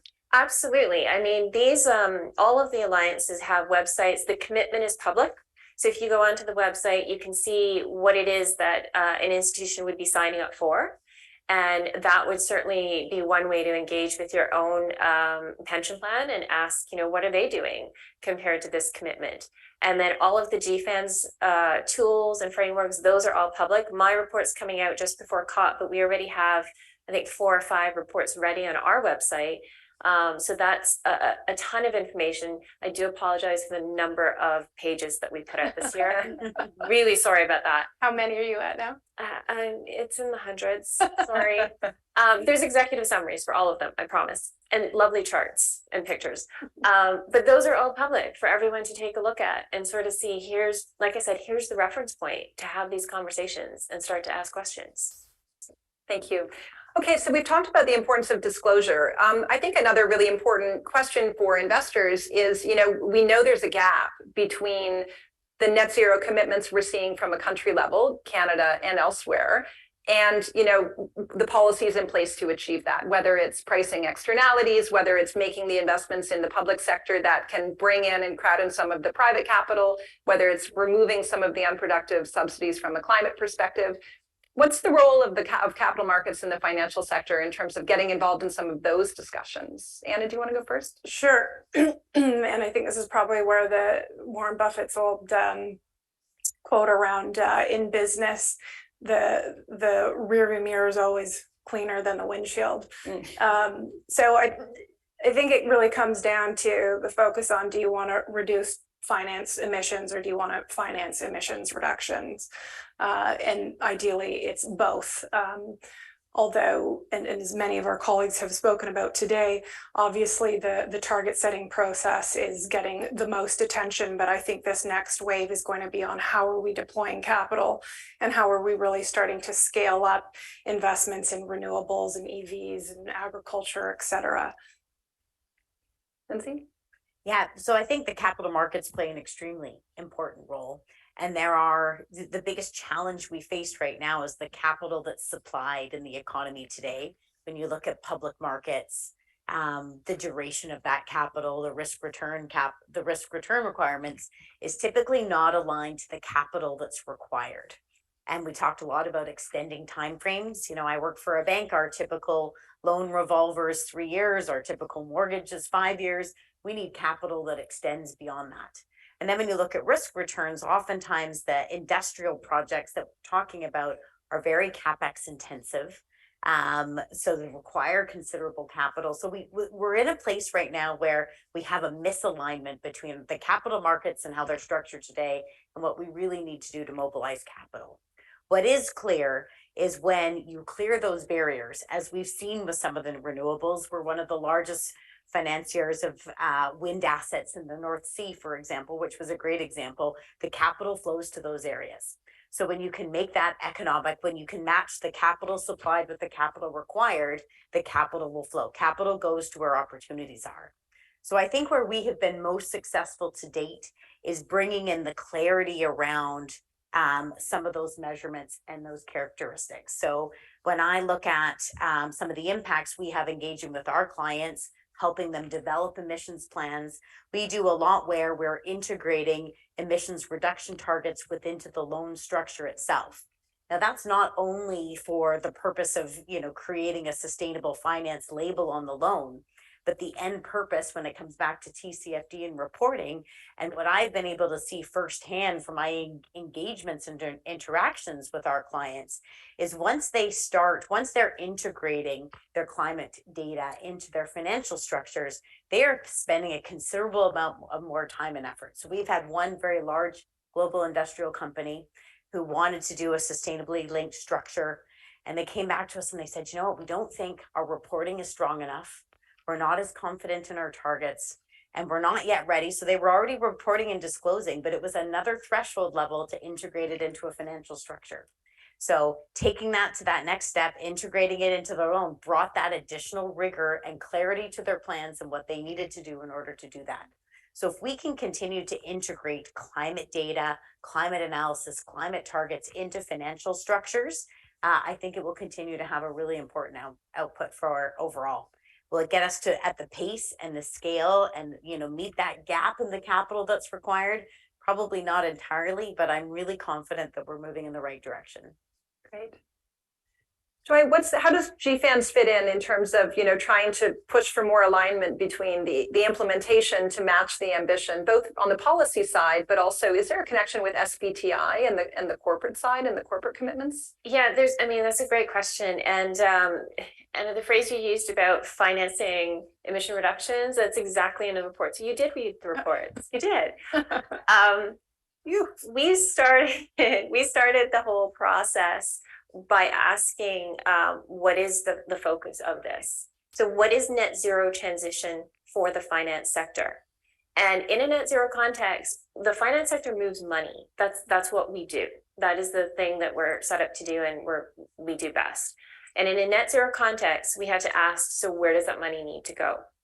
And so GFANZ is defining the term transition finance to mean finance that supports activities that then support a net zero transition. And we've identified 4 strategies that we think are essential to the net zero transition. One is to develop and scale climate solutions. One is to support aligned companies. So they've demonstrated that they have made progress in their emissions. One is to support aligning companies as they execute on their action plan. And one is managed phase out, which is the early retirement of high emitting assets. So the way, however, you use this lens ties directly into the target setting in the real economy. So one of my colleagues is looking at what are, for example, the data requirements from real economy companies. I have another colleague who is supporting on a new initiative by the UN and the French government actually on a public data utility. So we need all this information to then start to be able to assess what is an aligned company, what is an aligning company, what is a climate solution. So it does all tie together at the end of the day. Fantastic. We've just, speaking of data, we've done a bit of a data project just on our side looking at, we're calling it the new AAA. So looking at net zero commitments or companies that are either achieving, aligned, or aligning with net zero. So to tap into this framework, but looking at all of the data that we have now from EU taxonomy alignment. So we buy that data from data provider, the climate aligned sub indicators of the relevant sustainable development goals, as well as data from the SBTI. They have a temperature alignment tool that's open source that you can kind of bring inside your organization, and it can be fed with carbon data and carbon emission estimates from CDP. And also we're using data from the Transition Pathway Initiative. So we've looked across all of our corporate holdings and find that about 30% are AAA, so either achieving, aligned, or aligning. Today, and we can see, kind of break that down. It's the smallest, 4% or something are at the top, and then the other 2 categories, aligning or achieving, aligned, or aligning. So aligned is 1.5 degree aligned, aligning is under 2. So it's interesting to try to put some data around, these frameworks and see, okay, well, where are we today if we look under the hood at our investments? Where are we trying to go? How are we going to get there? And of course, we're all making these multi-decade commitments, right? And we don't know exactly how quickly companies and markets will get there on their own. The less they do, the more we have to do, right? Which brings together, I think, this alignment around the private sector making commitments and looking to partner with policymakers to say, let's get in here together. We're going up the ski lift. We want to go down the same run. How do we kind of build in that ambition. So I think it's great to see some of these common data portals and thinking about, you know, how we can pull this data together and how we can share these frameworks, because we don't want to have the most clever net zero alignment framework. It should be science-based and transparent, and, you know, we should all converge around it. And there's another question that came in around, you know, what should Canadians be asking for when they're making their investments, when they go and talk to their financial advisor or ask for investment advice, you know, what's out there? And I'd love your perspectives on this. I mean, in the European context, some of you may be familiar with SFDR, the Sustainable Financial Disclosure Regulation, that's come into effect, but a big impetus was to provide end investors with transparency into what they're investing in. So any asset manager providing investment funds in Europe has had to classify our funds into 3 categories: Article 6, 8, or 9. So not really very sexy names, but 8 is generally kind of sustainable and 9 is thematic. So focused on the smaller part of the market that are solution providers. And then 8, you know, sustainable funds have to demonstrate that they have some kind of binding constraint around either excluding things, you know, like, you know, fossil fuels or tobacco or any number of different elements, and potentially going long on some sustainable solutions, and generally taking, you know, environmental, social, and governance factors into account and demonstrate how they do that. So that is creating transparency for European investors. And in fact, with MiFID II coming into effect this summer, there's a requirement that advisors need to ask investors, what are your preferences around sustainability? And then they can kind of match you up with different investment products. So it's been a huge kind of all hands on deck transformation of the market from that perspective. So we don't have that quite here, but what do we have? Well, just to add on that, I mean, the 2 examples you gave are incredible examples. So your internal example, you know, we've done something similar, and it is incredibly useful for an internal audience to be able to understand and sort of classify and orient themselves around, okay, how should we best engage with different firms? And then also externally, when you're speaking with clients and the like, to sort of hear back, to have that sort of played back to them in terms of how they're being categorized can be an impetus for a really important discussion around net zero and the like. And then in terms of SFDR, I mean, certainly in our real estate asset management arm, we've having to go through the process of classification, which articles, it really almost in a way sort of bumps up the internal competition, and everyone wants to do better, specifically in longer term hold strategies. And so it's been an incredibly useful exercise, enormous exercise on classifications through SFDR to go through. Yeah. I would add, Jane, I think it's, you know, we are all on an education journey. And I think where we are right now as financial professionals, many of my colleagues haven't necessarily been trained in climate. We're working on doing that. We're going through training, but I would say your average investment advisor in Canada probably isn't as articulate on this as we would like them to be. And I think the average investor in Canada, frankly, probably isn't aware of what's the difference between, you know, ESG and sustainability, or climate finance, or carbon emissions reduction targets. So my advice would be, if, you know, this is important to you, to align your investment portfolios, be very, very clear with what you're looking for. If you're looking for a positive impact fund, say that. If you're looking to ensure your investments aren't associated with negative externalities, that is an investment strategy that's different again. It's really important, and I think as an important role for us as a financial sector. And in fact, when I look at people, what they really want from RBC as a bank is to be very transparent and authentic in what we're selling them. And we have a duty to do that and to educate. And I think once you can get to that level of discussion, what are your needs? What is important to you? We can align your investments accordingly, but there is a level setting and a requirement of education and understanding first. And I think one of the funniest, and I say funny with a little bit of a grain of salt, but covers that came out of The Economist was, you know, ESG is not going to save the world. And people are, you know, throwing in the sort of spirit of greenwashing and the politicization of ESG. ESG was never meant to save the world. ESG was meant to provide a different data framework, provide an alternative data set to financial data to enable people to make investment decisions. Climate finance and investing towards projects, technologies, companies, and initiatives that we know are going to reduce emissions, increase resiliency, accelerate the transition of our energy system. they will have a significant impact. And so it's really clear, it's really important from an investor and for us as a financial advisor to be clear on what outcomes we're solving for on behalf of our clients. Fantastic, thanks. I think that leads us into the kind of the next topic we were going to look at around kind of stakeholders, right? So I know that, you know, it's a really diverse audience we have here with different stakeholders from all parts of the economy and scientists and academics and policymakers and industry. We've got civil society, nonprofits, clients, all kinds of different individuals. I think education is a big element, of course, and education for investors. Education more broadly for the financial community, I think, is really important. And, you know, the CFA Institute has launched an ESG certification. I think it's 130 hours. They say that it takes approximately to kind of get through that and add it onto your CFA. They've recently launched also a climate change certification.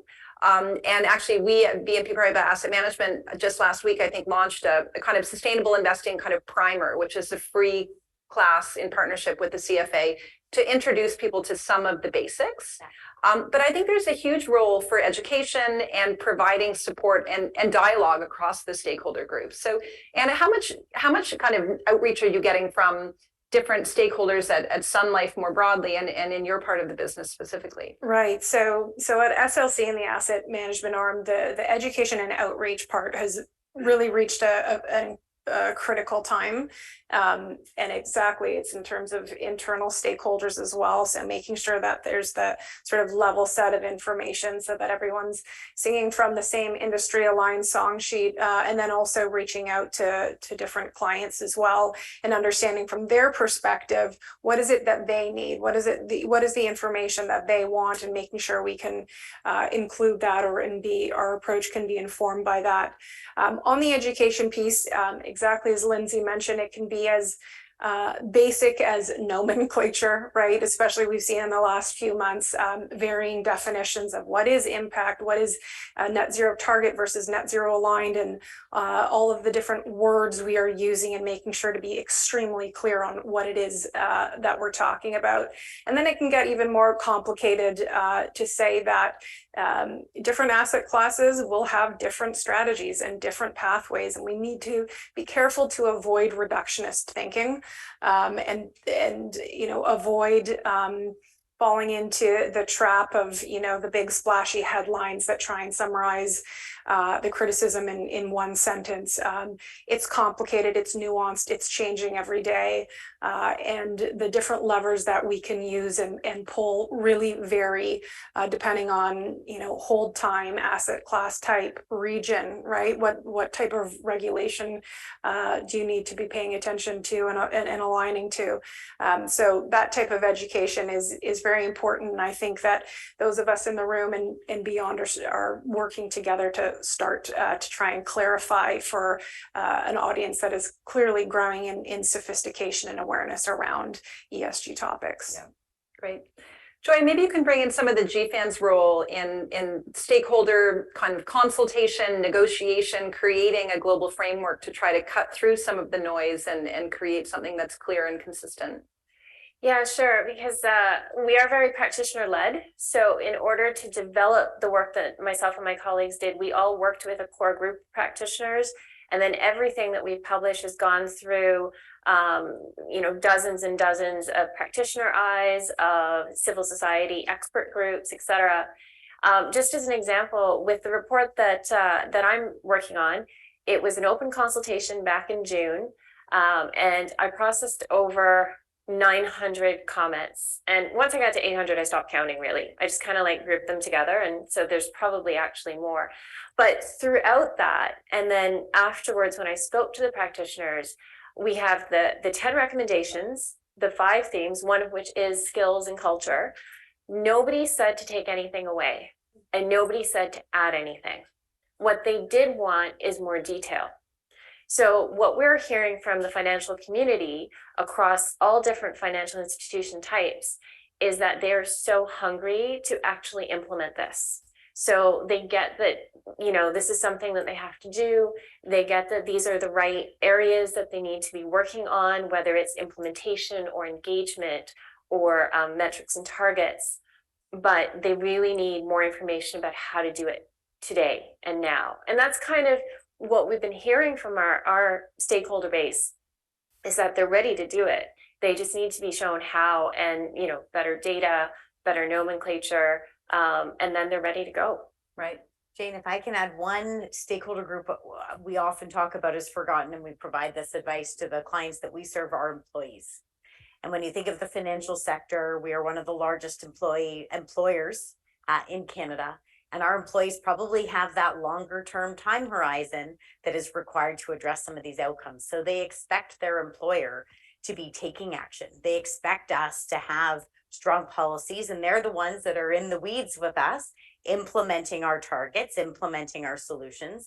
And at the end of the day, I think probably the best judge if we're doing a good enough job. So it's really important for us. That's a key stakeholder to engage with, a key stakeholder to pressure test our policies and our approach to make sure we're doing a great job. And frankly, that's where some of our best ideas are coming from.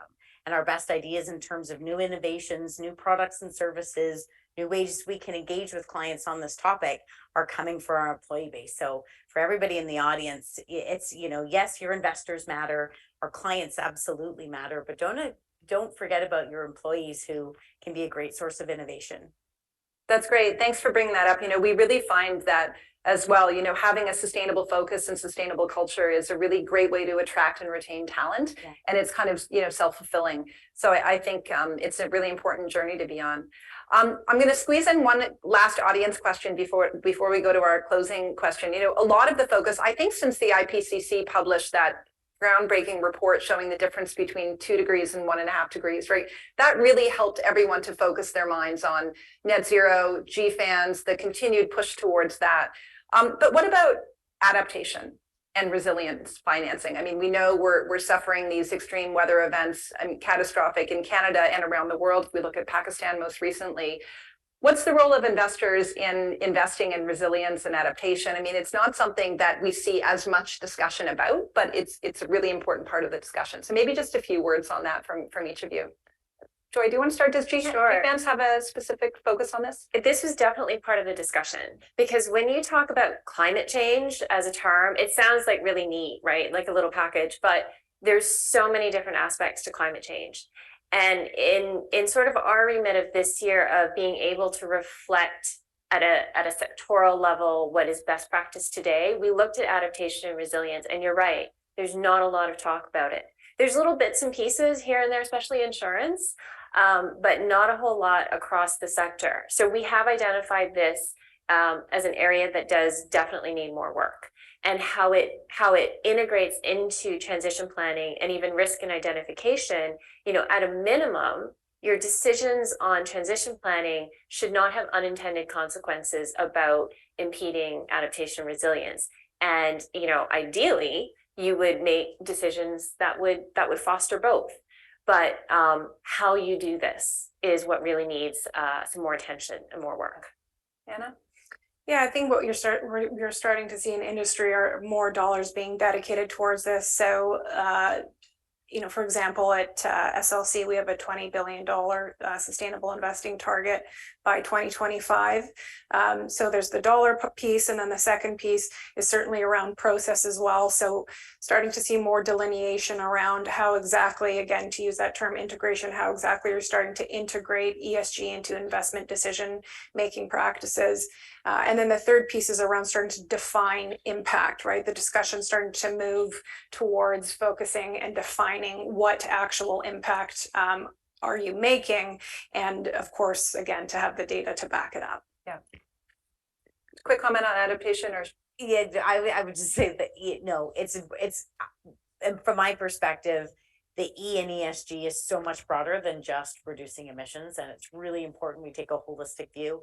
And I think increasingly we're starting to do that. We're getting beyond just the emissions reduction conversation. Okay, I'm going to ask a final question to each of you to wrap this up.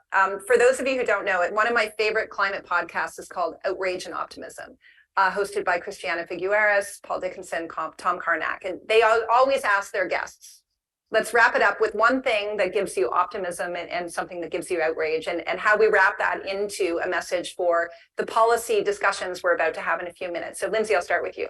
I could spend the whole time I think Jane on this. I'm incredibly optimistic because I get to work in the real economy with our largest clients who are really making significant progress. But when I look at the Canadian context, what I'm most excited about is how we are integrating the Indigenous voice, Indigenous equity, and Indigenous participation, and how we're allocating capital on a go-forward basis. It is just starting, and it's an incredibly important part to bringing in a holistic approach to sustainability in this country. So incredibly optimistic, so much work to do, but you know, we're having those conversations like we've never And had. the outrage? The outrage is just the studies that we do coming out of our core consumer franchise still tell us that consumers don't feel that they need to take the action required. The studies show they feel that they're doing a great job, they're turning out the lights, they're recycling in the right bins, and the rest of it should be left up to us.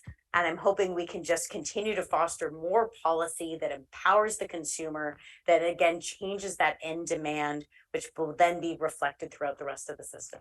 Thank you. Joy, outrage, optimism. So mine are actually tied together. I was the one when I used to work for the asset owner where those 500 pages would land on my desk and I would have to implement it. And there was very, very little guidance for me as a practitioner to actually go about and go step by step. What do I do? So my outrage is that we don't talk more about those practical steps that need to be taken. The optimism is I've had practitioners come up to me recently and said, you know, when you released your consultation report back in June, we started working with it right away. It was great because we knew our peers were looking at the same thing. I said, well, why didn't you tell me this in June? But that's the optimism. It's like they've already taken it and they're started working with it. Okay, so they're that's on track. Signal, yeah. Anna, the final word. Okay, no pressure. Outrage for me is always around reductionist thinking, just trying to avoid the trap of black and white thought processes, or as one of our colleagues mentioned earlier, be careful to believe everything you think. So let's stay away from splashy headlines and dig a little deeper into processes and constructive dialogue. Optimism, we are in a crucial phase, sort of a hockey stick phase in the ESG journey, and I think the best is yet to come, and we're going to see that through investment solutions, increased targets and commitments, and further alignment globally. Great, thank you. Please join me in thanking our wonderful panel.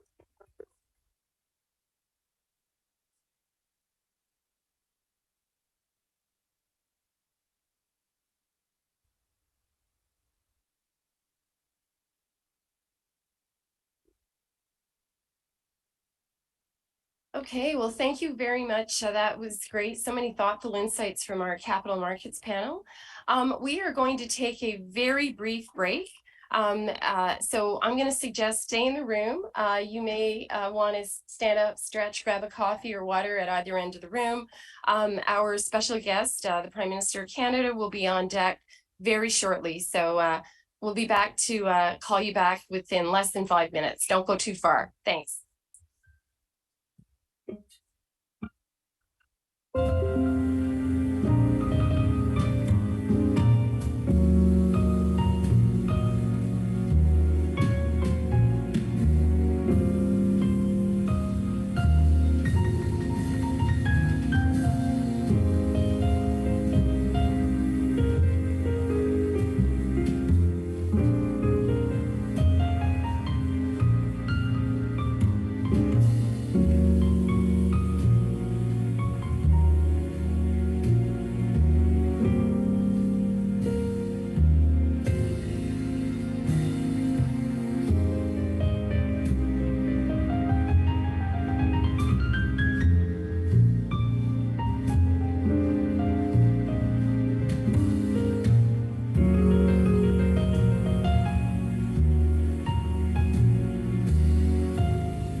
Is it working? Hello, everyone. Okay, hello, everyone. It's time now to take your seats.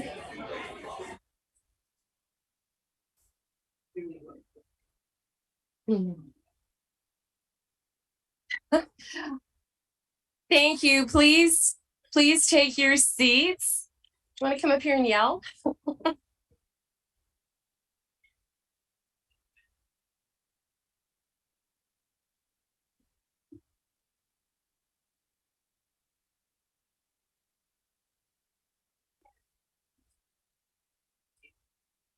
Okay.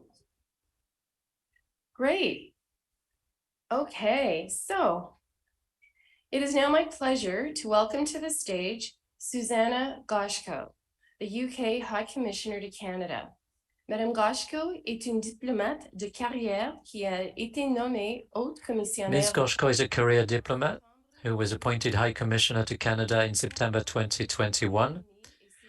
The UK and its High Commissions have been real leaders on net zero in recent years, and we are delighted to have her with us today.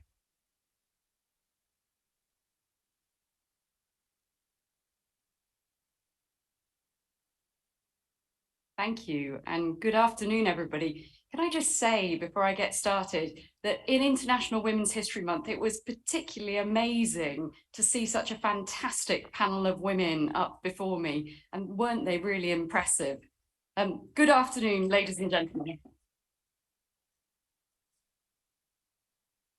Distinguished guests, it is great to be here for such an important discussion on Canada's progress to net zero. Bonjour, mesdames et messieurs, distingués invités. Distinguished guests, it is wonderful to be here for an important discussion on Canada's progress towards net zero emissions. I'm actually the warm-up act for someone much more interesting, who is due to take the stage in just a few short moments.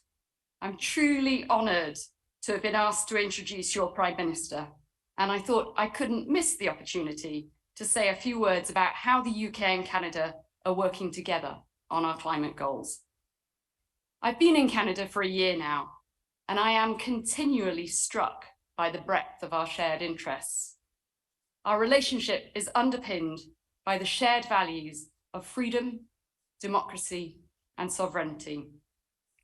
These enable us to respond to the major challenges of our time, whether that's a global pandemic, Russia's illegal and unprovoked invasion of Ukraine, or indeed the ongoing climate crisis. Together, we are a force for good. We proved this at COP26, where the UK and Canada relationship was pivotal to securing late-stage ambition and truly historic outcomes. I want to thank Canada, and in particular your Prime Minister, for this support.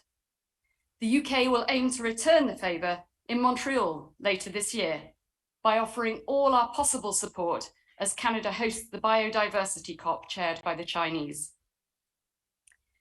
Events over the last couple of years have changed the context in which we are working and tested our capacity to deal with competing crises. But what has not changed is our commitment to an energy transition and to a net zero future.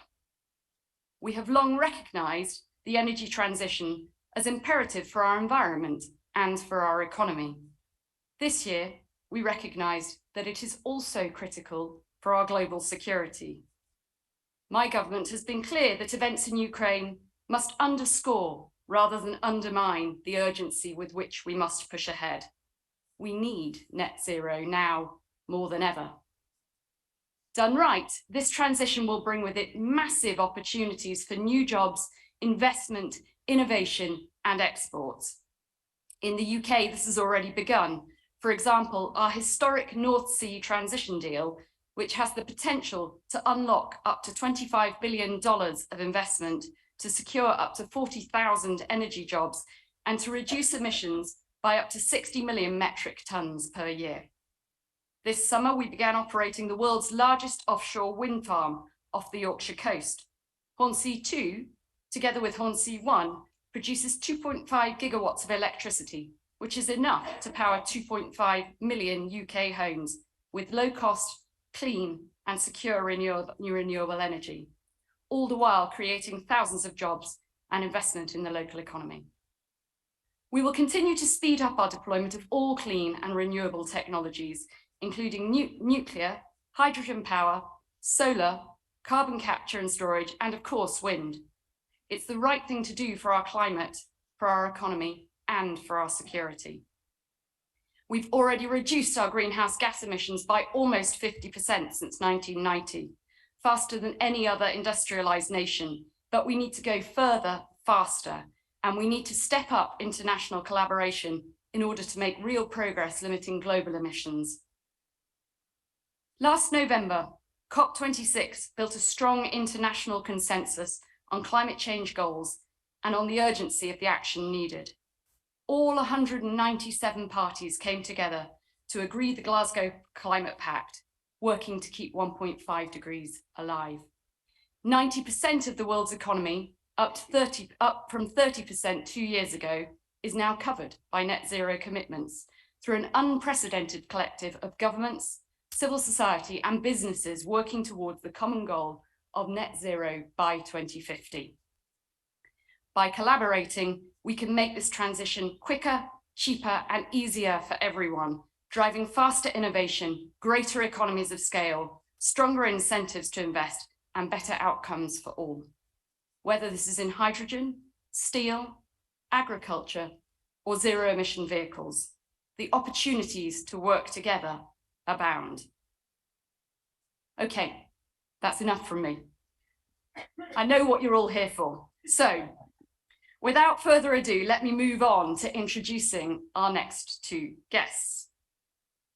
Dr. Akshat Rathi will interview Prime Minister Justin Trudeau. Let me start with Akshat. When I asked him last night if there was anything in particular he wanted me to say by way of introduction today, he said, I don't know, just tell them I'm some guy who has a podcast. This is what we like to call classic British understatement. Akshat is actually a multi-award winning journalist, one of the best of his generation. He's been telling the stories of climate change for many years, and his excellent podcast Zero explores the policies, tactics, and clean technologies taking us to a zero emissions future. Today, Akshat will be recording his podcast live on stage with you as the audience. He will be joined by none other than Prime Minister Justin Trudeau, a man who needs no introduction, but I'm going to give you one anyway. Prime Minister Trudeau has been a staunch and determined leader on the need for climate action. Under his stewardship, in the last few years alone, Canada has significantly increased its emissions targets, has played a critical role in COP26, including by taking leadership of the $100 billion delivery plan alongside Germany. Canada has doubled international climate finance to 5.3 billion and has moved its zero emissions vehicle target up from 2040 to 2035. So with that, and looking around and hope that they're in the room, it is my tremendous privilege to hand over to, looking around to see if they're in the room. Could someone give me a nod to let me know if we're on track?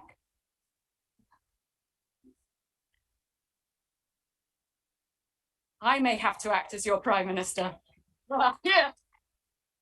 So,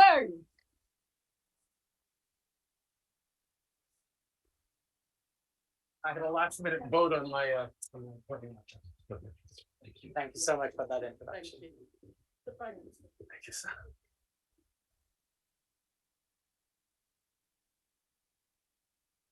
Thank you, Prime Minister, for making the time. This is my first time in North America at this time, and the colors are beautiful. So thank you for putting on a show as well. Yes, the environment is federal responsibility, particularly these days in Canada. So we're glad to put on a proper show. Now, you guys got that. That's good.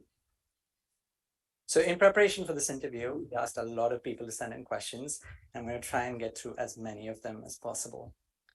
And so let's start. Under your watch, Canada's economy has grown 8% and emissions have largely remained flat. That seems like good news.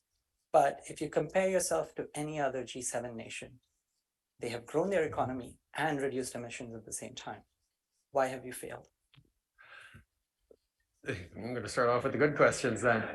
I think there's a few things to understand about Canada. We are a country of natural resources. We are a significant producer of fossil fuels.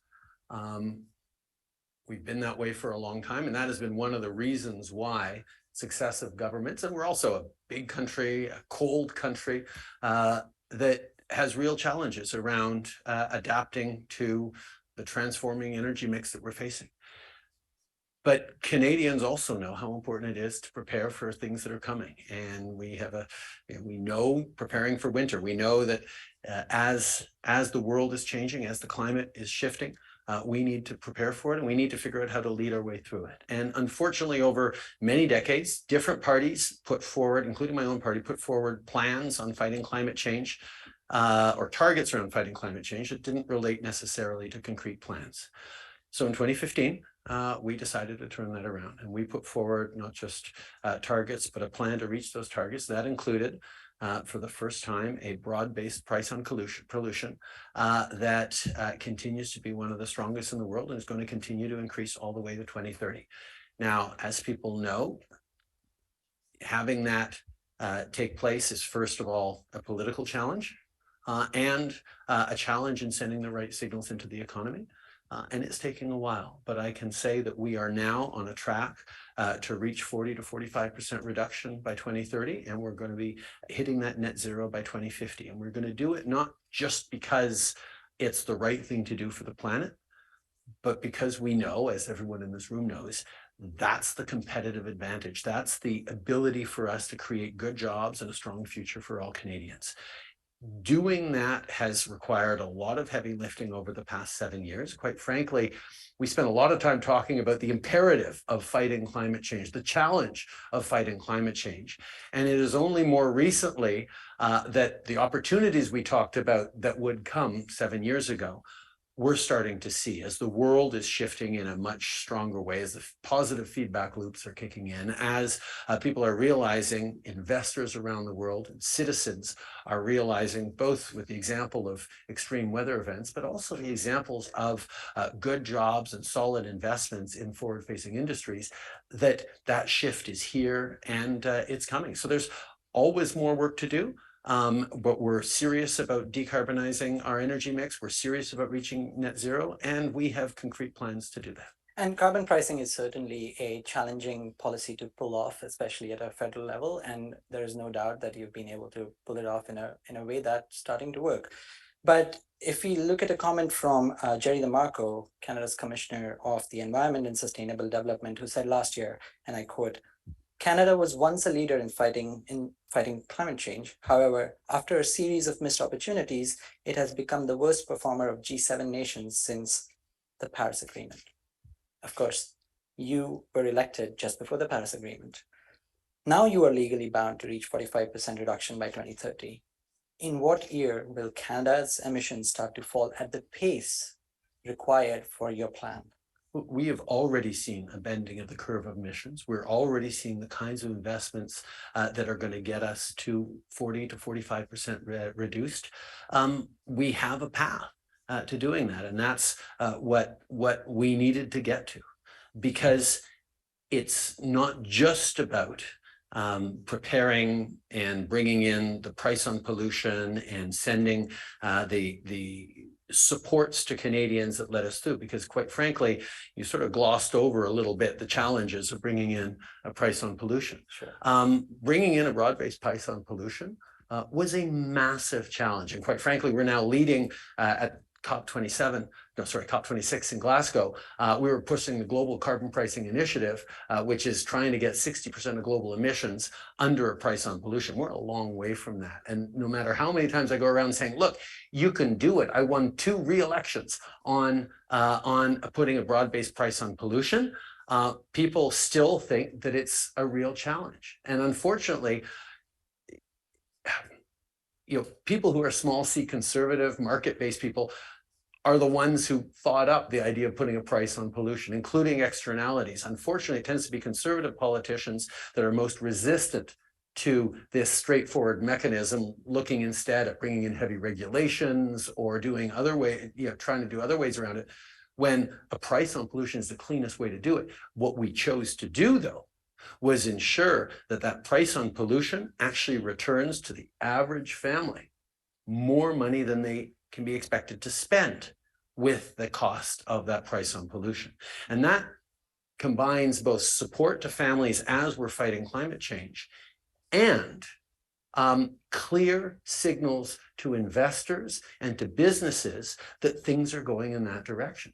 Just on Wednesday, I was at one of Canada's largest steel manufacturing plants, ArcelorMittal's Dofasco in Hamilton.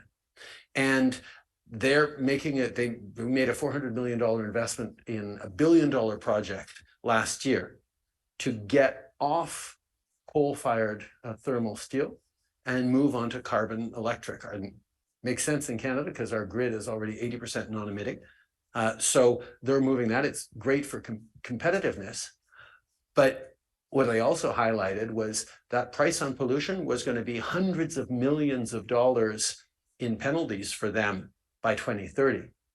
And knowing that they could make this investment and massively reduce the cost of producing their steels otherwise was a big incentive. And making sure we're laying out those incentives for people to move forward in the right way is what's sending that signal to investors that we're seeing now all over the world saying, okay, Canada is not just getting it, but they're actually giving us the rationale and the supports to do it. So when we talk about the path we have to hitting our targets of 2030 and moving on towards net zero in 50, it's not just politicians talking. It's actual investments, it's actual deliverables, it's actually showing that we have this path that is no longer a political debate in this country. I mean, let's be clear, there are still people who are trying to debate it. And the new leader of the Conservative Party is doubling down on accusing of saying that the price on pollution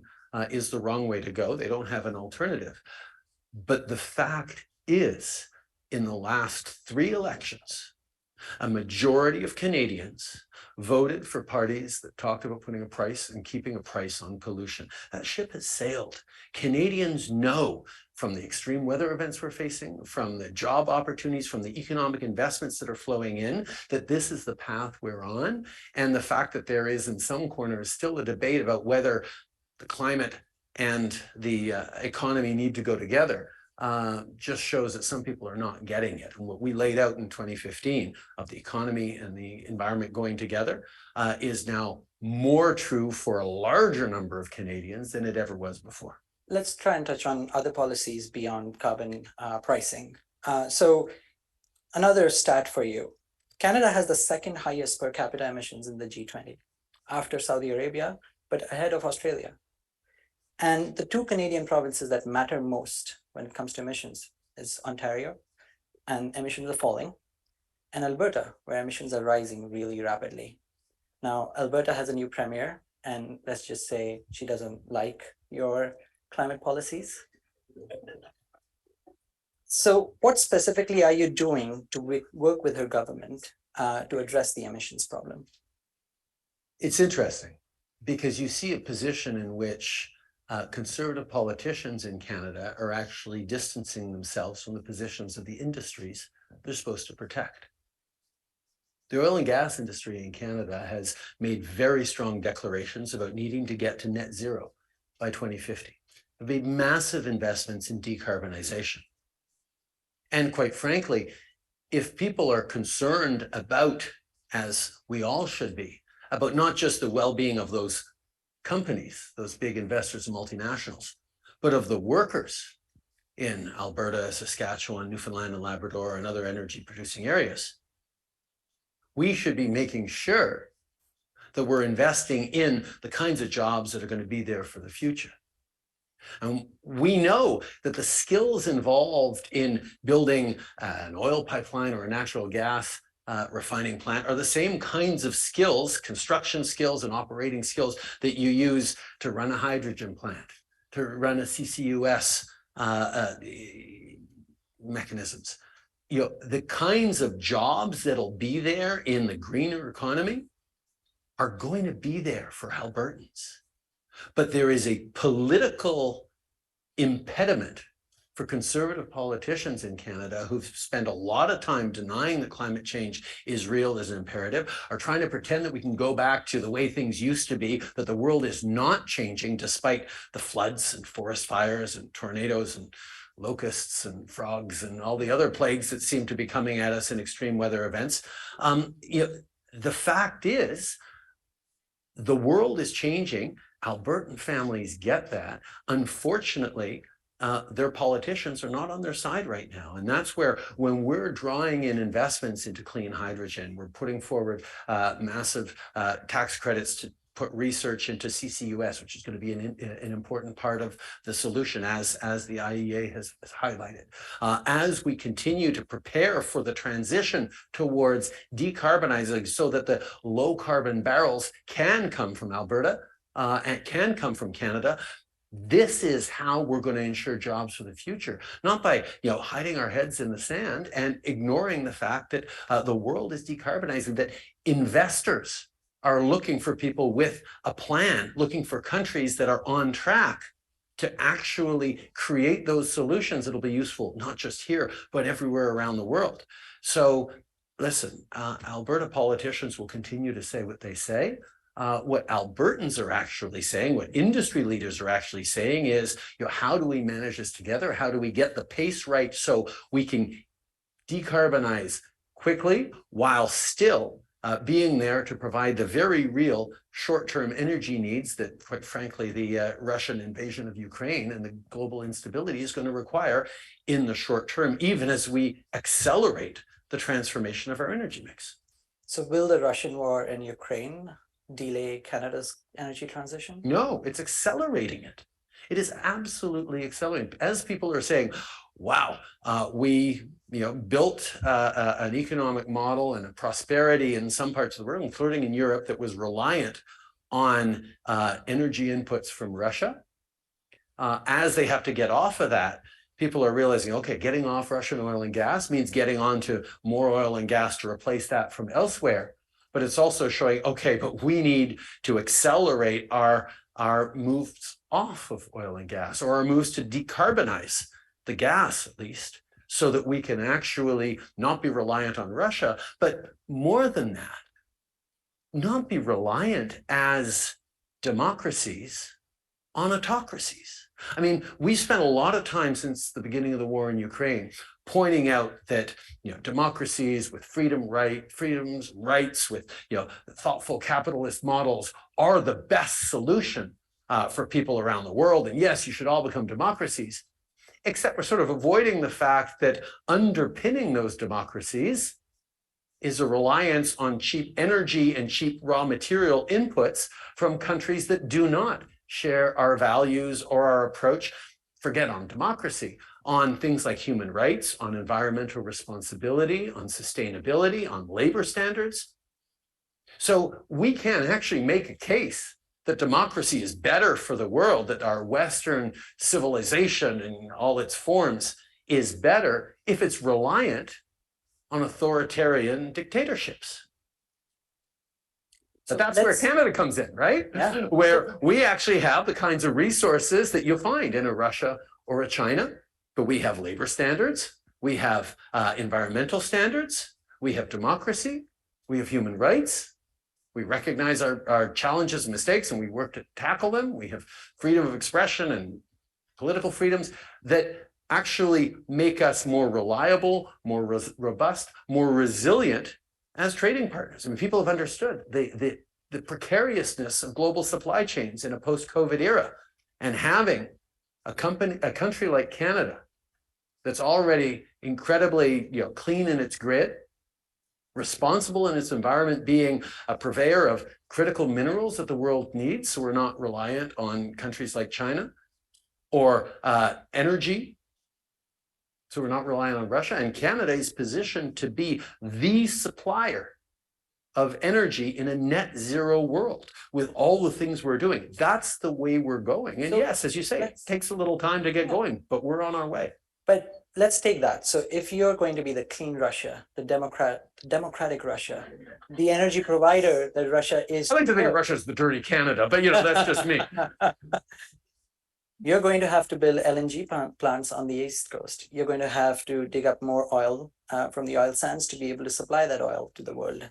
That's going to increase your domestic emissions. Are you willing to do that for Europe's desire? What we are saying and what we have been saying is we're going to be accelerating the transition. We've already increased our production by about 300,000 barrels a day of natural gas to put into the global system to try and balance out some of the impacts on Russia and Europe. But we know, and this is where I was pleased to welcome Chancellor Scholz of Germany just a few months ago to Newfoundland, where there are a dozen or so new hydrogen projects starting up based on offshore wind, where we have room and space in our grid to be able to create offshore wind that can build hydrogen that'll send it over to Europe to help them decarbonize. Now, but we know as well that hydrogen, as much as we can send over, will also be an essential input into Canadian industrial processes. As great as it is to export hydrogen around the world, being able to use hydrogen at home to create cleaner processes. I was just at Rio Tinto's Sorel facility last week as well, where they're talking about using hydrogen to process titanium. In a way that is going to be, massively reducing their emissions in producing the kinds of minerals that we're going to need for that transition. Right. So we're not focused on increasing emissions at all. We're focused on actually reducing our emissions. Right. Yes, right now in the coming couple of years, we're going to need to continue with the mechanisms we have. Yeah. But the move off of fossil fuels and decarbonizing what we do have is going to happen much faster because of Russia. So the emissions reduction plan that you do have out to 2030 does see oil production increasing. Of course, under your watch, it's gone up 25% here in Canada already. If you take an example of a company, a large company, BP, it also has a net zero plan. And so does Canada by 2050, same plans. When it figured out that it needs to reach its 2030 targets, it found that there was no way around reducing oil production. And that's what they have done. Mm-hmm. But you are on track to increase oil production.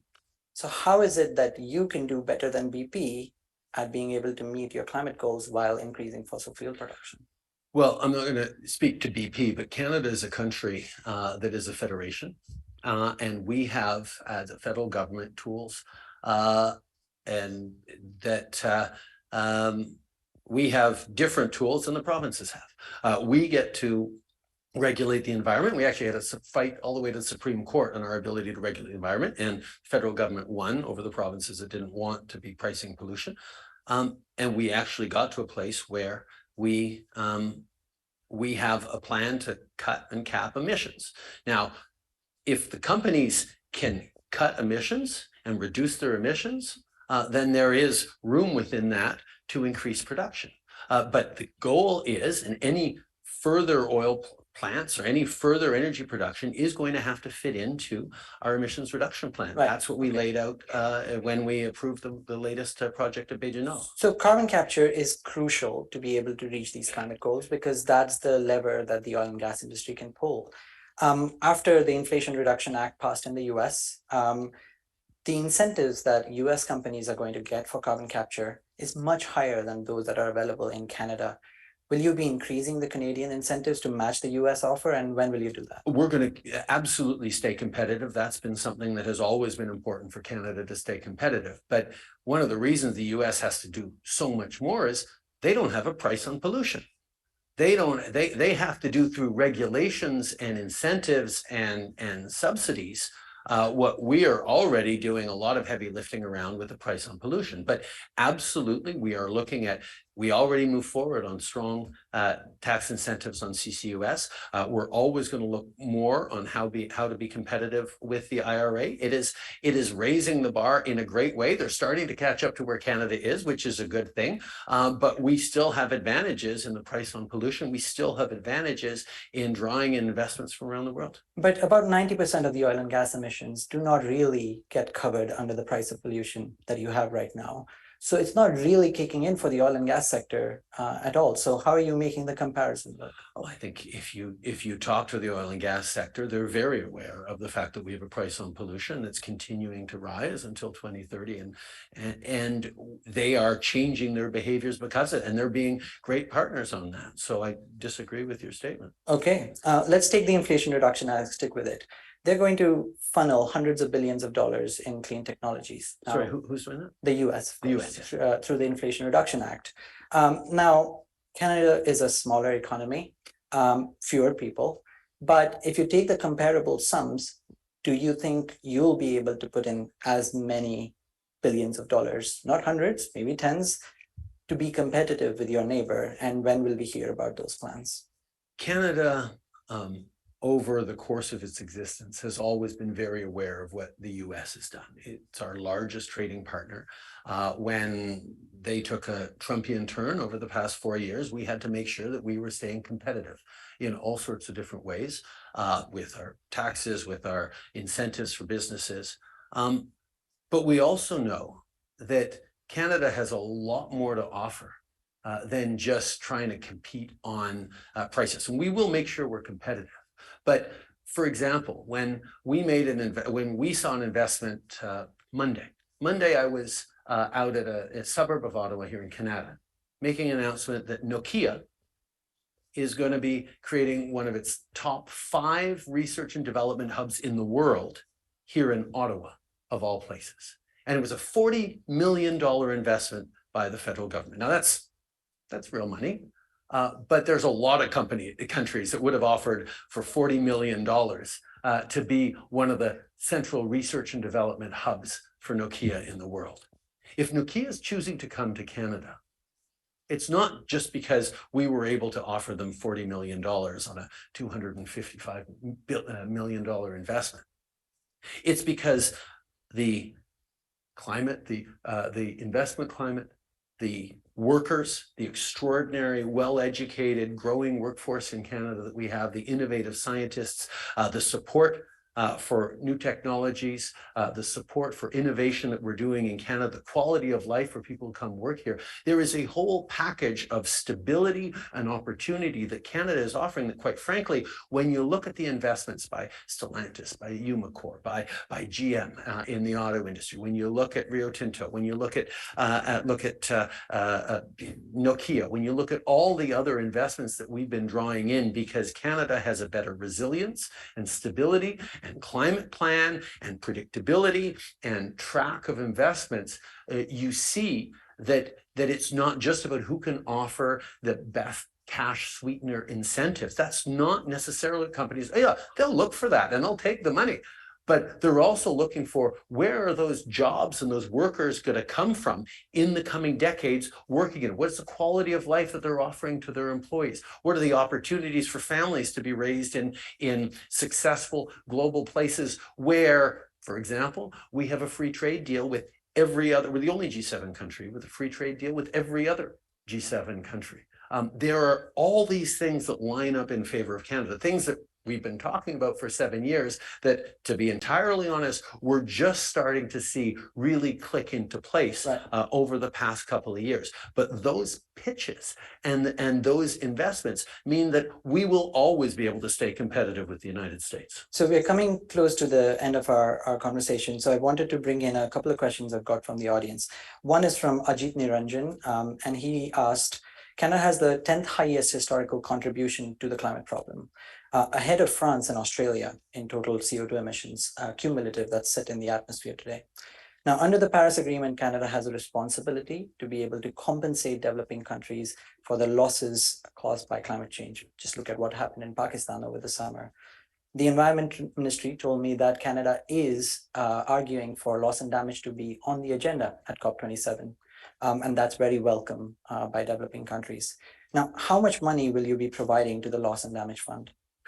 We've moved forward with at Paris about $2.6 billion in climate financing.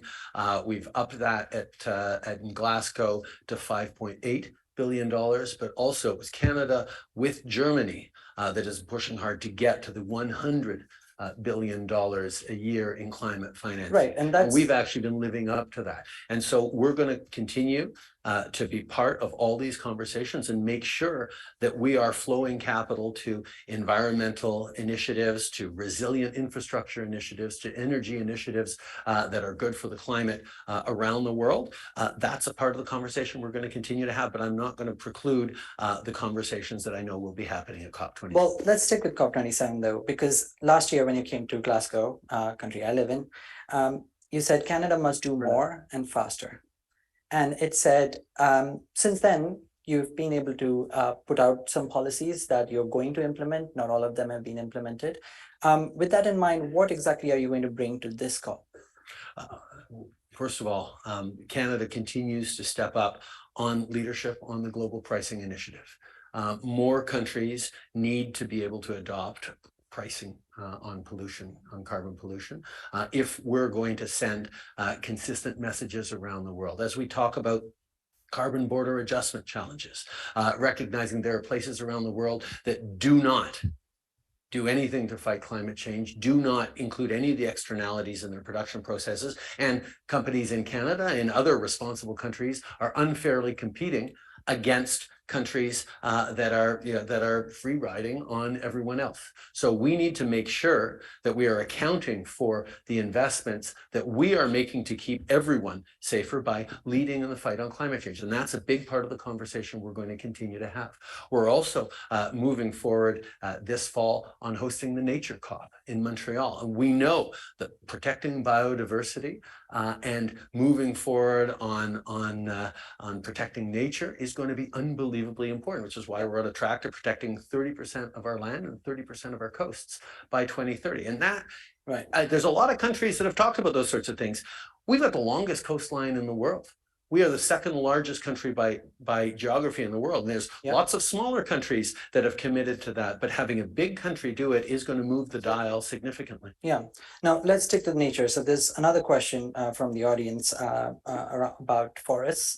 This is from Oscar. And the question is, there was a recent study from the NRDC that said, if you take emissions from the logging industry, they match the emissions from the oil sands industry. Now, we've talked a lot about oil and gas. We've talked about carbon capture. We've talked about technologies that need to be deployed. In that same time, when the logging emissions matched up with oil sands, in the last 20 years, 7 of which you've been Prime Minister, the forests in Canada have gone from being a carbon sink to being a carbon source. So now you don't just have emissions from the fossil fuel industry to account for, you also have to reduce emissions from natural sources. With the COP coming up, what is it that you're doing on forests that will help? First of all, like I said, our commitment to protect 30% of our land by 2030 is going to go a long way towards that. We're also going to be planting 2 billion more trees.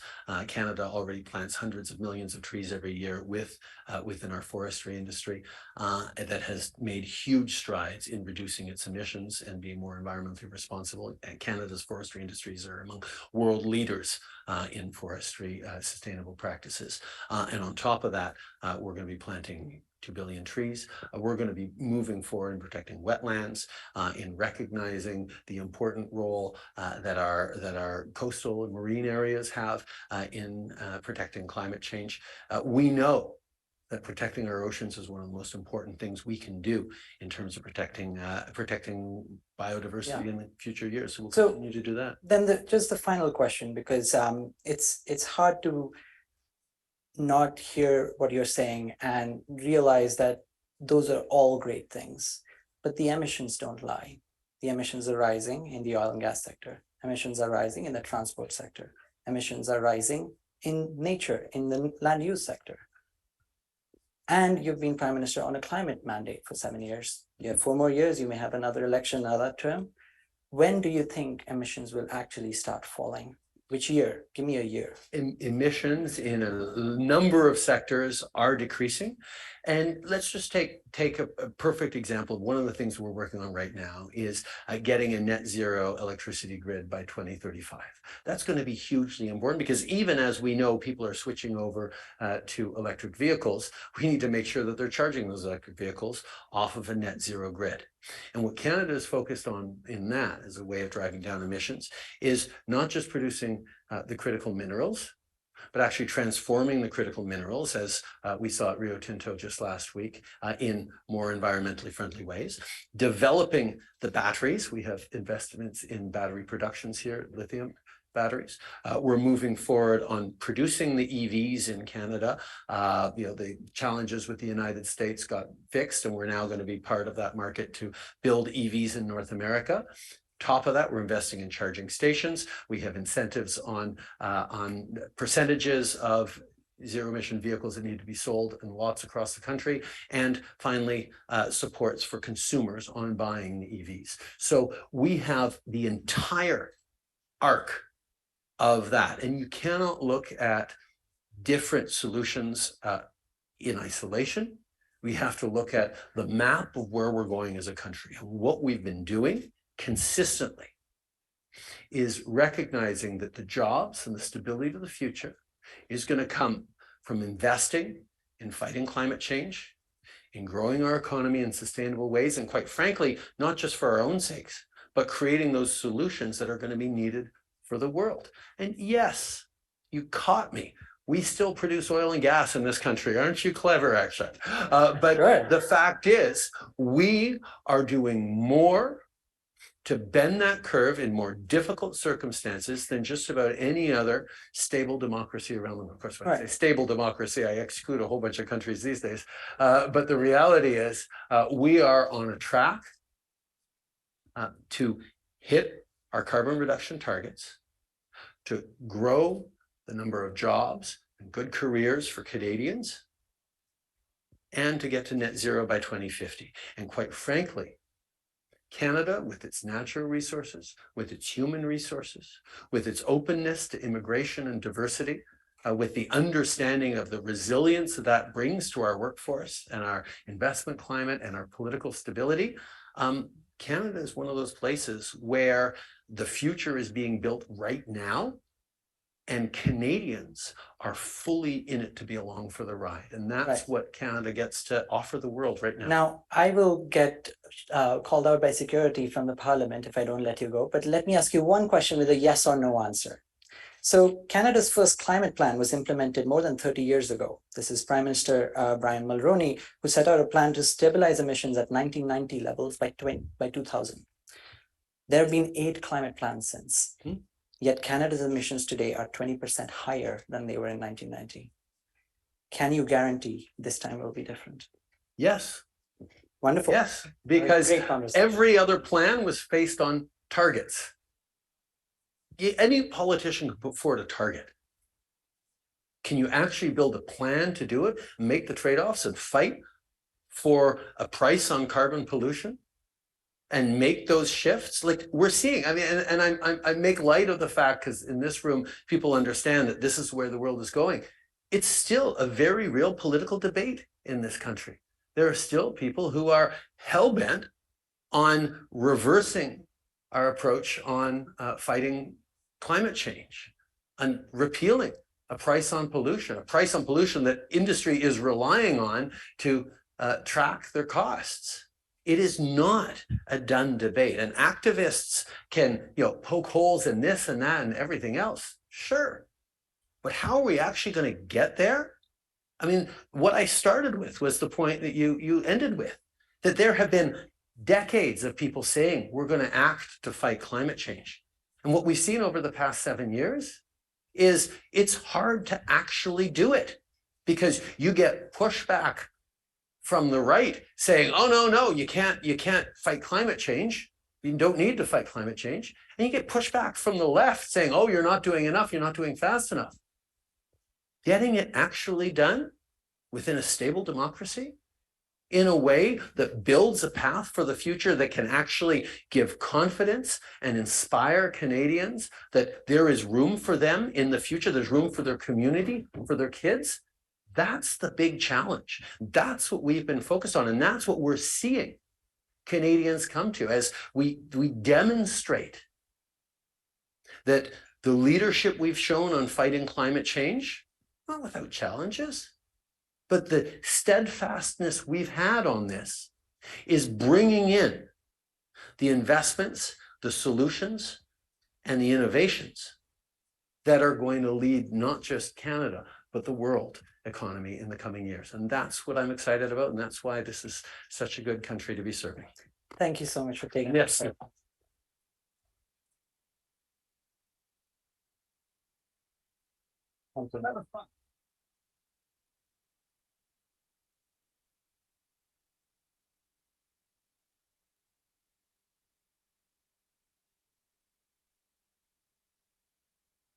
Wow. Well, thank you so much, Prime Minister and Mr. Rahi, for that engaging conversation.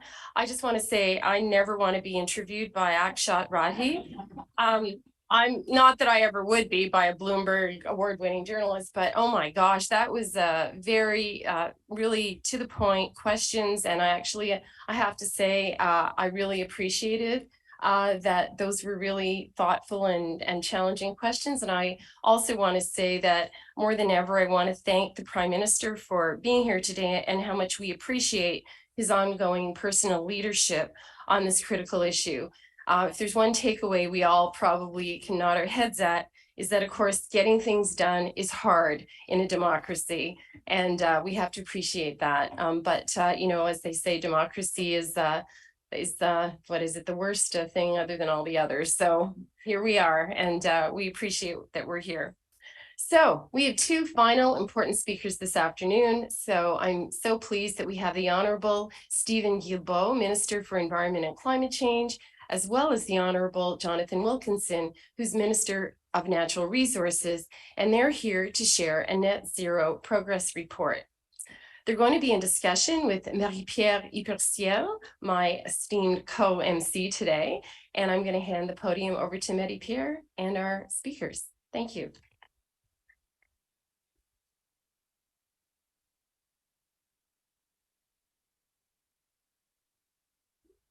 No, I will be there. Okay. What? Yes. Merci, Sandra. Merci beaucoup. Thank you, Sandra. Thank you very much. So it should be easier. If that's a good thing or a bad thing? I think it should be a good thing. So it's an honor to have you both with us today. Your presence is very important, especially that you were at the heart of laying down the foundation of this journey leading us to 2050. So my first question, you'll be able to answer, but Minister Guilbeault, maybe you could start. It's been just over 6 months since the federal government launched the emission reduction plan.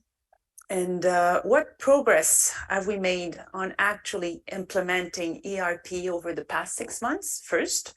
And second, if you had to choose one specific thing that you are very proud of, what would it be? Well, thank you very much for inviting me and my friend and colleague, Jonathan, here today. I feel like I should start with an apology. Because when I first called you to recruit you to ANZAB, you asked me, how much work was it going to be? And I said, well, few hours here and there, and but what did I know? I was Heritage Minister, so I would be happy to throw under the bus the previous Environment Minister for that. Apologies accepted. Great. And second, I'd like to pick up on a few things that were said just before we came on stage. Emissions are starting to diminish in Canada. We only have, it's only the last 2 years, and we know obviously the 2019, 2020. And we know that because 2020 clearly there was the pandemic, but I think what the point the Prime Minister was making is an important one. We are in the process of changing the very fabric of our industrial complex in Canada, of our transportation system, of our buildings, of our agricultural sector, and the to think that, you know, I mean, unfortunately, there's no switch. Jonathan and I have been looking for the switch somewhere where it just happens. It doesn't just happen. It's a lot of hard work, and it's a continuous effort. You have to keep going at it every day. What am I most? I mean, obviously, I think the emissions reduction plan was a lot of heavy lifting, building on the great work that Jonathan and his team had done before, and Catherine McKenna before that. But I think the ERP, as environment minister, it's not every day that you get to please just about everybody between Greenpeace and CAP. I don't have a lot of days like that. I can tell you that. So I think it was a great accomplishment in and of itself, but I see the ERP as our lighthouse. Like, this is what's guiding us to what we need to do. It's the first time in the history of Canada where we have a plan with measures, whether they'd be regulatory, fiscal measures, and investment. We have pathways in terms of emissions to 2030 by sector. We've never had that in Canada before. As the Prime Minister was saying, now that we have that, we have to implement it. And the implementation, it obviously started before I arrived. But if you were to talk to the Deputy Minister from Environment and Climate Change Canada, Chris, who's somewhere here in the audience, she would probably tell you that she can't wait for me to go on vacation, and preferably an extended vacation. Because so what have we done in the last 6 months? Well, we've published regulations for the clean fuel standards. We're in the process of developing regulations for the oil and gas cap, the enhanced methane targets for 2030. We are en route to reduce methane emissions in the oil and gas sector by at least 40% in 2025. So things are happening, but we've made a commitment to be at 75% of methane reduction by 2030, which is, as far as I know, the most ambitious target of any country in the world, let alone an oil and gas producing country. The zero emission vehicle mandate, we're moving ahead with enhanced carbon pricing. I was in Washington a few weeks ago, and I was going through the list of the things that we were doing in Canada. I was meeting some of my peers, and you see their face change as you're talking. So you're doing pricing, and you're going to go to $170 in 2030, and you're doing ZEB, and you're doing methane, and you're doing an oil and gas cap, and you're doing a clean electricity standard. Every time I spoke, their face was changing. As the Prime Minister, I mean, they would love to do this, and they would love to do as much as we are. And we're so happy with IRA and happy that they're doing that. But I think what I'm most proud of is the fact that we are standing our ground against a lot of opposition in Canada, and obviously the international situation isn't easy right now. And it would be, you know, it's always too difficult. It's always too tough. But we're staying the course. Great, Mr. Wilkinson, we had some thoughts. So in terms of progress, I mean, let me just start by saying. I couldn't agree more with what the Prime Minister said. And I should probably say, normally we're actually the warm-up for the Prime Minister. It's the first time we've actually been sort of penultimate. Nope. But that it's easy to set a target, which many countries around the world have done. I think one of the things of which I am most proud of the work that was done over the last few years, including very much the work that Stephen did on the emissions reduction plan, is it is one of the most detailed climate plans that exists anywhere on the planet. And that's the test is, do you know how you're actually going to make the reductions in every sector of the economy that are going to have to be made if you're going to actually achieve your target? But you know, where the rubber hits the road is what progress are you seeing? And I would say you probably do need to think about that almost by sector as well. And I'm not going to go through everything, but there are a few areas where I would say, certainly on the transportation side, you've seen us doubling down in terms of the incentives to ensure that we're actually deploying in greater numbers electric vehicles. We are building out the electric vehicle infrastructure. And again, there was more money in the budget to ensure that we're actually creating the system that ensures people don't have range anxiety. And we're seeing results. I mean, in many provinces and territories, but particularly those where there is our provincial governments that are cooperating and doubling down with us, you are seeing enormous progress. In BC, almost 1 in every 5 vehicles sold right now is an electric vehicle. On the building side of things, which I would say is one of the toughest areas in terms of making progress, We have gone out for consultation with a long-term strategy with respect to how we deal with buildings. We put in place programming that is both grants and loans to encourage retrofits. And we're actually developing and playing with models, some of which were invented elsewhere, to look at how we can create more replicability in the context of these things so that you can crowd in private capital to help us with what is an enormous challenge in terms of retrofitting buildings.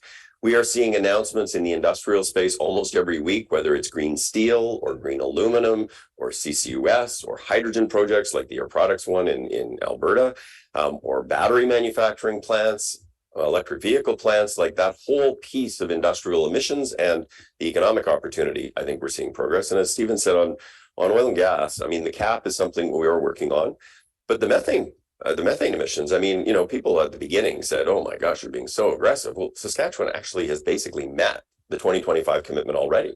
And Alberta is almost there as well, which shows you, and the average cost per ton is like less than $20. So we are making progress in a number of areas, but I think the area that I have been spending a lot of time on is kind of not certainly spending time on the emissions reduction side, but spending time on how do you think about building an economy that is going to create jobs and economic prosperity for all Canadians who live in every province and territory, in the context of a future that's going to look different. And so we have certainly looked at some of the really big areas of opportunity, like critical minerals, which is not just about mining, it's about minerals processing, it's about battery manufacturing, it's about electric vehicle manufacturing, it's about the recycling of those critical minerals. It's an important end-to-end piece of a broader industrial strategy. Hydrogen, we've been spending an enormous amount of time, and you would have seen some of the work we're doing with the Germans, where we're focused on trying to get to the point where we're exporting hydrogen to Germany by 2025. Very ambitious. We've created these regional energy and resource tables with most of the provinces and territories, and eventually with all of the provinces and territories, to look at place-based economic strategies that look at the big opportunity areas that exist in Nova Scotia and the others that exist in Alberta, because they're very different in this country. We are going to be bringing forward and putting into place contracts for differences to be able to drive capital, because we will create certainty in terms of carbon pricing. And we're working very actively on the just transition, and we're working in partnership with some of our colleagues from the New Democratic Party. So I would say we are implementing the plan. We are starting to see results. I expect that we're going to see a lot more results. And before I stop, and I will stop, I did want to actually just make one point about the forced accounting issue that the fellow who was doing the interview, I think he was a little bit, well, I didn't quite agree with the way he framed the question. I would say that forest accounting is really important. And the NRDC and the Nature Canada reports are important reports. Canada follows, though, international guidance with respect to forest accounting. And so it's not as easy as just flipping the switch. And I would tell you that my officials and the scientists within NRCan have been engaging very regularly with Nature Canada and NRDC on what are methodology issues. They're accounting issues that are methodological, that Canada can't change on its own. It's important that this is a conversation that's in the international community. So we do right now what is the standard, and we are engaging that conversation. I think that's important, and having those kinds of conversations are important. The way it was framed was a little bit different from that. So probably, but I'm not a journalist. So let's go back. Let's stay still in the ERP implementation, Minister Wilkinson, and just let's fast forward a year from now. What are the top priorities for ERP implementation for the next 12 months? And if it's possible, just be more specific. When can we expect, for example, a clean electricity regulation, a ZEV mandate, and of course, an oil and gas emission cap? Sorry. So maybe what I will do is speak to what I think is probably the most important and challenging issue, and then I will let Stephen sort of speak to some of the other things that you've mentioned and may want to comment on what I'm saying as well. But I think it's the grid. If I think about the challenges facing us from a grid perspective, I often think of sort of the building of the railway in Canada. This is the kind of scale of what we are talking about. People often think about it in the context of, well, how are you going to phase out coal in the provinces and territories that continue to use coal? And then they think about it in terms of, well, how do you get to a clean grid and deal with natural gas-fired power plants? Those are both important, and they are going to require some very creative solutions in the very short term. But that doesn't account for the doubling or tripling of generation capacity that we are going to need in this country if we are to achieve what we need to achieve, both from an emissions reduction perspective and from an economic perspective. And that's not simple in a country where we've basically used up most of the hydro relevant big hydro projects that are available. There may be some left, and Quebec certainly has some ideas about that, but it's not like we're starting from a place where there's enormous opportunity to secure all of that from hydropower. And so we need to be thinking about how we're, and of course, the other complicating factor is every grid in every province and territory is different, and it's regulated differently, and the weaknesses and the strengths of them are all different. And it's so very north-south. Right, absolutely. And so part of what we need to do is actually work with the provinces and territories. In some cases, it's about ensuring that the regulatory system is such that flexible enough that it actually and speedy enough that we can actually make the changes we need to make. It's working with them across boundaries in areas where interties are going to be important, like the Atlantic Loop and potentially the interties between Saskatchewan and Manitoba. But it's also developing and really investing in building out the generating capacity. And so we have the SREPS program, which invests in renewable energy projects, but it is at a scale that we are, Minister of Finance isn't here, so it is going to need to be of a much more significant scale for us to actually move forward. And so it will require more federal provincial collaboration. It will require a lot more creative thinking. It will require more resources. We will be actually bringing forward the Grid Council that we've talked about within the next few months. But I would say people should not underestimate the challenge that we are facing, and it is akin to building of the railway. I would agree with Jonathan, and to pick up on the clean electricity standard, I mean, it is probably, none of the things we're doing are easy. Amongst the things that aren't easy, this is probably the most difficult, because you have different levels of government, you have public utilities, you have private utilities, system operators, energy regulators, we have a federal energy regulator, we have provincial energy regulators. It is a very complex piece of regulation. And you asked me, what's going to happen in the next 6 months? Well, 12 years, 12 months. 12 months, okay, 12 months. I don't think that we've ever seen a rate of measured deployment by any federal government as what we're seeing now in terms of investment. So IRA, $369 billion of money that is committed. They haven't started deploying it. We are deploying $109 billion in Canada. So it's less than the United States, but per capita, it's 3 times what they're doing. And as the Prime Minister rightly pointed out, we have a number of other tools in our toolbox in order to do that. Contracts for differences. The amount of kudos we got in the ERP from that one paragraph, and unfortunately we can't take any credit for it, because it was the investors and companies that said, listen, we want to use this in our business model. We want to bank carbon pricing, but we don't know if it's going to be there 2 years or 5 years from now. We need you to future-proof it. And we were like, oh, okay, well, we're doing it. So, I mean, you will see in the coming months, we will be going on CG1, so Gazette 1 for a number of things. ZEV maybe before Christmas. The oil and gas cap a matter of months before we're in CG1 as well. The clean electricity standard might I mean, everything. So before it would take us about 5 or 6 years to develop regulations, and now the time frame that we've imposed upon ourselves is about 2 years. Much more on a fast. We are more on a fast track. So. We are in a fast track, and it's interesting that we talk about fast track, because until recently we were being told that we were way ahead of the Americans, and oh my God, how dare we be ahead of the Americans? And now with IRA, people are saying, oh my God, we've fallen so far behind the United States. I'm like, well, hold on a second here. I think the Prime Minister rightly pointed out that they're catching up to us, and it's great. We're very happy we need the United States to be engaged in the US, but it has so much effect internationally. We can't fight climate change globally if we don't have the United States of America at the table with us. And before, it was a bit challenging for them, because there's not much that they could do, and now they're there, and it's great. It's going to be great business for so many Canadian companies. There is not just in the US, but certainly in the US, a very serious evaluation of where they're getting some of the critical components that they do to do the transition. And they have this northern neighbor they just so happen to like very much, and Jonathan's a very likable guy. And they're looking at all the critical minerals that we have and all the things that we can provide. So I think that they are seeing in us, and not just us, but when was the last time that we saw a German chancellor come and spend a week in Canada and to sign an agreement like the one we signed with Newfoundland to get green hydrogen from offshore wind?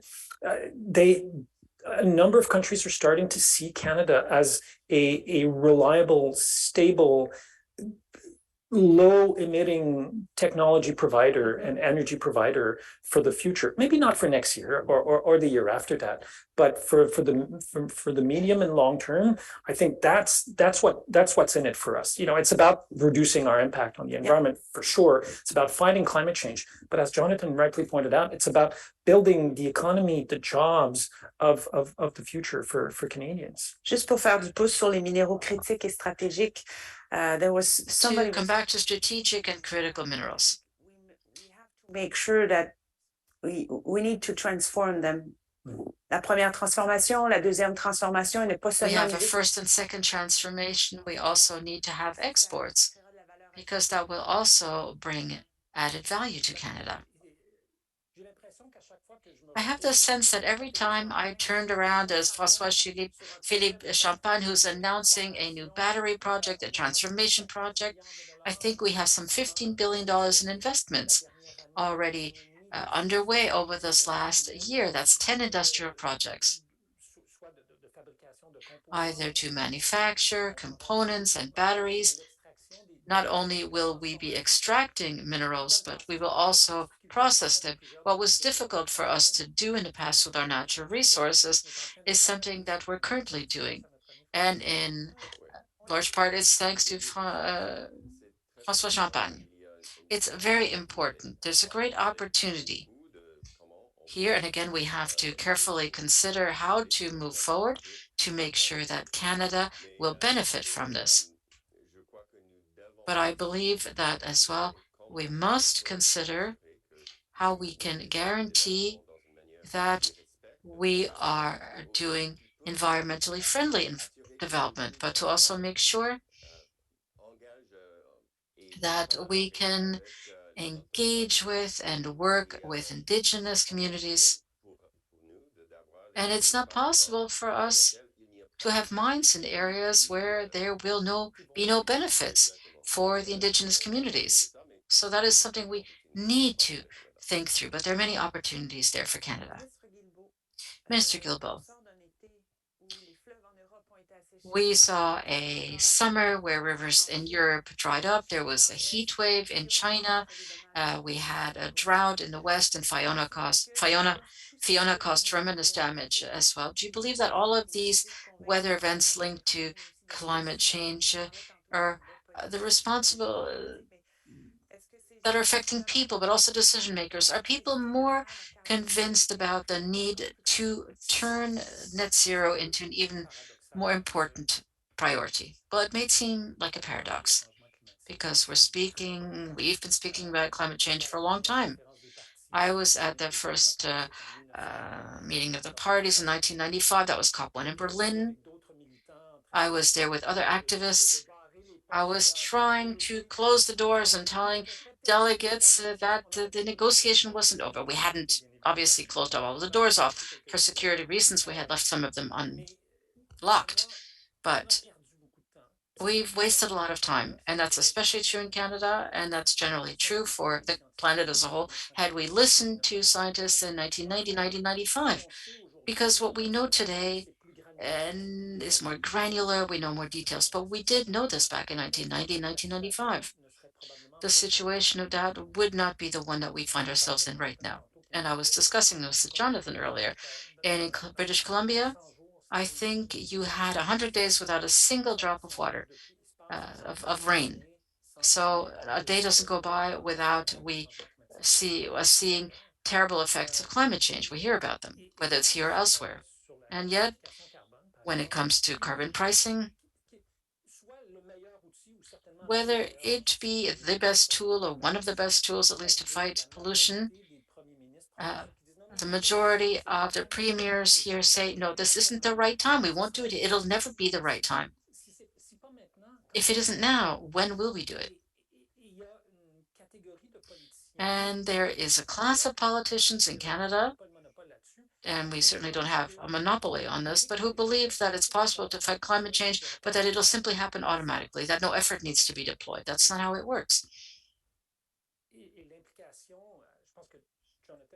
And Jonathan and I can testify to the fact that we couldn't do what we're doing if it were not for the engagement and commitment of the Prime Minister, who's always there supporting us. As to carbon pricing, I had 7 premiers who were attacking me, who wanted nothing to do with this. And he did one interview and he said, look, we need to point the finger at premiers who are spreading disinformation on carbon pricing. And then it was clear, all of those who did not want to work with us on carbon pricing, were doing so 48 hours later. So what I'd like to say is that natural disasters will enable us, all of the political class, to understand how important it is to fight climate change. But question period after question period, and there we constantly face the unofficial opposition, Jonathan and I, who seems to be denying the reality of climate change as opposed to any substantial measure that would enable us to lower pollution.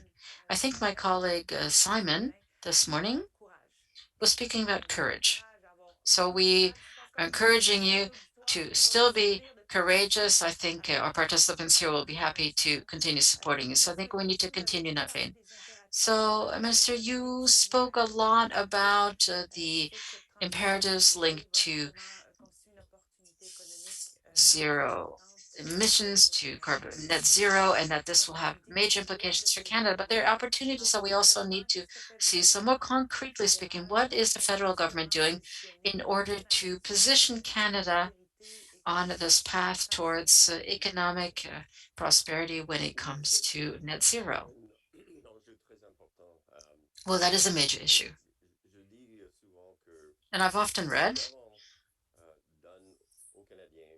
that we must provide to Canadians the idea that the future can be a prosperous one. If not, if Canadians believe that there are many problems out there, that we will waste a great deal of effort, of course, it will be difficult to obtain their support to fight climate change. But what is good for Canada is that we have many things that the world needs, such as critical minerals. Of course, I've said that the United States, Japan, South Korea, the EU, all want to have conversations with us in order to have access to these critical minerals. The same is true with hydrogen. We have many resources in Western Canada and the eastern regions of Canada, and we can use these resources to export hydrogen. Of course, we also need to use hydrogen here, but now we have an agreement signed with Germany, and we're discussing the issue with many others. But as I've said, and I do believe that we need to have the tools to support these opportunities, such as the Strategic Investment Fund, such as the Clean Fuel Fund, all of the tools that we need to speed up the work that we must conduct if we want to be in a position to take these opportunities. But we need to be sensitive to all of the provinces and territories. And it behooves us to have a conversation with each province and territory.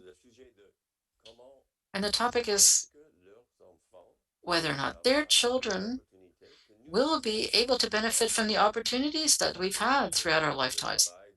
And that is the roundtable work that has to be done. And I think there are many examples of progress achieved, but that is something that is as important as the work of reducing GHG emissions. Well, time is flying by, and I know that democracy calls. Many thanks again to both of you and for taking the time to be here today, d'avoir partagé vos perspectives. C'est vraiment grandement apprécié. Alors, thank you so much for having been with us and having shared your ideas and initiatives. So I wish you the best for your vote. Thank you. Thank you very much.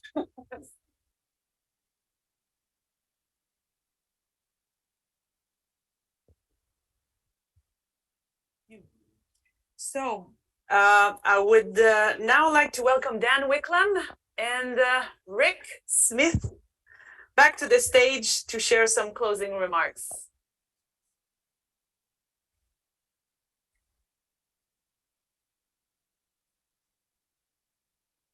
Merci à tous pour votre attention aujourd'hui. Thank you very much. Thank you all for your attention today. Long day sitting and listening. So both Rick and I are going to be quite short here today in our final remarks.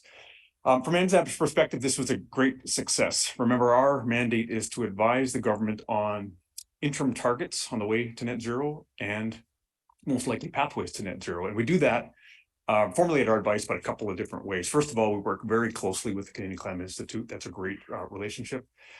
We also do our own independent research, but we also have a very, very strong engagement mandate. And this type of event is just critical, not only to listen to the specific insights that we get with people on stage, but also the hallway conversations, but just as importantly, to set out our engagement strategy for the year coming. So we literally can't perform our mandate without you. Thank you very, very much for coming and taking the event seriously. I really saw people listening, not working on their phones all the time. So from our perspective, smashing success. We'll see you here a year from today. Thank you. I agree with everything Dan said and everything Dan says. So we're the only, that's why we get along. We're the only thing standing between you and the reception following this, sponsored by our friends at Quadrille. You do have to move to another floor. However, I think we're going to have directional signs for you. I hope you can stick around. We have some refreshments for you after a great, rich day. We set out at the beginning of the day the objective to focus on results today. Focus on the task ahead, and I think we've done that. I hope you agree. We had some great discussions, some great panelists. Can I get one round of applause, last round of applause for our panelists and our speakers?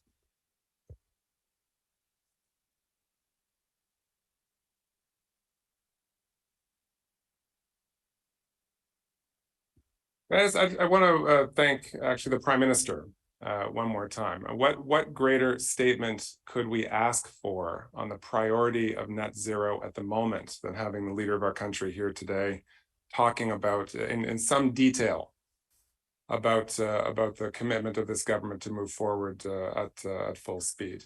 So can I just have one last round of applause for the Prime Minister?